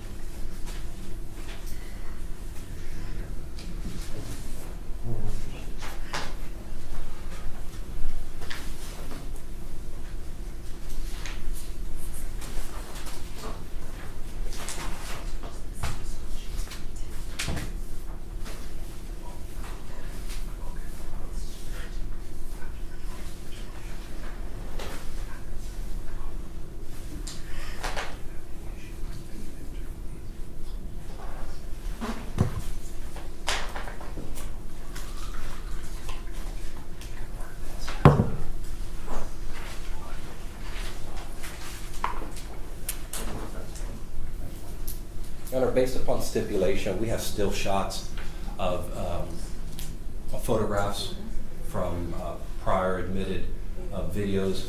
Based upon stipulation, the parties will enter this as defense one. Any objection? No, Your Honor. All right, and what is it? Still photographs. Has it been marked by the clerk? I can mark them, but no, it has not been How marked. many of them are there? I'm just going to introduce one. All right, Do you have so any please issues? hand whatever you want to the clerk for her to put an exhibit tab on it. And this will be defense one, and it's admitted as it will be now marked one.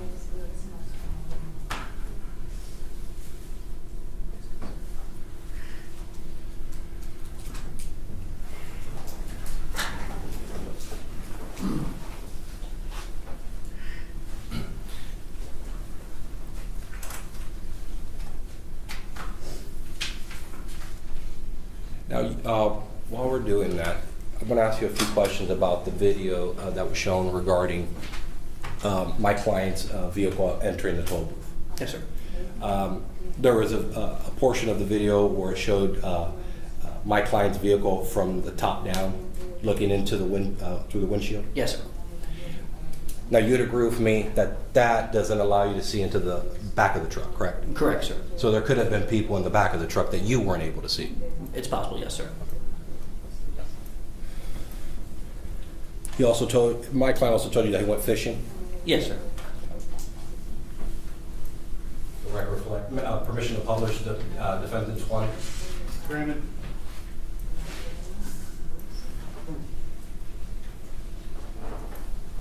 You see a fishing pole sticking out of the bed of his truck? Yes, sir. Did you take that into consideration during in your investigation? That he went fishing? Yeah. No, sir.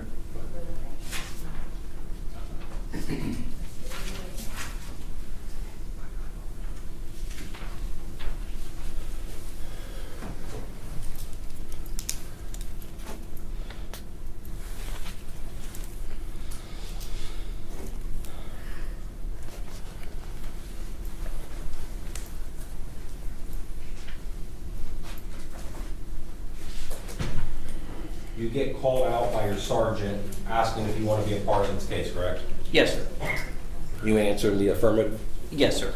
The first thing that you do is you go out to the scene. Yes, sir. You get there, there's already a deputy there from the sheriff's office. Correct, sir. There's a park ranger. It was an animal service representative there. Animal services representative. Is there anybody else that you come into contact with? My sergeant. How long were you there at the scene? I don't recall off the top of my head. It would have been at least an hour. You said you got there around like 6:30 in the evening? That's when I received the call at 6:30. Do you know what time you actually got to Fort De Soto Park, that east tip area? It would have been recorded with our call dispatch when I arrived on scene, but I don't recall off the top of my head. Did you conduct any interviews at the scene? No, sir.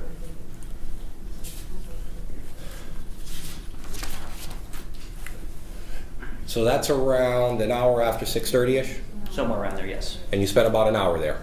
Approximately, maybe it could have been longer depending on how long CSI took. Do you know what time you left? I don't recall, no. What time did your shift end that day? 7 a.m. the next day. What did you do after that? After my shift was over? No, sir. After you left the scene? We would have attempted at that point to interview your client. Okay. Did you make an attempt? Yes. And what time was that? Approximately 10 o'clock, 10 or 11, somewhere around there. In the evening? Yes, sir. Okay. That's the first time you went to the house? I believe so, yes. Okay. When was the second time you went to the house? It would have been the next, shortly after midnight, so it would have been the next day, technically. You can't tell us what time that was? It would have been recorded on my body cam. I believe it was shortly after midnight. Now, is that the same time that you testified to regarding your conversation with my client?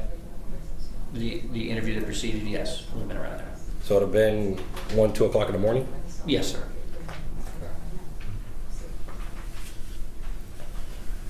And you're with Deputy Munoz, who was helping you translate. Yes, sir. You don't speak Spanish? I speak a little, but not fluent. Okay. Un poquito? Un poquito.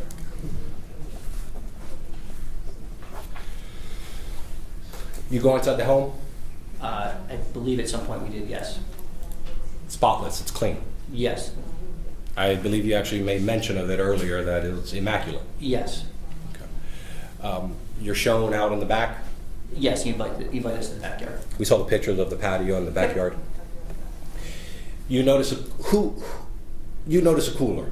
Yes. Okay. Did you ask for it to be opened? Yes. What'd you see when it was opened? It had beer and ice in it. Okay. Did it smell funny? No. Did it smell like anything rotten? No, sir. Okay. Did you attempt to smell it? Not that I recall. You made mention that the cooler must have been big enough to fit the dog. Approximately, yes. I'm sure you got a tape measure and you measured the cooler. No, sir. Okay. You never tape measured the dog either? I did not, sir, no.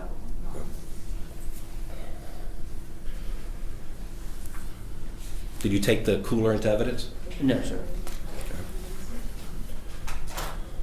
But you did take a trash bag, a roll of trash bags into evidence. Yes, it was provided. Okay, and those were fresh trash bags? Yes. Still in the roll? Yes. Did they appear like any special type of trash bag or something that anybody could get at a Publix or a Walmart? Your typical clear trash bag. Okay. But you didn't take the cooler? No, sir. Okay. You didn't swab it for any DNA? No, sir. You didn't swab it for any dog particles? Correct, sir. That would have been important. No? It's a possibility, sir. I'm not asking if it's possible, I'm asking you if it was important. If there were items observed to be relevant, yes. Okay.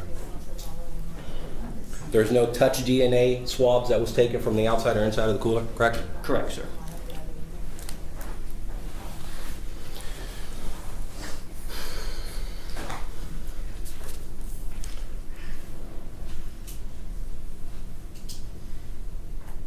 My client was cordial to you? Yes, sir. Okay.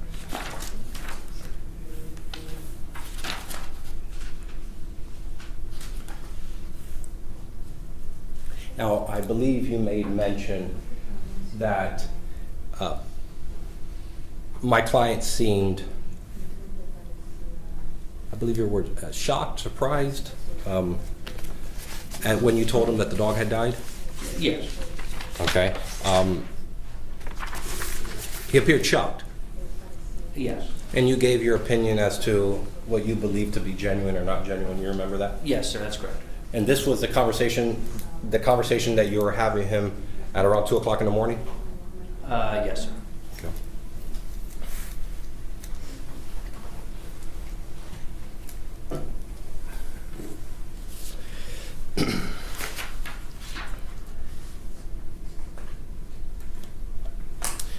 You have a chance to speak with my client, correct? Yes, sir. What did you do after that conversation? After speaking with your client, Yes, sir. a determination was made on whether or not there was going to be an arrest. Okay. Did you arrest him? Yes, sir. Now, you made the arrest and you hadn't seen any surveillance, correct? I had observed images from another camera system. And that was before you spoke with him? Yes, sir. You didn't see any other cameras? Just the ones I spoke of there. You didn't determine cause of death when you arrested my client, correct? Correct. That's important in a case like this? It could be. It could be. Yes. You weren't able to determine cruelty was inflicted on the dog by my client? Objection. Calls for it's a question that's for the jury. Sustain. So your entire investigation was you go to East Tip, correct? Correct. You meet with a deputy that got there first, you're with your sergeant and animal control, correct? Yes, sir. After that, you review photographs of the toll booths? Not of the toll booths of another camera system. Okay, and then you go speak to my client? After speaking with everybody on scene there, yes. You didn't do anything else? Correct. Regarding your investigation. Correct. Now, you'd agree with me your investigation didn't stop at the arrest, correct? Correct. You've done additional stuff. Yes, sir. Like what? Like the Florida Department of Transportation camera request to further put to place the client there.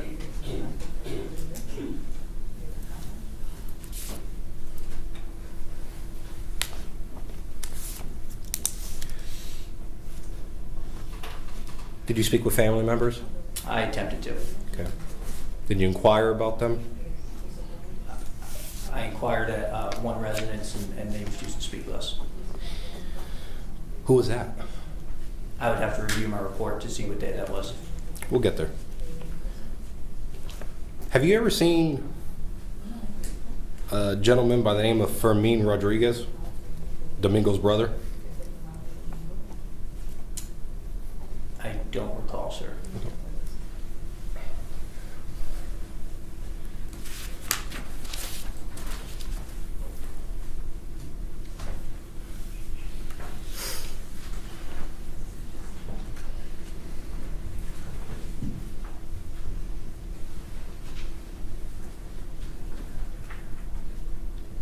You mentioned that the bag was collected and sent for testing.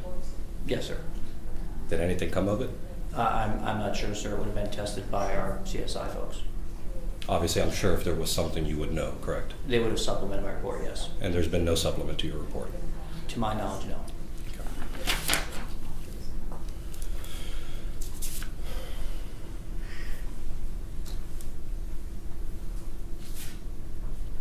And there was nothing found in my client's home that would be relevant to this case?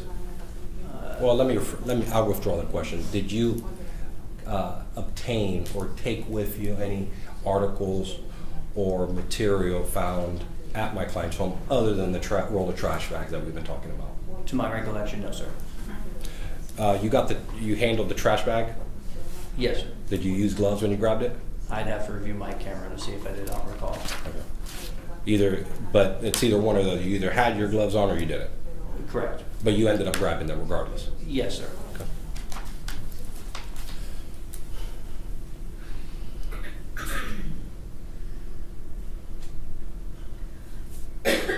When you arrived on the scene, the body of the dog was already taken from the water? Yes, sir.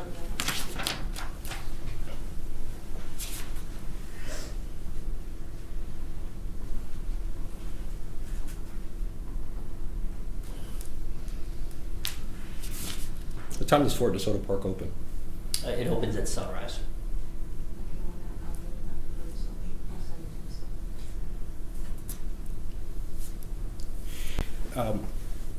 You've seen multiple videos regarding the toll booth, the entrance and the exit of the toll booths for Fort De Soto Park? Yes, yes, sir. You'd agree with me that there's other vehicles Yes, sir. in that video? Yes, sir. Was there any attempt to identify the license plates of those vehicles and inquire about those individuals? No, sir. Why not? It wasn't relevant to the investigation. It wasn't relevant to Domingo Rodriguez's investigation, correct? Correct.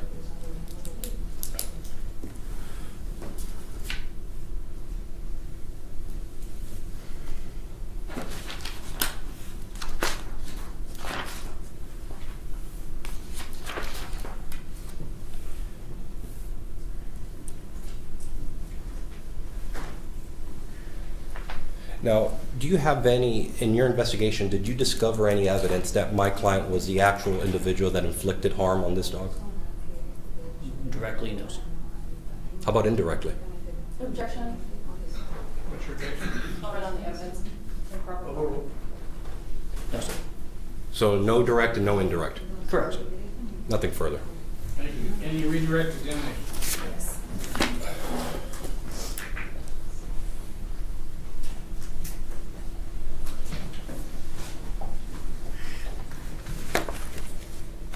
Okay. Detective Rosenberg, before we were talking about some dates and days of the week. I think you had mentioned that May 11th might have been a Friday. Is it possible that that was a Saturday? Yes. Objection leading. Now,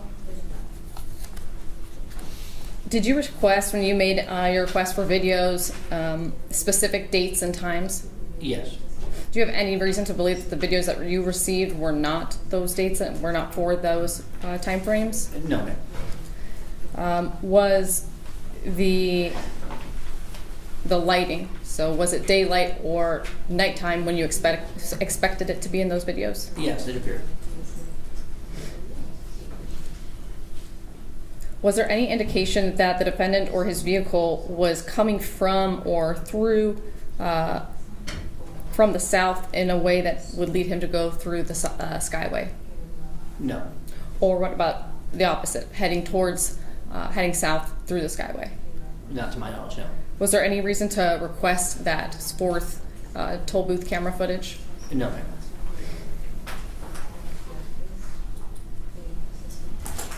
In fact, what was the defendant's statement as far as where he came from when going to and from Fort De Soto? He admitted to being down But did he come from somewhere? from his home. And his home, to be clear, is nowhere near the Skyway, correct? Correct, ma'am. Now, did your investigation include canvassing for cameras in the neighborhood? Yes, ma'am. Did you go to multiple neighborhoods or just one? Just the one around the defendant's address. Did you request that other deputies respond to other locations Yes. to canvass for cameras? Yes, ma'am. Did you speak with witnesses during your canvass? By phone, if I remember correctly. Did you attempt to make contact with neighbors? Yes. How so? Knocking on their door. Unfortunately, 2 o'clock in the morning for night shift we usually don't get many answers. And if they don't answer, is there something that you do in order to see if they will reach out? We leave a business card with the case number and asking them to call. And if they do call back, do you document that? Yes. Now, defense counsel had asked you about the DNA on the cooler, about testing for it. At the time that you learn of the cooler, how many days is that after the dog is adopted? Approximately 3. How many days is that after? Would that make it about 2.5 days from the time that the dog is reported or is supposedly missing to learning about the cooler's relevance? Yes. At that point, is there any concern as far as the viability, just based on your training and experience, of DNA samples from an object that's been sitting for several days? Yes, based on the timeline and also the fact that the cooler was found to be stored outside and stored when it was transported. Improper opinion. Overruled. Because it was stored outside, and my training experience is that anything on the outside of a cooler is not applicable.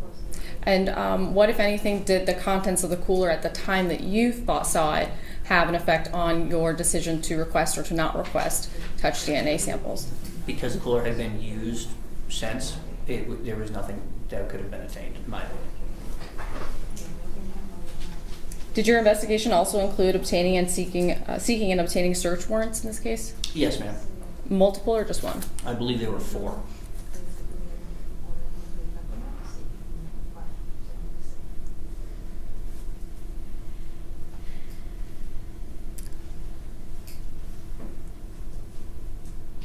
Did you have any reason to believe that any other vehicle passing through the toll booth cameras or any other cameras in the area had Domingo's dead dog, Mr. Rodriguez's dead dog, in the cooler? No, ma'am. Did that have any effect on your looking or lack thereof in other people's coolers? It wasn't relevant for us. A moment to confer. Yeah. No further questions. Thank you. Please sit down. You're subject to recall. Your Honor, Yes? I have that was an extensive redirect. I think it covered a lot. That wasn't on my cross. I have some recross. No, thank you. Sir, you can sit down. Thank you, Your Honor. You may case in chief if you wish to do so. Yes, sir. All right, call your next witness, please. Yes, Your Honor. Our next witness is Dr. Elizabeth Perman. Bring in Dr. Fermin. And folks, we're going to take a break right about 4 o'clock, and we're going to get started with this next witness.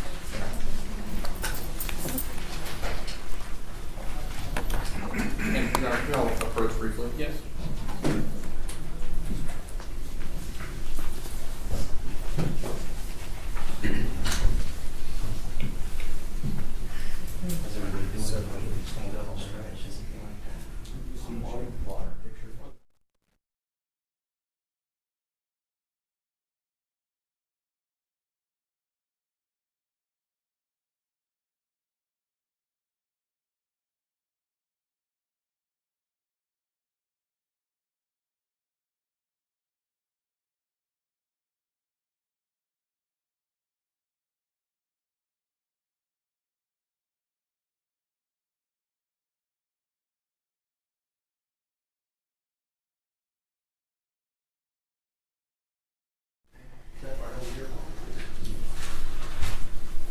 Standing right here, facing down, raise your right hand, repeat the oath. Do you swear or affirm the evidence you're about to give will be the truth, the whole truth, and nothing but the truth? I do. Thank you. Come on over here, make yourself comfortable, speak in a loud, clear voice, please. Thank you.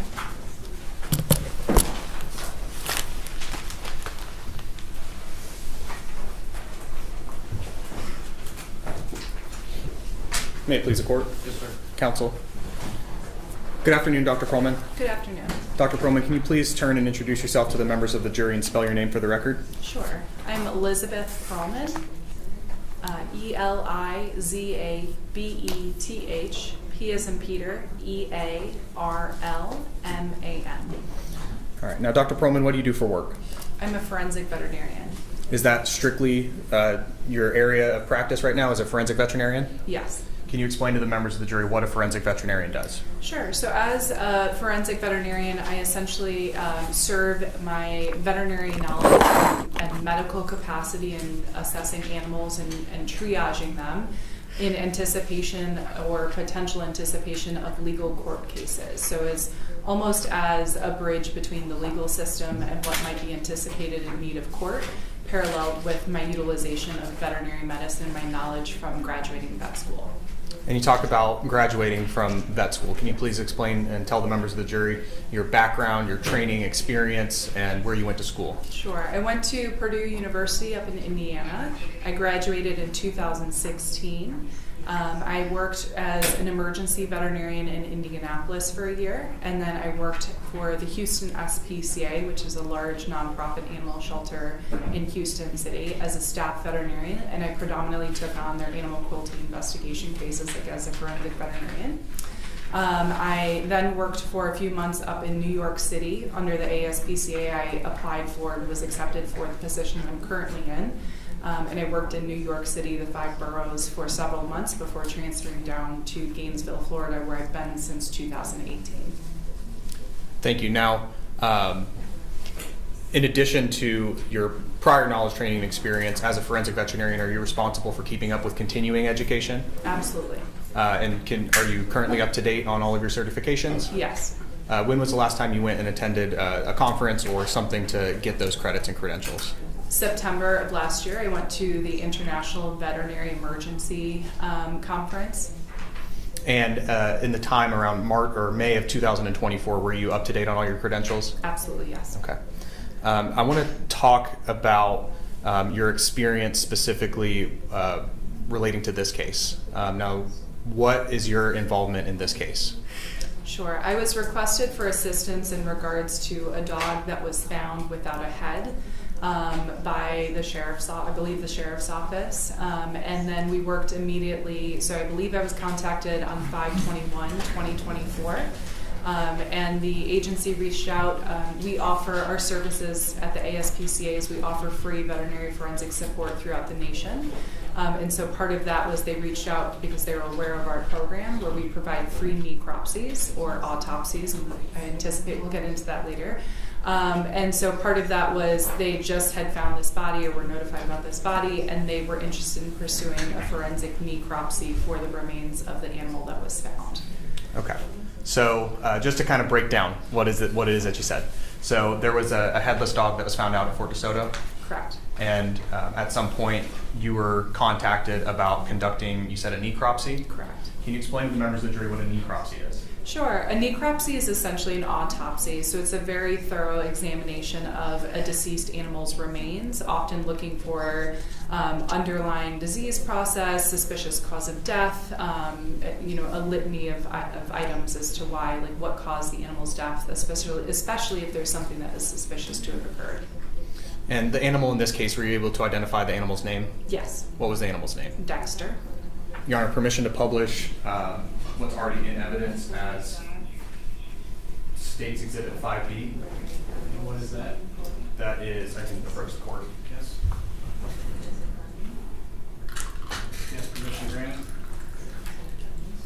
Now, Dr. Perman, I'm going to put up on the screen a picture of that headless dog. Sure. And ask if you recognize it. Do you recognize that dog? Yes. Did you conduct a necropsy on this case? It is. Is that Dexter? Yes.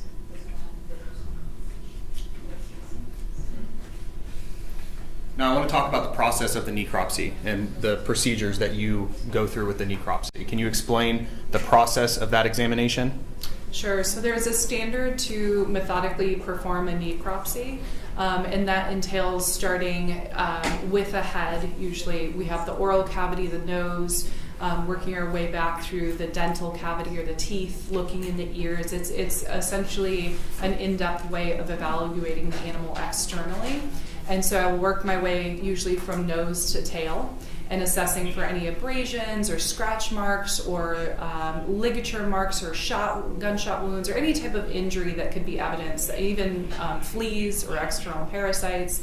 And then after I do the external examination, which is written documentation as well as photographic documentation, I'll then transfer the animal into our x-ray room where full body x-rays are obtained. So we will take x-rays to look for any broken bones, any foreign material, any additional information which might help it once we open up the body. So after we take those x-rays, they come back into our necropsy room, which is a designated secured laboratory space. And once I'm in there, I will go ahead and remove the pelt, which is essentially the skin. So if you think of a cowhide, I literally will reflect back all of that skin to look for any type of injury. So in humans, we're able to see bruising on the skin. But with animals, they have that fur that overlays it, which obstructs any potential injury, can potentially obstruct injury or bruising patterns. So we remove that whole pelt or that whole skin, and then I will go ahead and open them up internally to assess their internal organs individually. Okay, so just again, a lot of information. I'm going to break it down. So the first part of your examination is the exterior examination. Correct. With the skin on, right? Yes. And normally you go from nose to tail. In this case, you went from neck to tail. Correct. After that, you'll do the x-rays, or you'll send the animal to do the x-rays. Is that right? Yes. Do you yourself do the x-rays? I do as well. Okay. And so the x-rays are, like normal, trying to find broken bones, right? Correct. And then after that, you'll skin the animal, look for other evidence of injuries, because it's kind of hard to see with the fur and the skin on, right? Correct. And then after that, you'll do the internal examination. Yes. Okay. As a result of and you followed that process in this case? Absolutely. Now, as a result of your examination, did you reach any opinions in this case regarding Dexter? Yes. Was that opinion based off of sufficient facts or data from your examination? Yes. Are there reliable principles and methods associated with this type of examination? Absolutely. And did you apply those principles and methods reliably in this case? Yes. I want to ask you about your opinions on this case now. Our objection, voir dire. I'm sorry? Voir dire. Would you like an opportunity to voir dire the witness prior to the opinion testimony? I have outside the presence of the jury. What's that? I have. No, I'm saying you're asking right now to voir dire the witness prior to her rendering opinion testimony? Before her opinion comes out. Okay, take the jury out, please. This will be good time for a break. Yes, sure. Gentlemen, see your pads and pins off the chairs.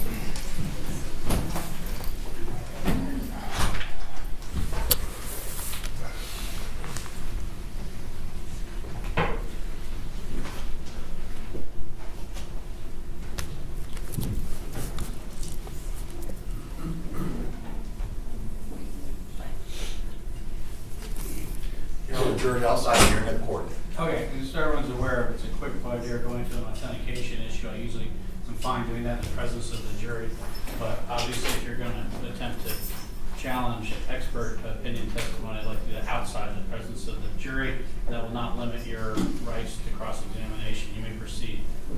Now, how is it exactly that Dexter's body came to you? Dexter's body came within a shipping cooler through FedEx with a tracking label that came to our facility. Was there any bones in the cervical or the vertebrae portion of Dexter that was missing? The whole head was missing, and the first cervical vertebrae, so the first neck bone of vertebrae of the neck. Now, there was another individual that conducted a different type of examination on Dexter, correct? An osteological examination? Correct. There was bones taken as part of that examination? It was after my necropsy that the bones were evaluated, yes. Understood. And now you're about to tell this jury an opinion that you reached in this case, correct? That I personally reached, yes. And that opinion is what?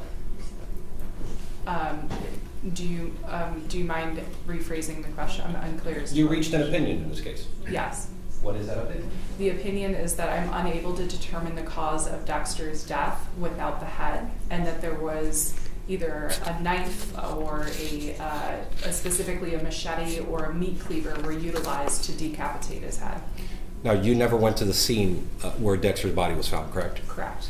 Now, you would agree with me that when it comes to forensic examinations like the ones you did in this case, it's actually very important to go to the scene and collect evidence. It can be helpful, yes. Okay. And that would have been helpful in this case, correct? Yes, it's not always practical. And in this case, you didn't have that opportunity. Correct. And now, when you were asked about the sufficient facts and the data, what, aside from the body itself, what other facts and data did you rely upon in order to reach this opinion? My necropsy procedure, the radiographic interpretation of the x-rays. Now, your prior experience, you've dealt with aggravated animal cruelty cases before, Yes, right? I have. The majority of them, if I'm mistaken, please correct me if I'm wrong, have to do with dogfighting cases? Testifying, yes. Okay. Have you ever been peer reviewed? Have you published any articles or literature that has been peer reviewed by other forensic veterinarians? I have no scientific publications. Now, has your analysis and your examination in this case, the procedures and rules that you followed, are those accepted in the community of forensic veterinarians? Absolutely. And you followed all those procedures? Yes, absolutely. What are facts, in regards to that procedure, what are facts that you need in order to render an opinion in this case, or to do a complete analysis? Sure. It includes everything that I've detailed. So photographic documentation of exterior of the animal. It includes written documentation of the exterior of the animal, full body x-rays, internal examination, removing the pelt, and then rendering ancillary testing if it's necessary or if it's deemed to be rewarding. Now, you never reviewed any police reports in this case? I don't recall. I have a list of documents that I reviewed in my report. If it's okay with everyone, I'd like for you to Sure. refer to that so we could know exactly what you relied upon in rendering this opinion. Not a problem. May I refresh my memory? You may. Let's do it this way. We're going to take a break for about 10 minutes. We're going to resume the direct examination, and you can let Mr. Newland know if there's anything specific that you're going to want to hear prior to requesting another voir dire of this witness. Otherwise, I think what I'm hearing is most of this it sounds like cross-examination. But you have a legal objection to this witness rendering an opinion as an expert before this jury at this time. Based upon her, she testified, my objection is based upon the general question, you relied upon sufficient facts and evidence in this case. I'm trying to discover and explore what those sufficient facts and evidence are. If I'm satisfied, then I would have an objection. Share that with Mr. Newland, what you would intend to do on an extended voir dire, which is kind of what we're getting into here. And if at the top, right before he asked her to testify as to her opinions in this case, if you still feel that you need additional voir dire, I'll entertain the request at that time, okay? Yes, sir. We recess for 10 minutes. All rise. Court is recessed by 10 minutes by the courtroom clock.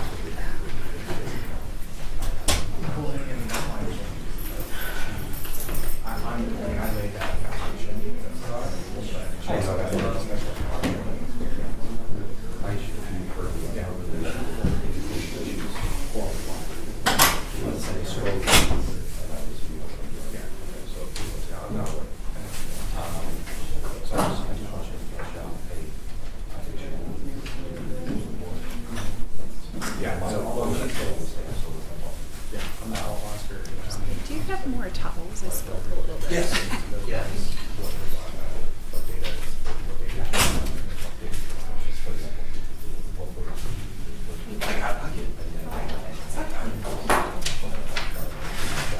It's a little overzealous. It's all right. Thank you.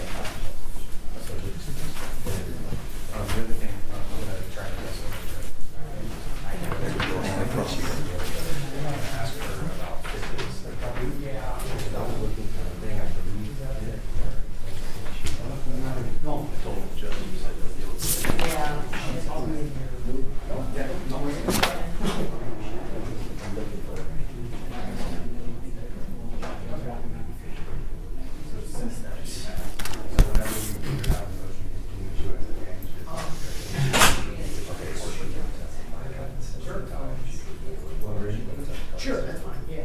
And so, mine. Both of them? You're saying, Yeah. Just want to make sure, just.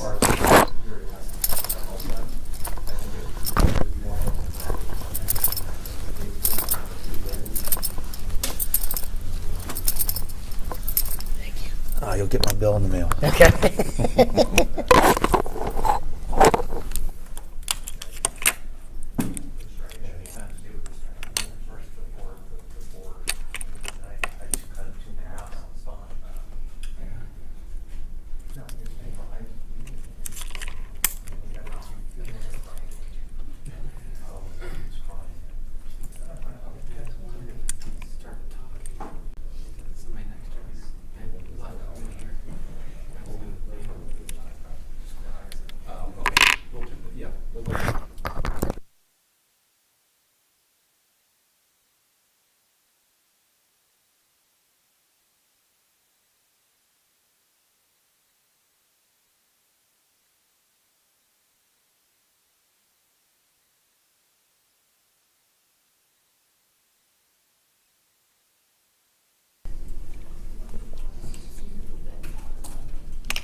It doesn't matter. Just one goes on the podium and one goes on. Okay. Okay. You're welcome.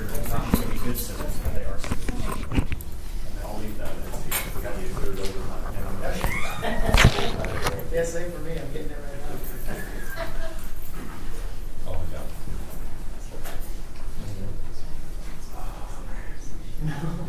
It's not a fun picture. No. Yeah. Friend.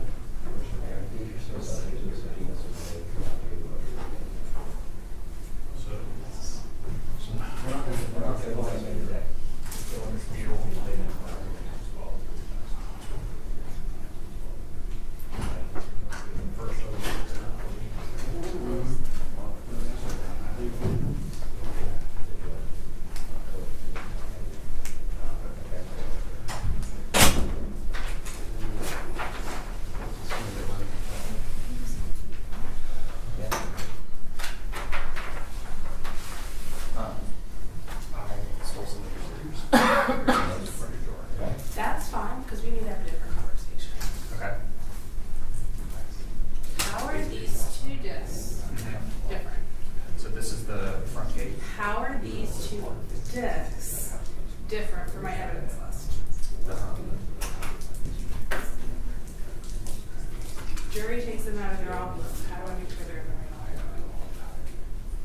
right There's an X. So I'm going to write in that it is DVDR with an X. With an X next to initials. With an And then this one would be No initials. DVDR with initials and With no a- X. I think that's how we did it. Okay. Yep. That's how you want to do it. Yes, ma'am.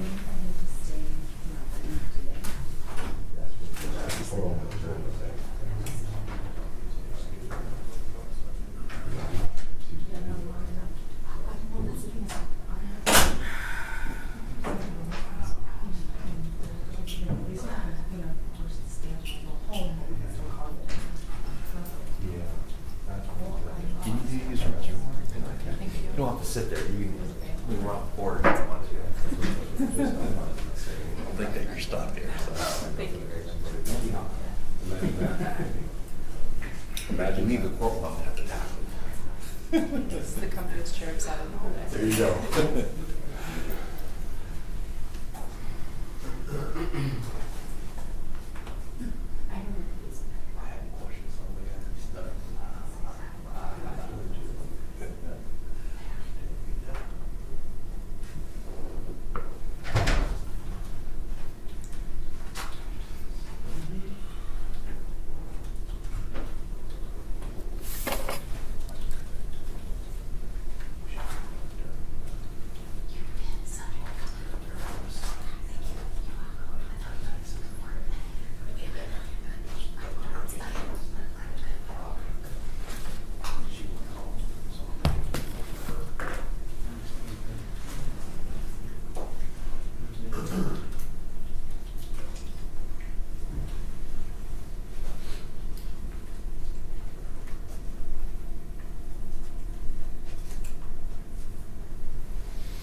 Court is back in session. Thank you. Be seated. One of the deputies informed me that a member of the jury advised that they were having a little issue with being distracted by the interpreters. I know you all are doing your very best, so just be mindful that to try to interpret it but not distract the jury. I know it's a very difficult task. Let's bring in the jury, please. Yes, Your Honor.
jury is present, seated, and the jury's on. All right, thank you. Welcome back, members of the jury. And so you may resume your examination. Yes, Your Honor. All right, now, Dr. Perlman, we were talking about, before we start talking about your opinions, I want to ask you a little bit more about your experience. So, have you conducted other necropsies before? Yes, About how many have you conducted? over 100. And in those prior necropsies, what sort of data do you rely on whenever you reach opinions in those cases? Sure. My gross findings, and what I mean is visually through trainings that I've undergone, I'm able to grossly identify what's normal and abnormal. If there's abnormal tissues, I will collect samples of them and submit the first something called histopathology, which is microscopic analysis of tissue under the microscope. That a veterinarian who's board certified to look under a microscope specifically at that architecture of the tissue will then render a professional opinion about that abnormality.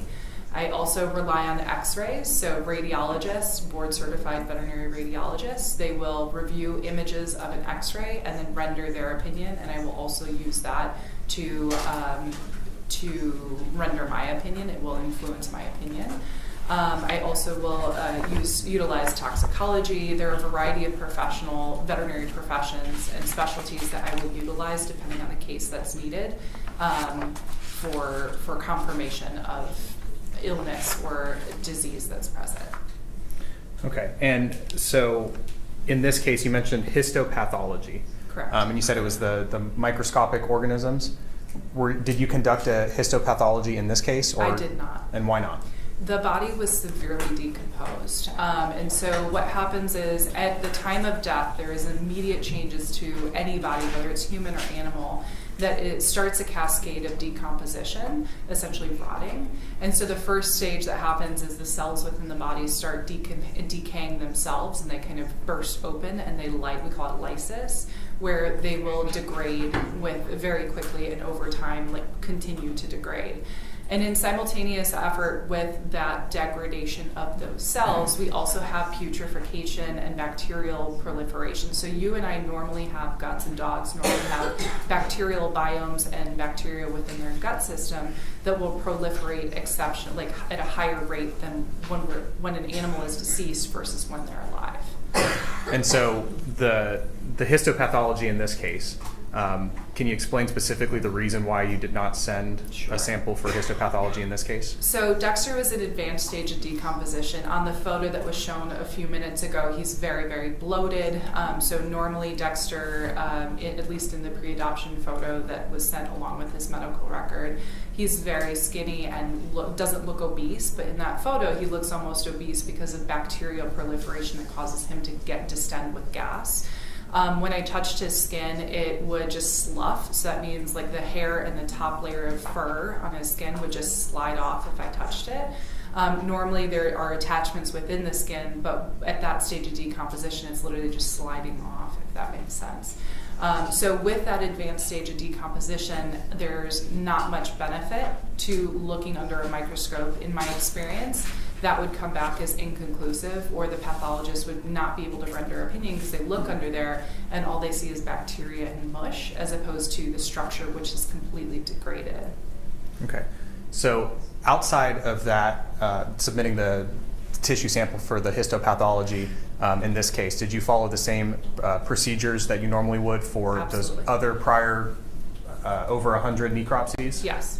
And then based on conducting your examination in this case, did you reach an opinion? Yes. Now I want to talk about your opinion in this case. Were you able to reach an opinion about Dexter's cause of death in this case? I reached the opinion that without the head, I'm unable to determine cause of death. I can tell you that he was decapitated by a human, or his head was completely removed by a human. It wasn't by an animal. And I'm unable to draw a determination that he was alive or deceased at the time of decapitation. Okay, so I just want to back that up a little bit and make sure that your testimony is clear. So just to be clear, were you able to determine a cause of death? No, not without the head. And that's my follow-up question. Whenever you're conducting a necropsy, is it important for you to have the whole animal in front of you? Absolutely. And so without having the head, how does that hinder your ability to reach a determination or an opinion on the cause of death in this case? Sure. So part of the necropsy, and again, we start at the nose and generally speaking, start at the nose and work our way to the tail. There are abnormalities that we can find that could potentially be in the head that would indicate what the cause of death. In evaluating his body of what was present, so the neck and lower down to the tail, there was no overt signs of death. There was no masses, there was no cardiac disease, like there were no heartworms present, there was no foreign body, like sometimes younger dogs might eat foreign material and it physically blocks their digestive system and they die from that. There was no obvious cause of death that was grossly visible with me looking at the dog in my experience in the last 10 plus years of being a veterinarian to be able to identify what killed this dog. Okay.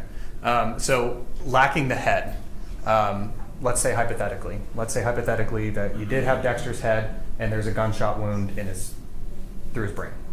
Would that change your opinion on potentially his cause of death? Absolutely. What's your objection? Outside the scope for opinion, improper. Overruled. So would that change your opinion on his cause of death potentially? Absolutely. And is that because you have the whole picture in front of you, not just from the neck down? Yes. Similar line of questioning. If there was blunt force trauma to Dexter's head and you had that in front of you, would that help you determine a cause of death? Absolutely. But because you don't have the head, you can't see if there's blunt force trauma, you can't determine the cause of death. Is that fair to say? That is correct. I want to talk now about Dexter's, the examination that you actually did. Whenever you conducted the examination, I know you said the external examination and the x-rays. That's what I'm going to kind of group those together. Whenever you did that examination on Dexter, did you find any evidence of broken bones? No. Did you find any evidence of bruising on Dexter's body? Not that I could grossly look, no. Outside of the neck, did you see any lacerations or cuts on Dexter's body? No. Did it look like he had been hit by a car? No. All things being the same, let's pretend that Dexter did have a head. Would he have died from any of these, broken bones or anything that was on the external examination that you conducted? If his head had been there and been normal, if he were hit by a car, there were findings that weren't present on Dexter that I would anticipate to see if he had been hit by a car and killed. That includes road rash or abrasion, so similar to when you're riding a bike and you skin your knee on asphalt. There was no evidence of any external injury associated with road rash. There were no broken bones, so there's a study that published that looked at the number one broken bone in dogs with motor vehicle accidents. There were no broken bones.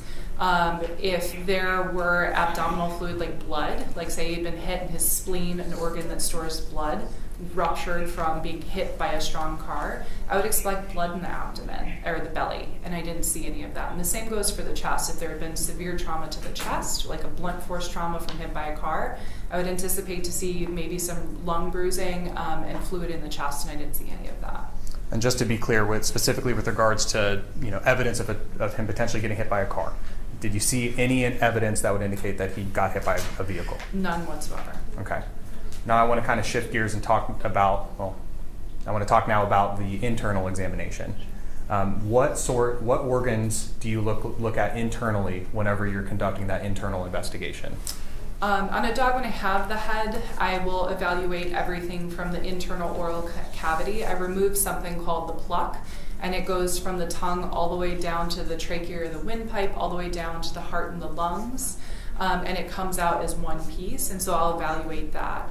Additionally, I will evaluate the brain, like remove the skull cap and evaluate the brain, but given that we don't have that for Dexter's case, I evaluated everything that was present. So right about here on the neck, I was able to remove the windpipe and evaluate that, all the way down to the heart and the lungs. The next step that I'll do is look through the abdominal or belly organs. So I looked through the liver, the stomach, the pancreas, the kidneys, the penis even, the bladder, any internal, or the adrenal glands, anything internal, all of those organs were evaluated.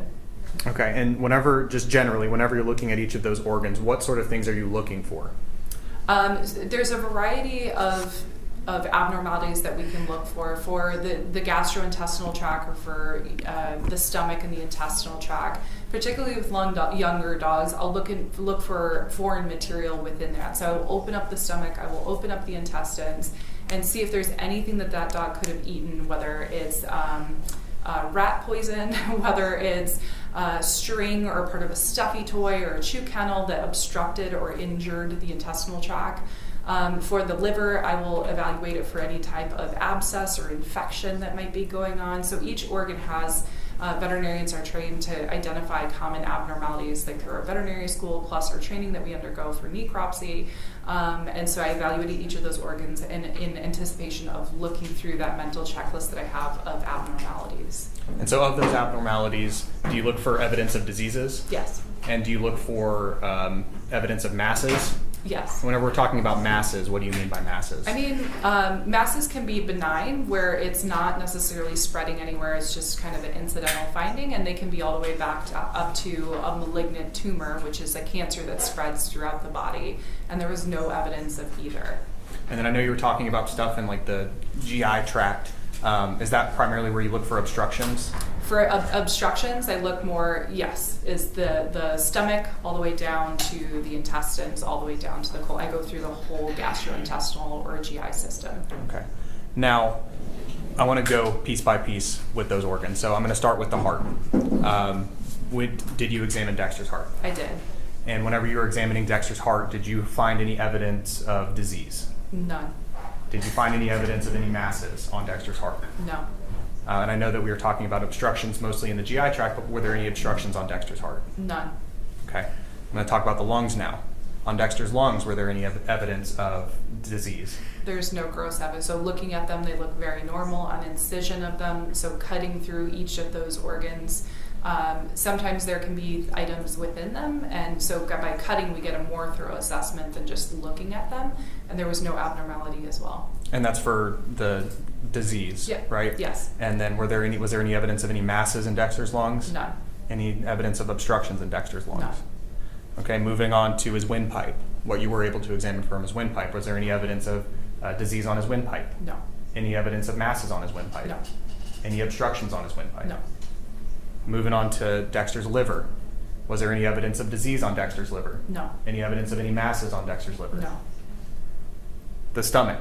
Any evidence of disease on Dexter's stomach? No. Any evidence of masses on Dexter's stomach? No. Any obstructions in Dexter's stomach? No.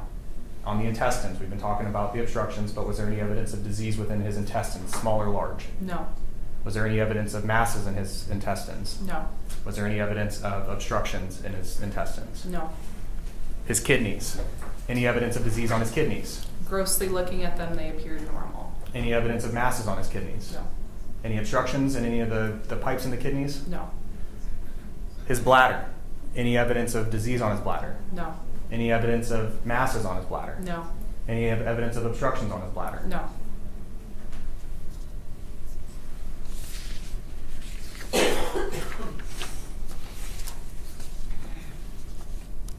Now, after that internal examination, is that the end of your necropsy? Collecting, yes, after internal examination, it is correct. My last part is always to remove the skull, specifically the brain. But given that the brain was not present, the head was not present in this case, that was not performed. Your Honor, before I go into this next line of questioning, may we approach? Yes.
All right.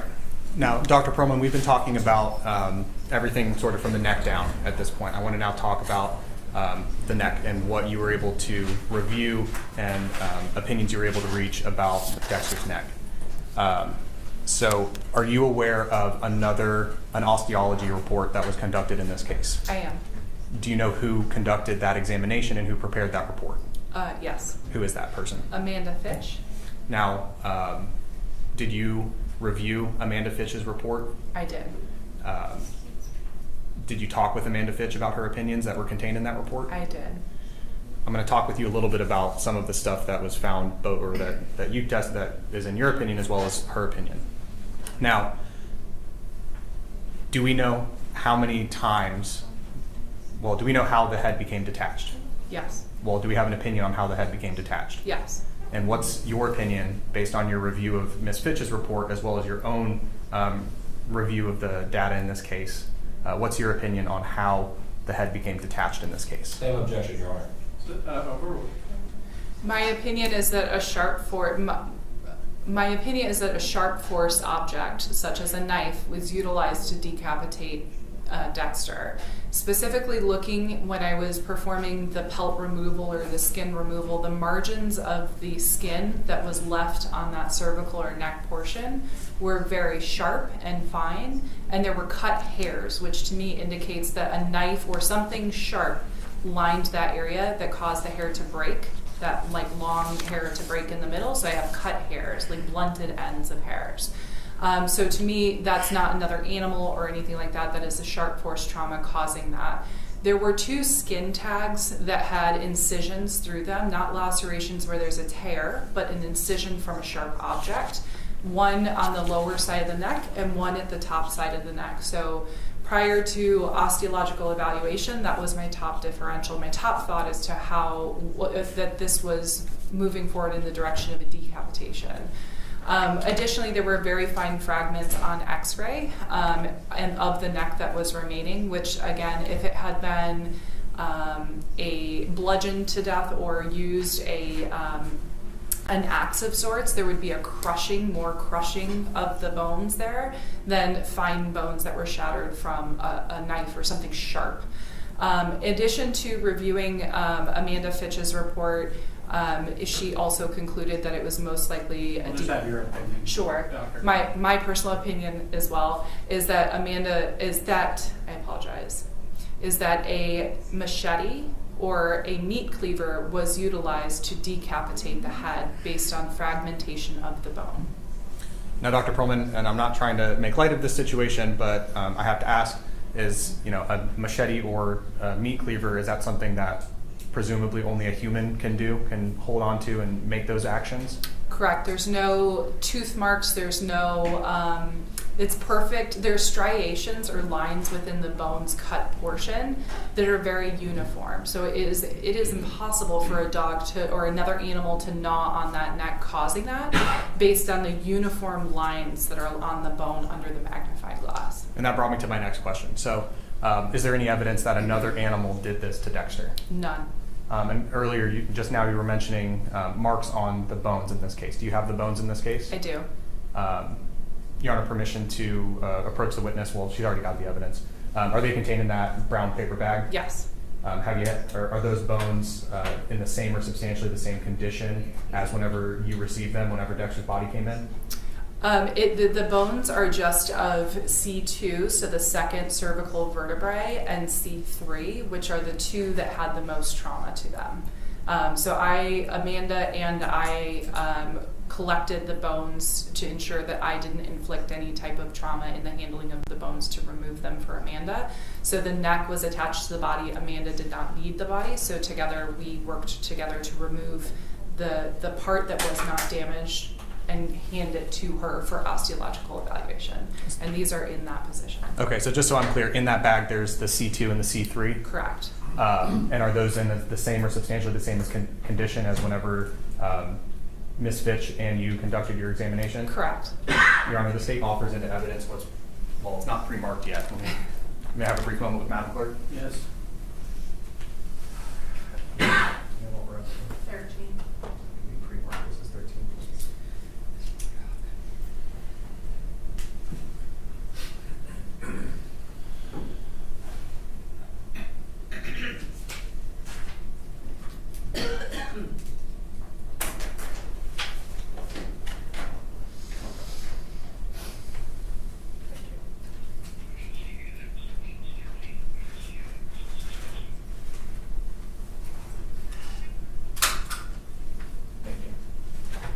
Your Honor, at this time, the state offers what's pre-marked for identification as State's Exhibit 13 into evidence as State's Exhibit 13. Defense? Can I take a look inside the bag? Yes, sir. Sure. I'm gonna, Dr. Perman, you mind opening this? Sure. Thank you. I'll block the jury. I ask that you don't take it out so the jury gets it. Just leave Not a it. problem. Thank you for clarifying. Of course.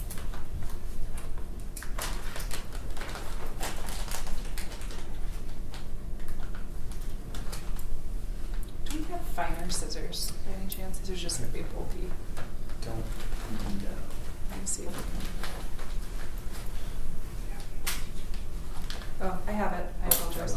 Thank you.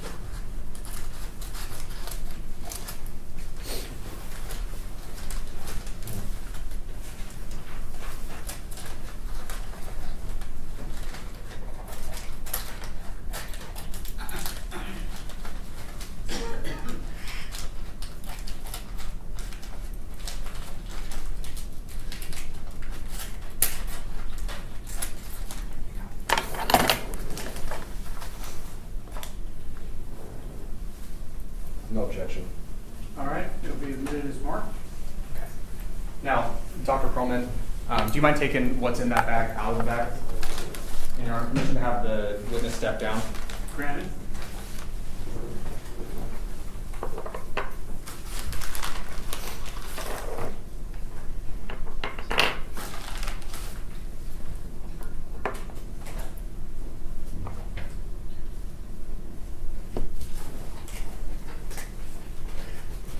If it helps, I'll hold on to something for you so we're not in the jury box. Your Honor, is it okay if we place on the, okay. So, Dr. Perlman, can you explain to the members of the jury, or can you arrange them in how they would appear on Dexter's body? Sure. These are the vertebrae that were not traumatized, so they were lower on the neck than the traumatized area. So this is what they should look like. This is the top line here, and the head would be in this direction.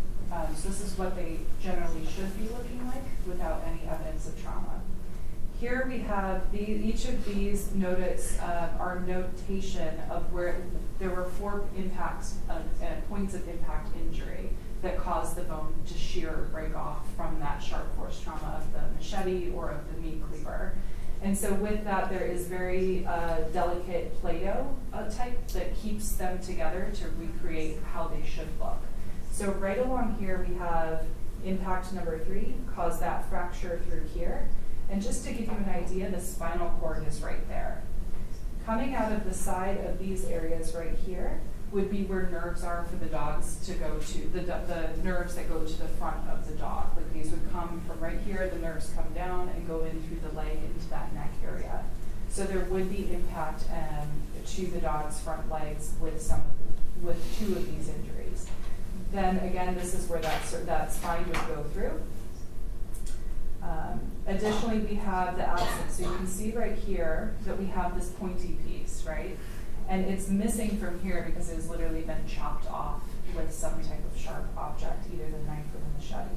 So this is C3, so that means it's the 3rd cervical spine. This is cervical spine number 2. And so this is a big bone that sits right here, and we have a prominent bone there as well. This is the top of the bone. And this is where we would feel like when you pet a dog, you can feel that a little bit of that bony prominence there. And what we can see here is this side is normal here, and that's the dog's left side, and the right side is completely sheared off from machete marks, or cut off, not sheared off. And so there is absolutely trauma to the central nervous system, the spinal cord. In addition to that, we can see multiple other cut marks to other areas of that dog, which occurred at different time periods. This is the result of 4 sharp force trauma wounds to the right underside of the neck in this region. So this is the underside of the neck, right here. So this is the top, and it's the head sits right here with the skull with one little bone here. And so the underside and off to that right side is just completely shot. So we would expect there to be symmetry between both sides, and this whole side is absent, which is where we see fragmentation of the bone that just broke off from that sharp force trauma. In addition to that, there were parts of the skeleton that Amanda was unable to recreate, given that they're so small and shattered. It's impossible. It is not feasible to recreate that and piece them back together. And again, this is the result of 4 points of impact from a sharp force trauma. We are unable to identify what order they came in. However, there are a few points where it is anticipated that impact number 4, where we see right here, the complete shearing, the sharp force trauma of that right side would have resulted in full decapitation. That logically that would make sense that it's the last cut done, because that would render the head to essentially fall off. So doctor, I don't mean to interrupt you, but I need to ask you a question at some point. So we're talking about 4 separate impacts, is that correct? Correct. Are you able to give an opinion on what the first impact was? Yes, there is something that we call a hesitation mark, and so what can happen is it can occur where somebody goes to chop something and it's harder than what they think, or their angle is off. So they go and chop or use a sharp force trauma, and they will chop down, and it's harder, so it creates a notch. It's a hesitation. So they were thinking about it, they tried, and then something happened where there was hesitancy there, or they needed more force than what they thought they had, and it creates a notch mark. And so we absolutely have a notch on this bone. Do you think it'd be helpful to put that under the document camera to maybe show it a little bit more up close? Absolutely.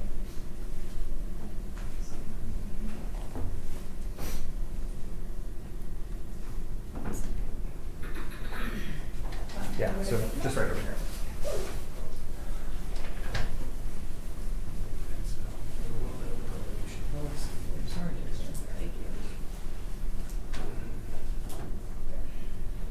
So, Dr. Coleman, you're talking about a hesitation mark. That's what we're talking about now. So if you're able to identify that hesitation mark and put it up on the screen for the members of the jury. Correct. So what we can see, this is interesting to use.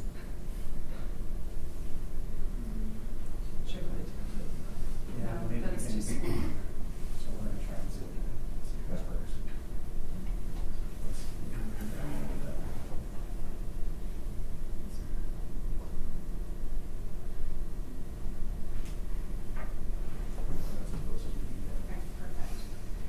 So that we can see. And then would it help once you have it there to point it out on the screen? Yes, let me.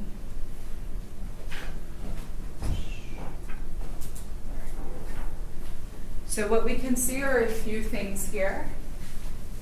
These are a form of the striations that we can see that they're very uniform. So if you have a dog at home or a cat at home and they're chomping on something, there won't really be a rhyme or reason to looking at the bone to how that looks under the microscope. And here we can see that it's very uniform direction, which to me means that it's a sharp force, like a knife or a machete or a meat cleaver. And then we can see here there's a notch mark, which can also, and there's the beginning of one as well, which is that sharp force trauma, and then there's some hesitancy, or they didn't come hard enough to chop, that it leaves a dent of sorts in a check mark, but it doesn't necessarily cut all the way through.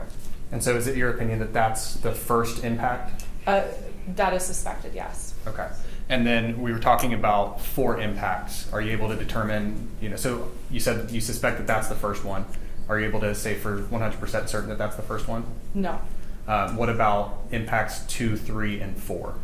I'm unable to identify what order they came in. Again, speculating most likely the last one, impact 4, is the one that sheared that whole side off and would have severed the head as well as the spinal cord. And again, that is a speculation. Dr. Perlman, could impact 1 have paralyzed Dexter or otherwise incapacitated him? Potentially, if it were hitting nerves that are coming out and down into those front legs. Okay. Your permission to approach the witness? Yeah. I'm going to give these back to you.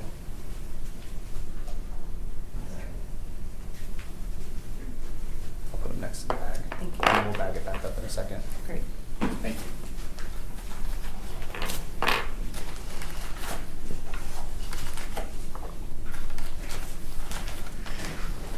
Now, Dr. Perlman, I want to talk about when those cuts occurred.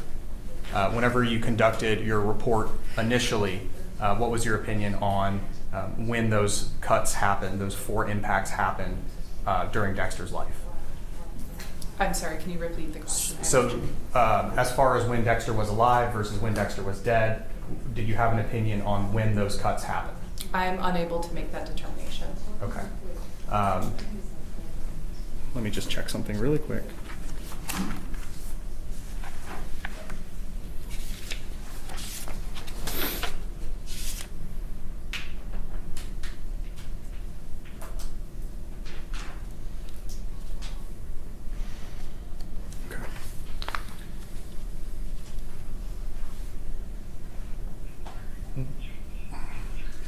Your Honor, may I have a moment to confer? Yes.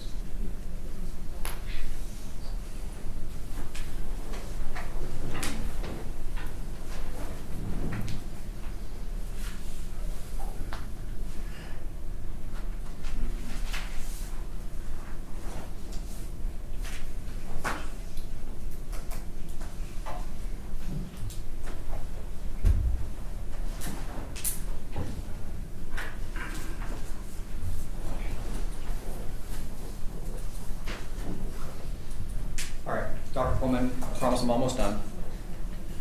I just have a couple of other questions about Dexter's life before he got to you. Did you have an opportunity to review Dexter's medical records from the animal shelter? I did. All right, does that include a photograph of Dexter, the adoption photograph? I believe so. Your Honor, permission to publish State's Exhibit 1.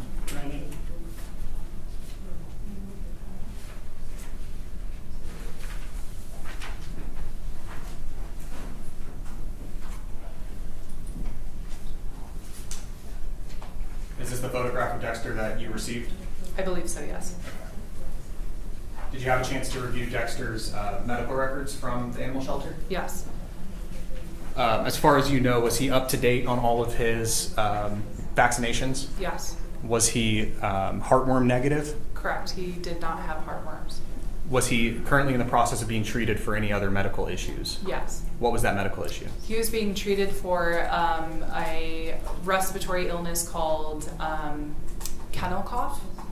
Can you explain to the members of the jury what the human version of kennel cough is? Sure. It's essentially usually a viral component that can come about in times of stress. So oftentimes dogs in animal shelters, there is really, really good prognosis for treatment of that. It's essentially a snotty nose from kindergarten class. It's just a viral snotty nose kind of. Is that something that's typically fatal to dogs? No. And then again, silly question, is a dog a domestic animal? Yes. Okay.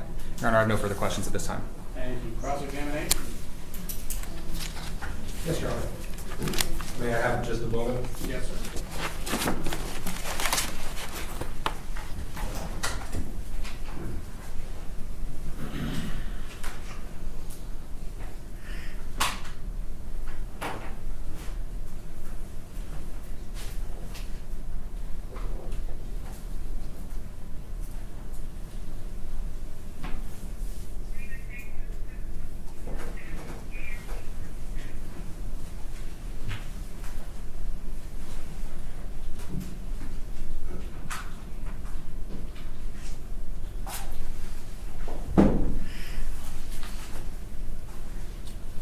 May I inquire? Yes, sir.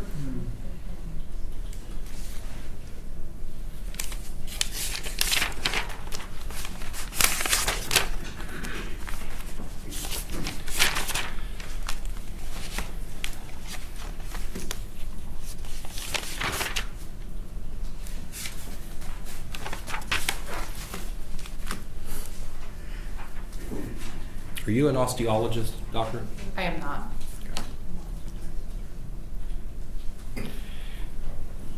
Osteology is the study of the bones?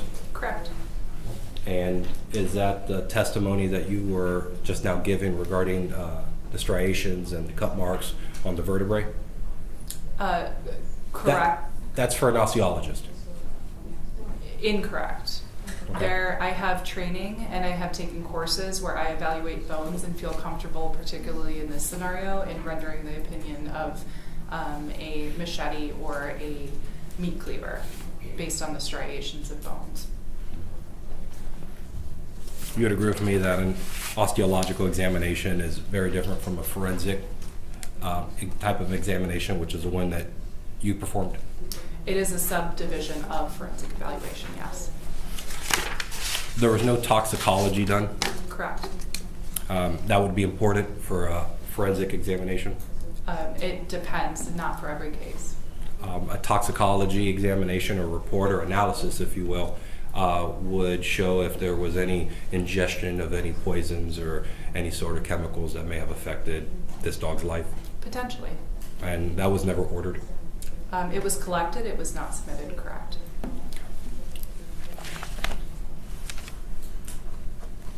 So we can't conclusively determine if this dog in question died by some toxic substance. Not gross examination, and again, those samples weren't submitted, so it's possible. Now, you've been saying gross a lot. I know it doesn't mean what we usually refer to it, but can you explain to the jury what you mean by gross? Sure, I apologize for that. Grossly means when I'm looking at something, so with my eyes, not with a microscope or any special utilization of a tool. And there was no histopathology examinations done or analysis? Correct. And you never went to the scene of not the crime, the scene where the body was found? Correct. You would agree with me that as part of a forensic examination, that would be very important to you? It can be helpful. You would determine the surroundings, any other sort of environmental factors that may have affected this dog? Potentially, yeah. Yes. You did not have that opportunity? Correct.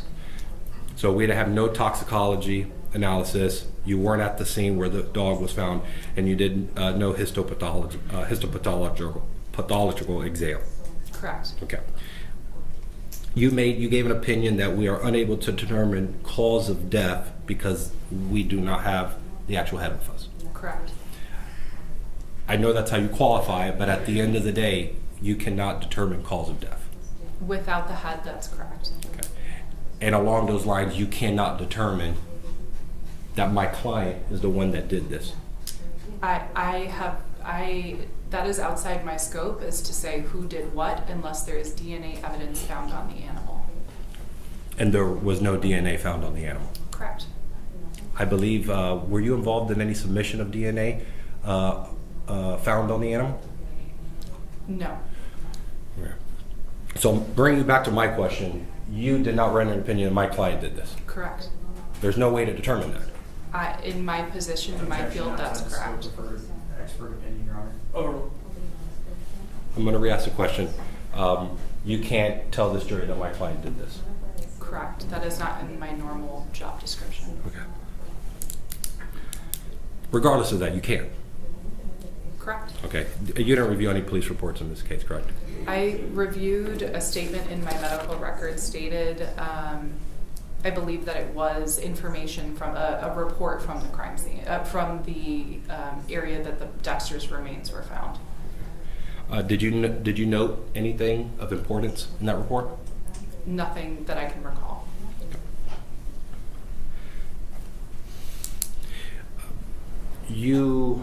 Does an osteologist by the name of Amanda Fitch sound familiar to you? Yes. She generated a report in this case? She did. You generated your own report with your own opinions? Correct. And those opinions we all know? Correct? Yes. Okay. Before rendering that opinion, you never had the opportunity or the benefit of reviewing her report before making that opinion, correct? That is incorrect, and I misspoke during the deposition. Well, let's, okay. You and I had a chance to speak before along with the state attorney, correct? Yes. Is that what you're referring to? That is correct. Okay. So you had a chance to review Amanda Fitch's report before rendering your opinion? I did. Okay. And that prior, you had advised the contrary at an earlier point in time? Correct. Okay. And what I mean by that is that you had referenced under oath that you did not review her report when rendering your opinion. Correct. Okay. And that's incorrect. Now you're clarifying it. In my medical report, it references Amanda Fitch's osteological report, which would also indicate that I did in fact review her report before I published my final report. Now, just so we're all clear, did you have a chance to speak with her before rendering your report, generating your report? I did.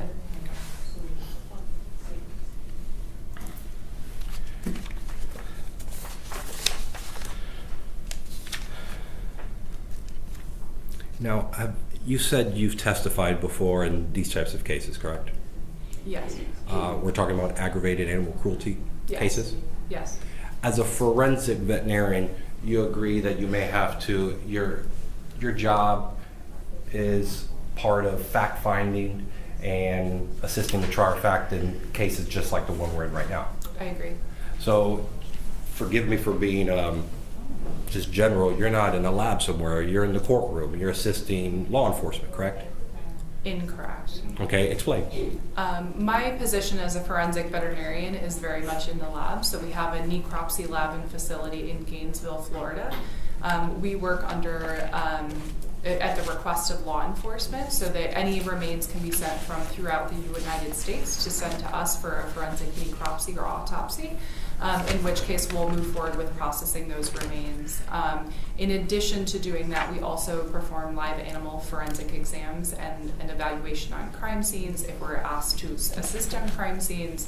Additionally, I assist, or our team assists with educating veterinary students, veterinarians, law enforcement, prosecutors, and quite a few disciplines, social workers. So there's multiple facets to my position other than just being in a courtroom. Now, as part of those multiple assets, are you aware of the type of the accusations in this case, the type of charge that we're dealing with? Yes.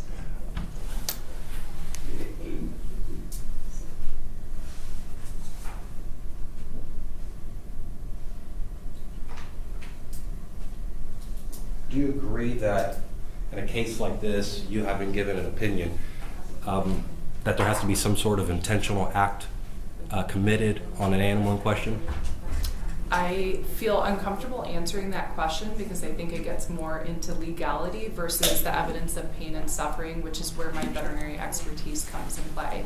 So with that in mind, I do think that if Dexter were alive, he would have experienced severe pain and suffering for the infliction of those injuries. Now, that's if he was alive, correct? Correct. Your opinion is that he was deceased prior to this infliction?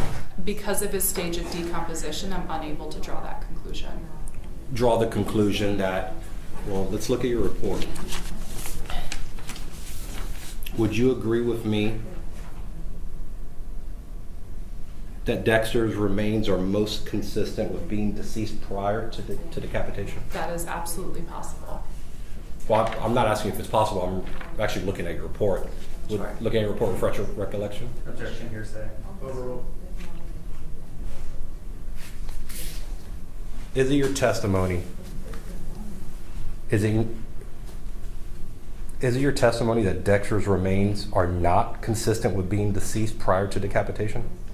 I believe that with the incorporation of restraint in manual or physical restraint, that it's possible that he could have been alive or incapacitated for those injuries to take place. He would have had to be in a still position, but not necessarily deceased. I understand that I previously published that in my paper, but and in thinking through this case, it's also possible that he was hogtied or restrained in some capacity, which would have rendered him unable to move away from those type of trauma to his neck.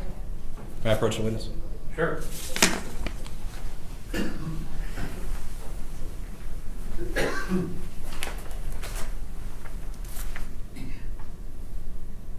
Let the record reflect that I've made a brief mark on the backside of the paper identifying this as defendants, being pre-marked at the defendant's exhibit 2. May I approach the witness? I've placed before you what has been pre-marked for identification as defendant's exhibit 2. Can you look through that, those papers, that document, and let me know when you've had a chance to review it? Yes, Do you recognize what's in front of you? I do. How do you recognize it? This is a report that I have published. Is this the only report that you've published in this case? Correct. Does it appear to be a fair and accurate depiction and representation of the report that you authored in this case? Yes. The defense offers in the evidence what has been pre-marked for identification as Defendant's Exhibit 2. Objection to hearsay. Sustained. Your Honor, may I be heard? Sure, how much more do you have for this witness? I gotta take a look at my notes, maybe about 10, 15 minutes. Okay, thank you. Can you take the jury out, please? Yes, sir. Ladies and gentlemen, can you place your pad on the seat for me, please?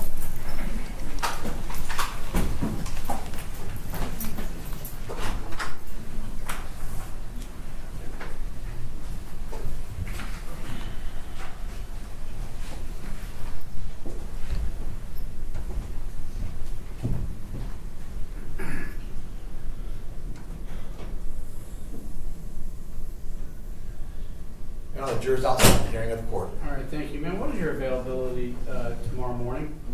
I'm available. Okay, so you can stay in Pinellas County and be here and be our first witness in the morning? I cannot stay overnight. Oh, so you have to go back and then come back in the morning? Correct.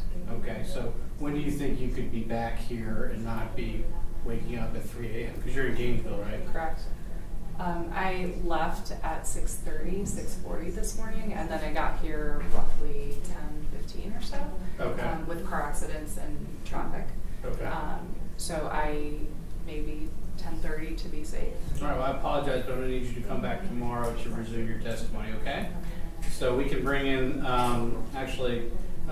if you don't mind, bring the jury right back in. You can step down, ma'am, and you're excused for today. Thank you. Let's bring in the jury and I'll let them know that we're done for today. Before she leaves, I need to see pieces of evidence. that Of she course. In Your Honor, Just give that to the clerk. in Your Honor, while the state's here, that she's still on the stand, that she may not, can you instruct her not to talk about this case with anyone? Sure. Since she's still So considered. the state would have already done that because I asked yesterday for the parties to please tell their witnesses about the rules of sequestration. So I'm sure as an officer of court, Mr. Newell will do that, okay? Yes, Your Honor. All right, thank you, ma'am. Thank you. Have a nice evening.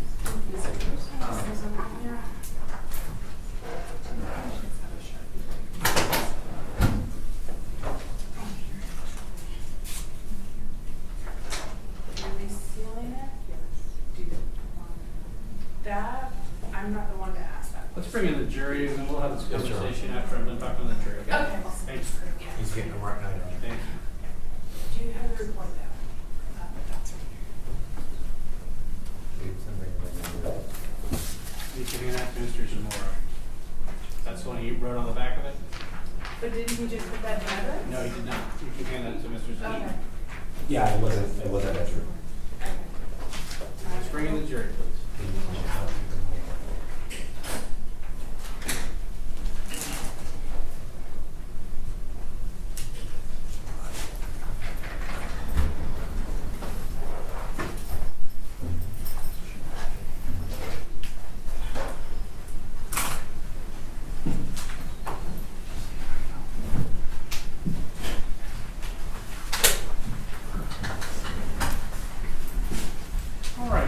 Sorry for the quick in and out. We are going to be done for today, and we're going to start tomorrow about 10 o'clock, probably with the same witness who's currently testifying. So the same rules I went over with you many times now.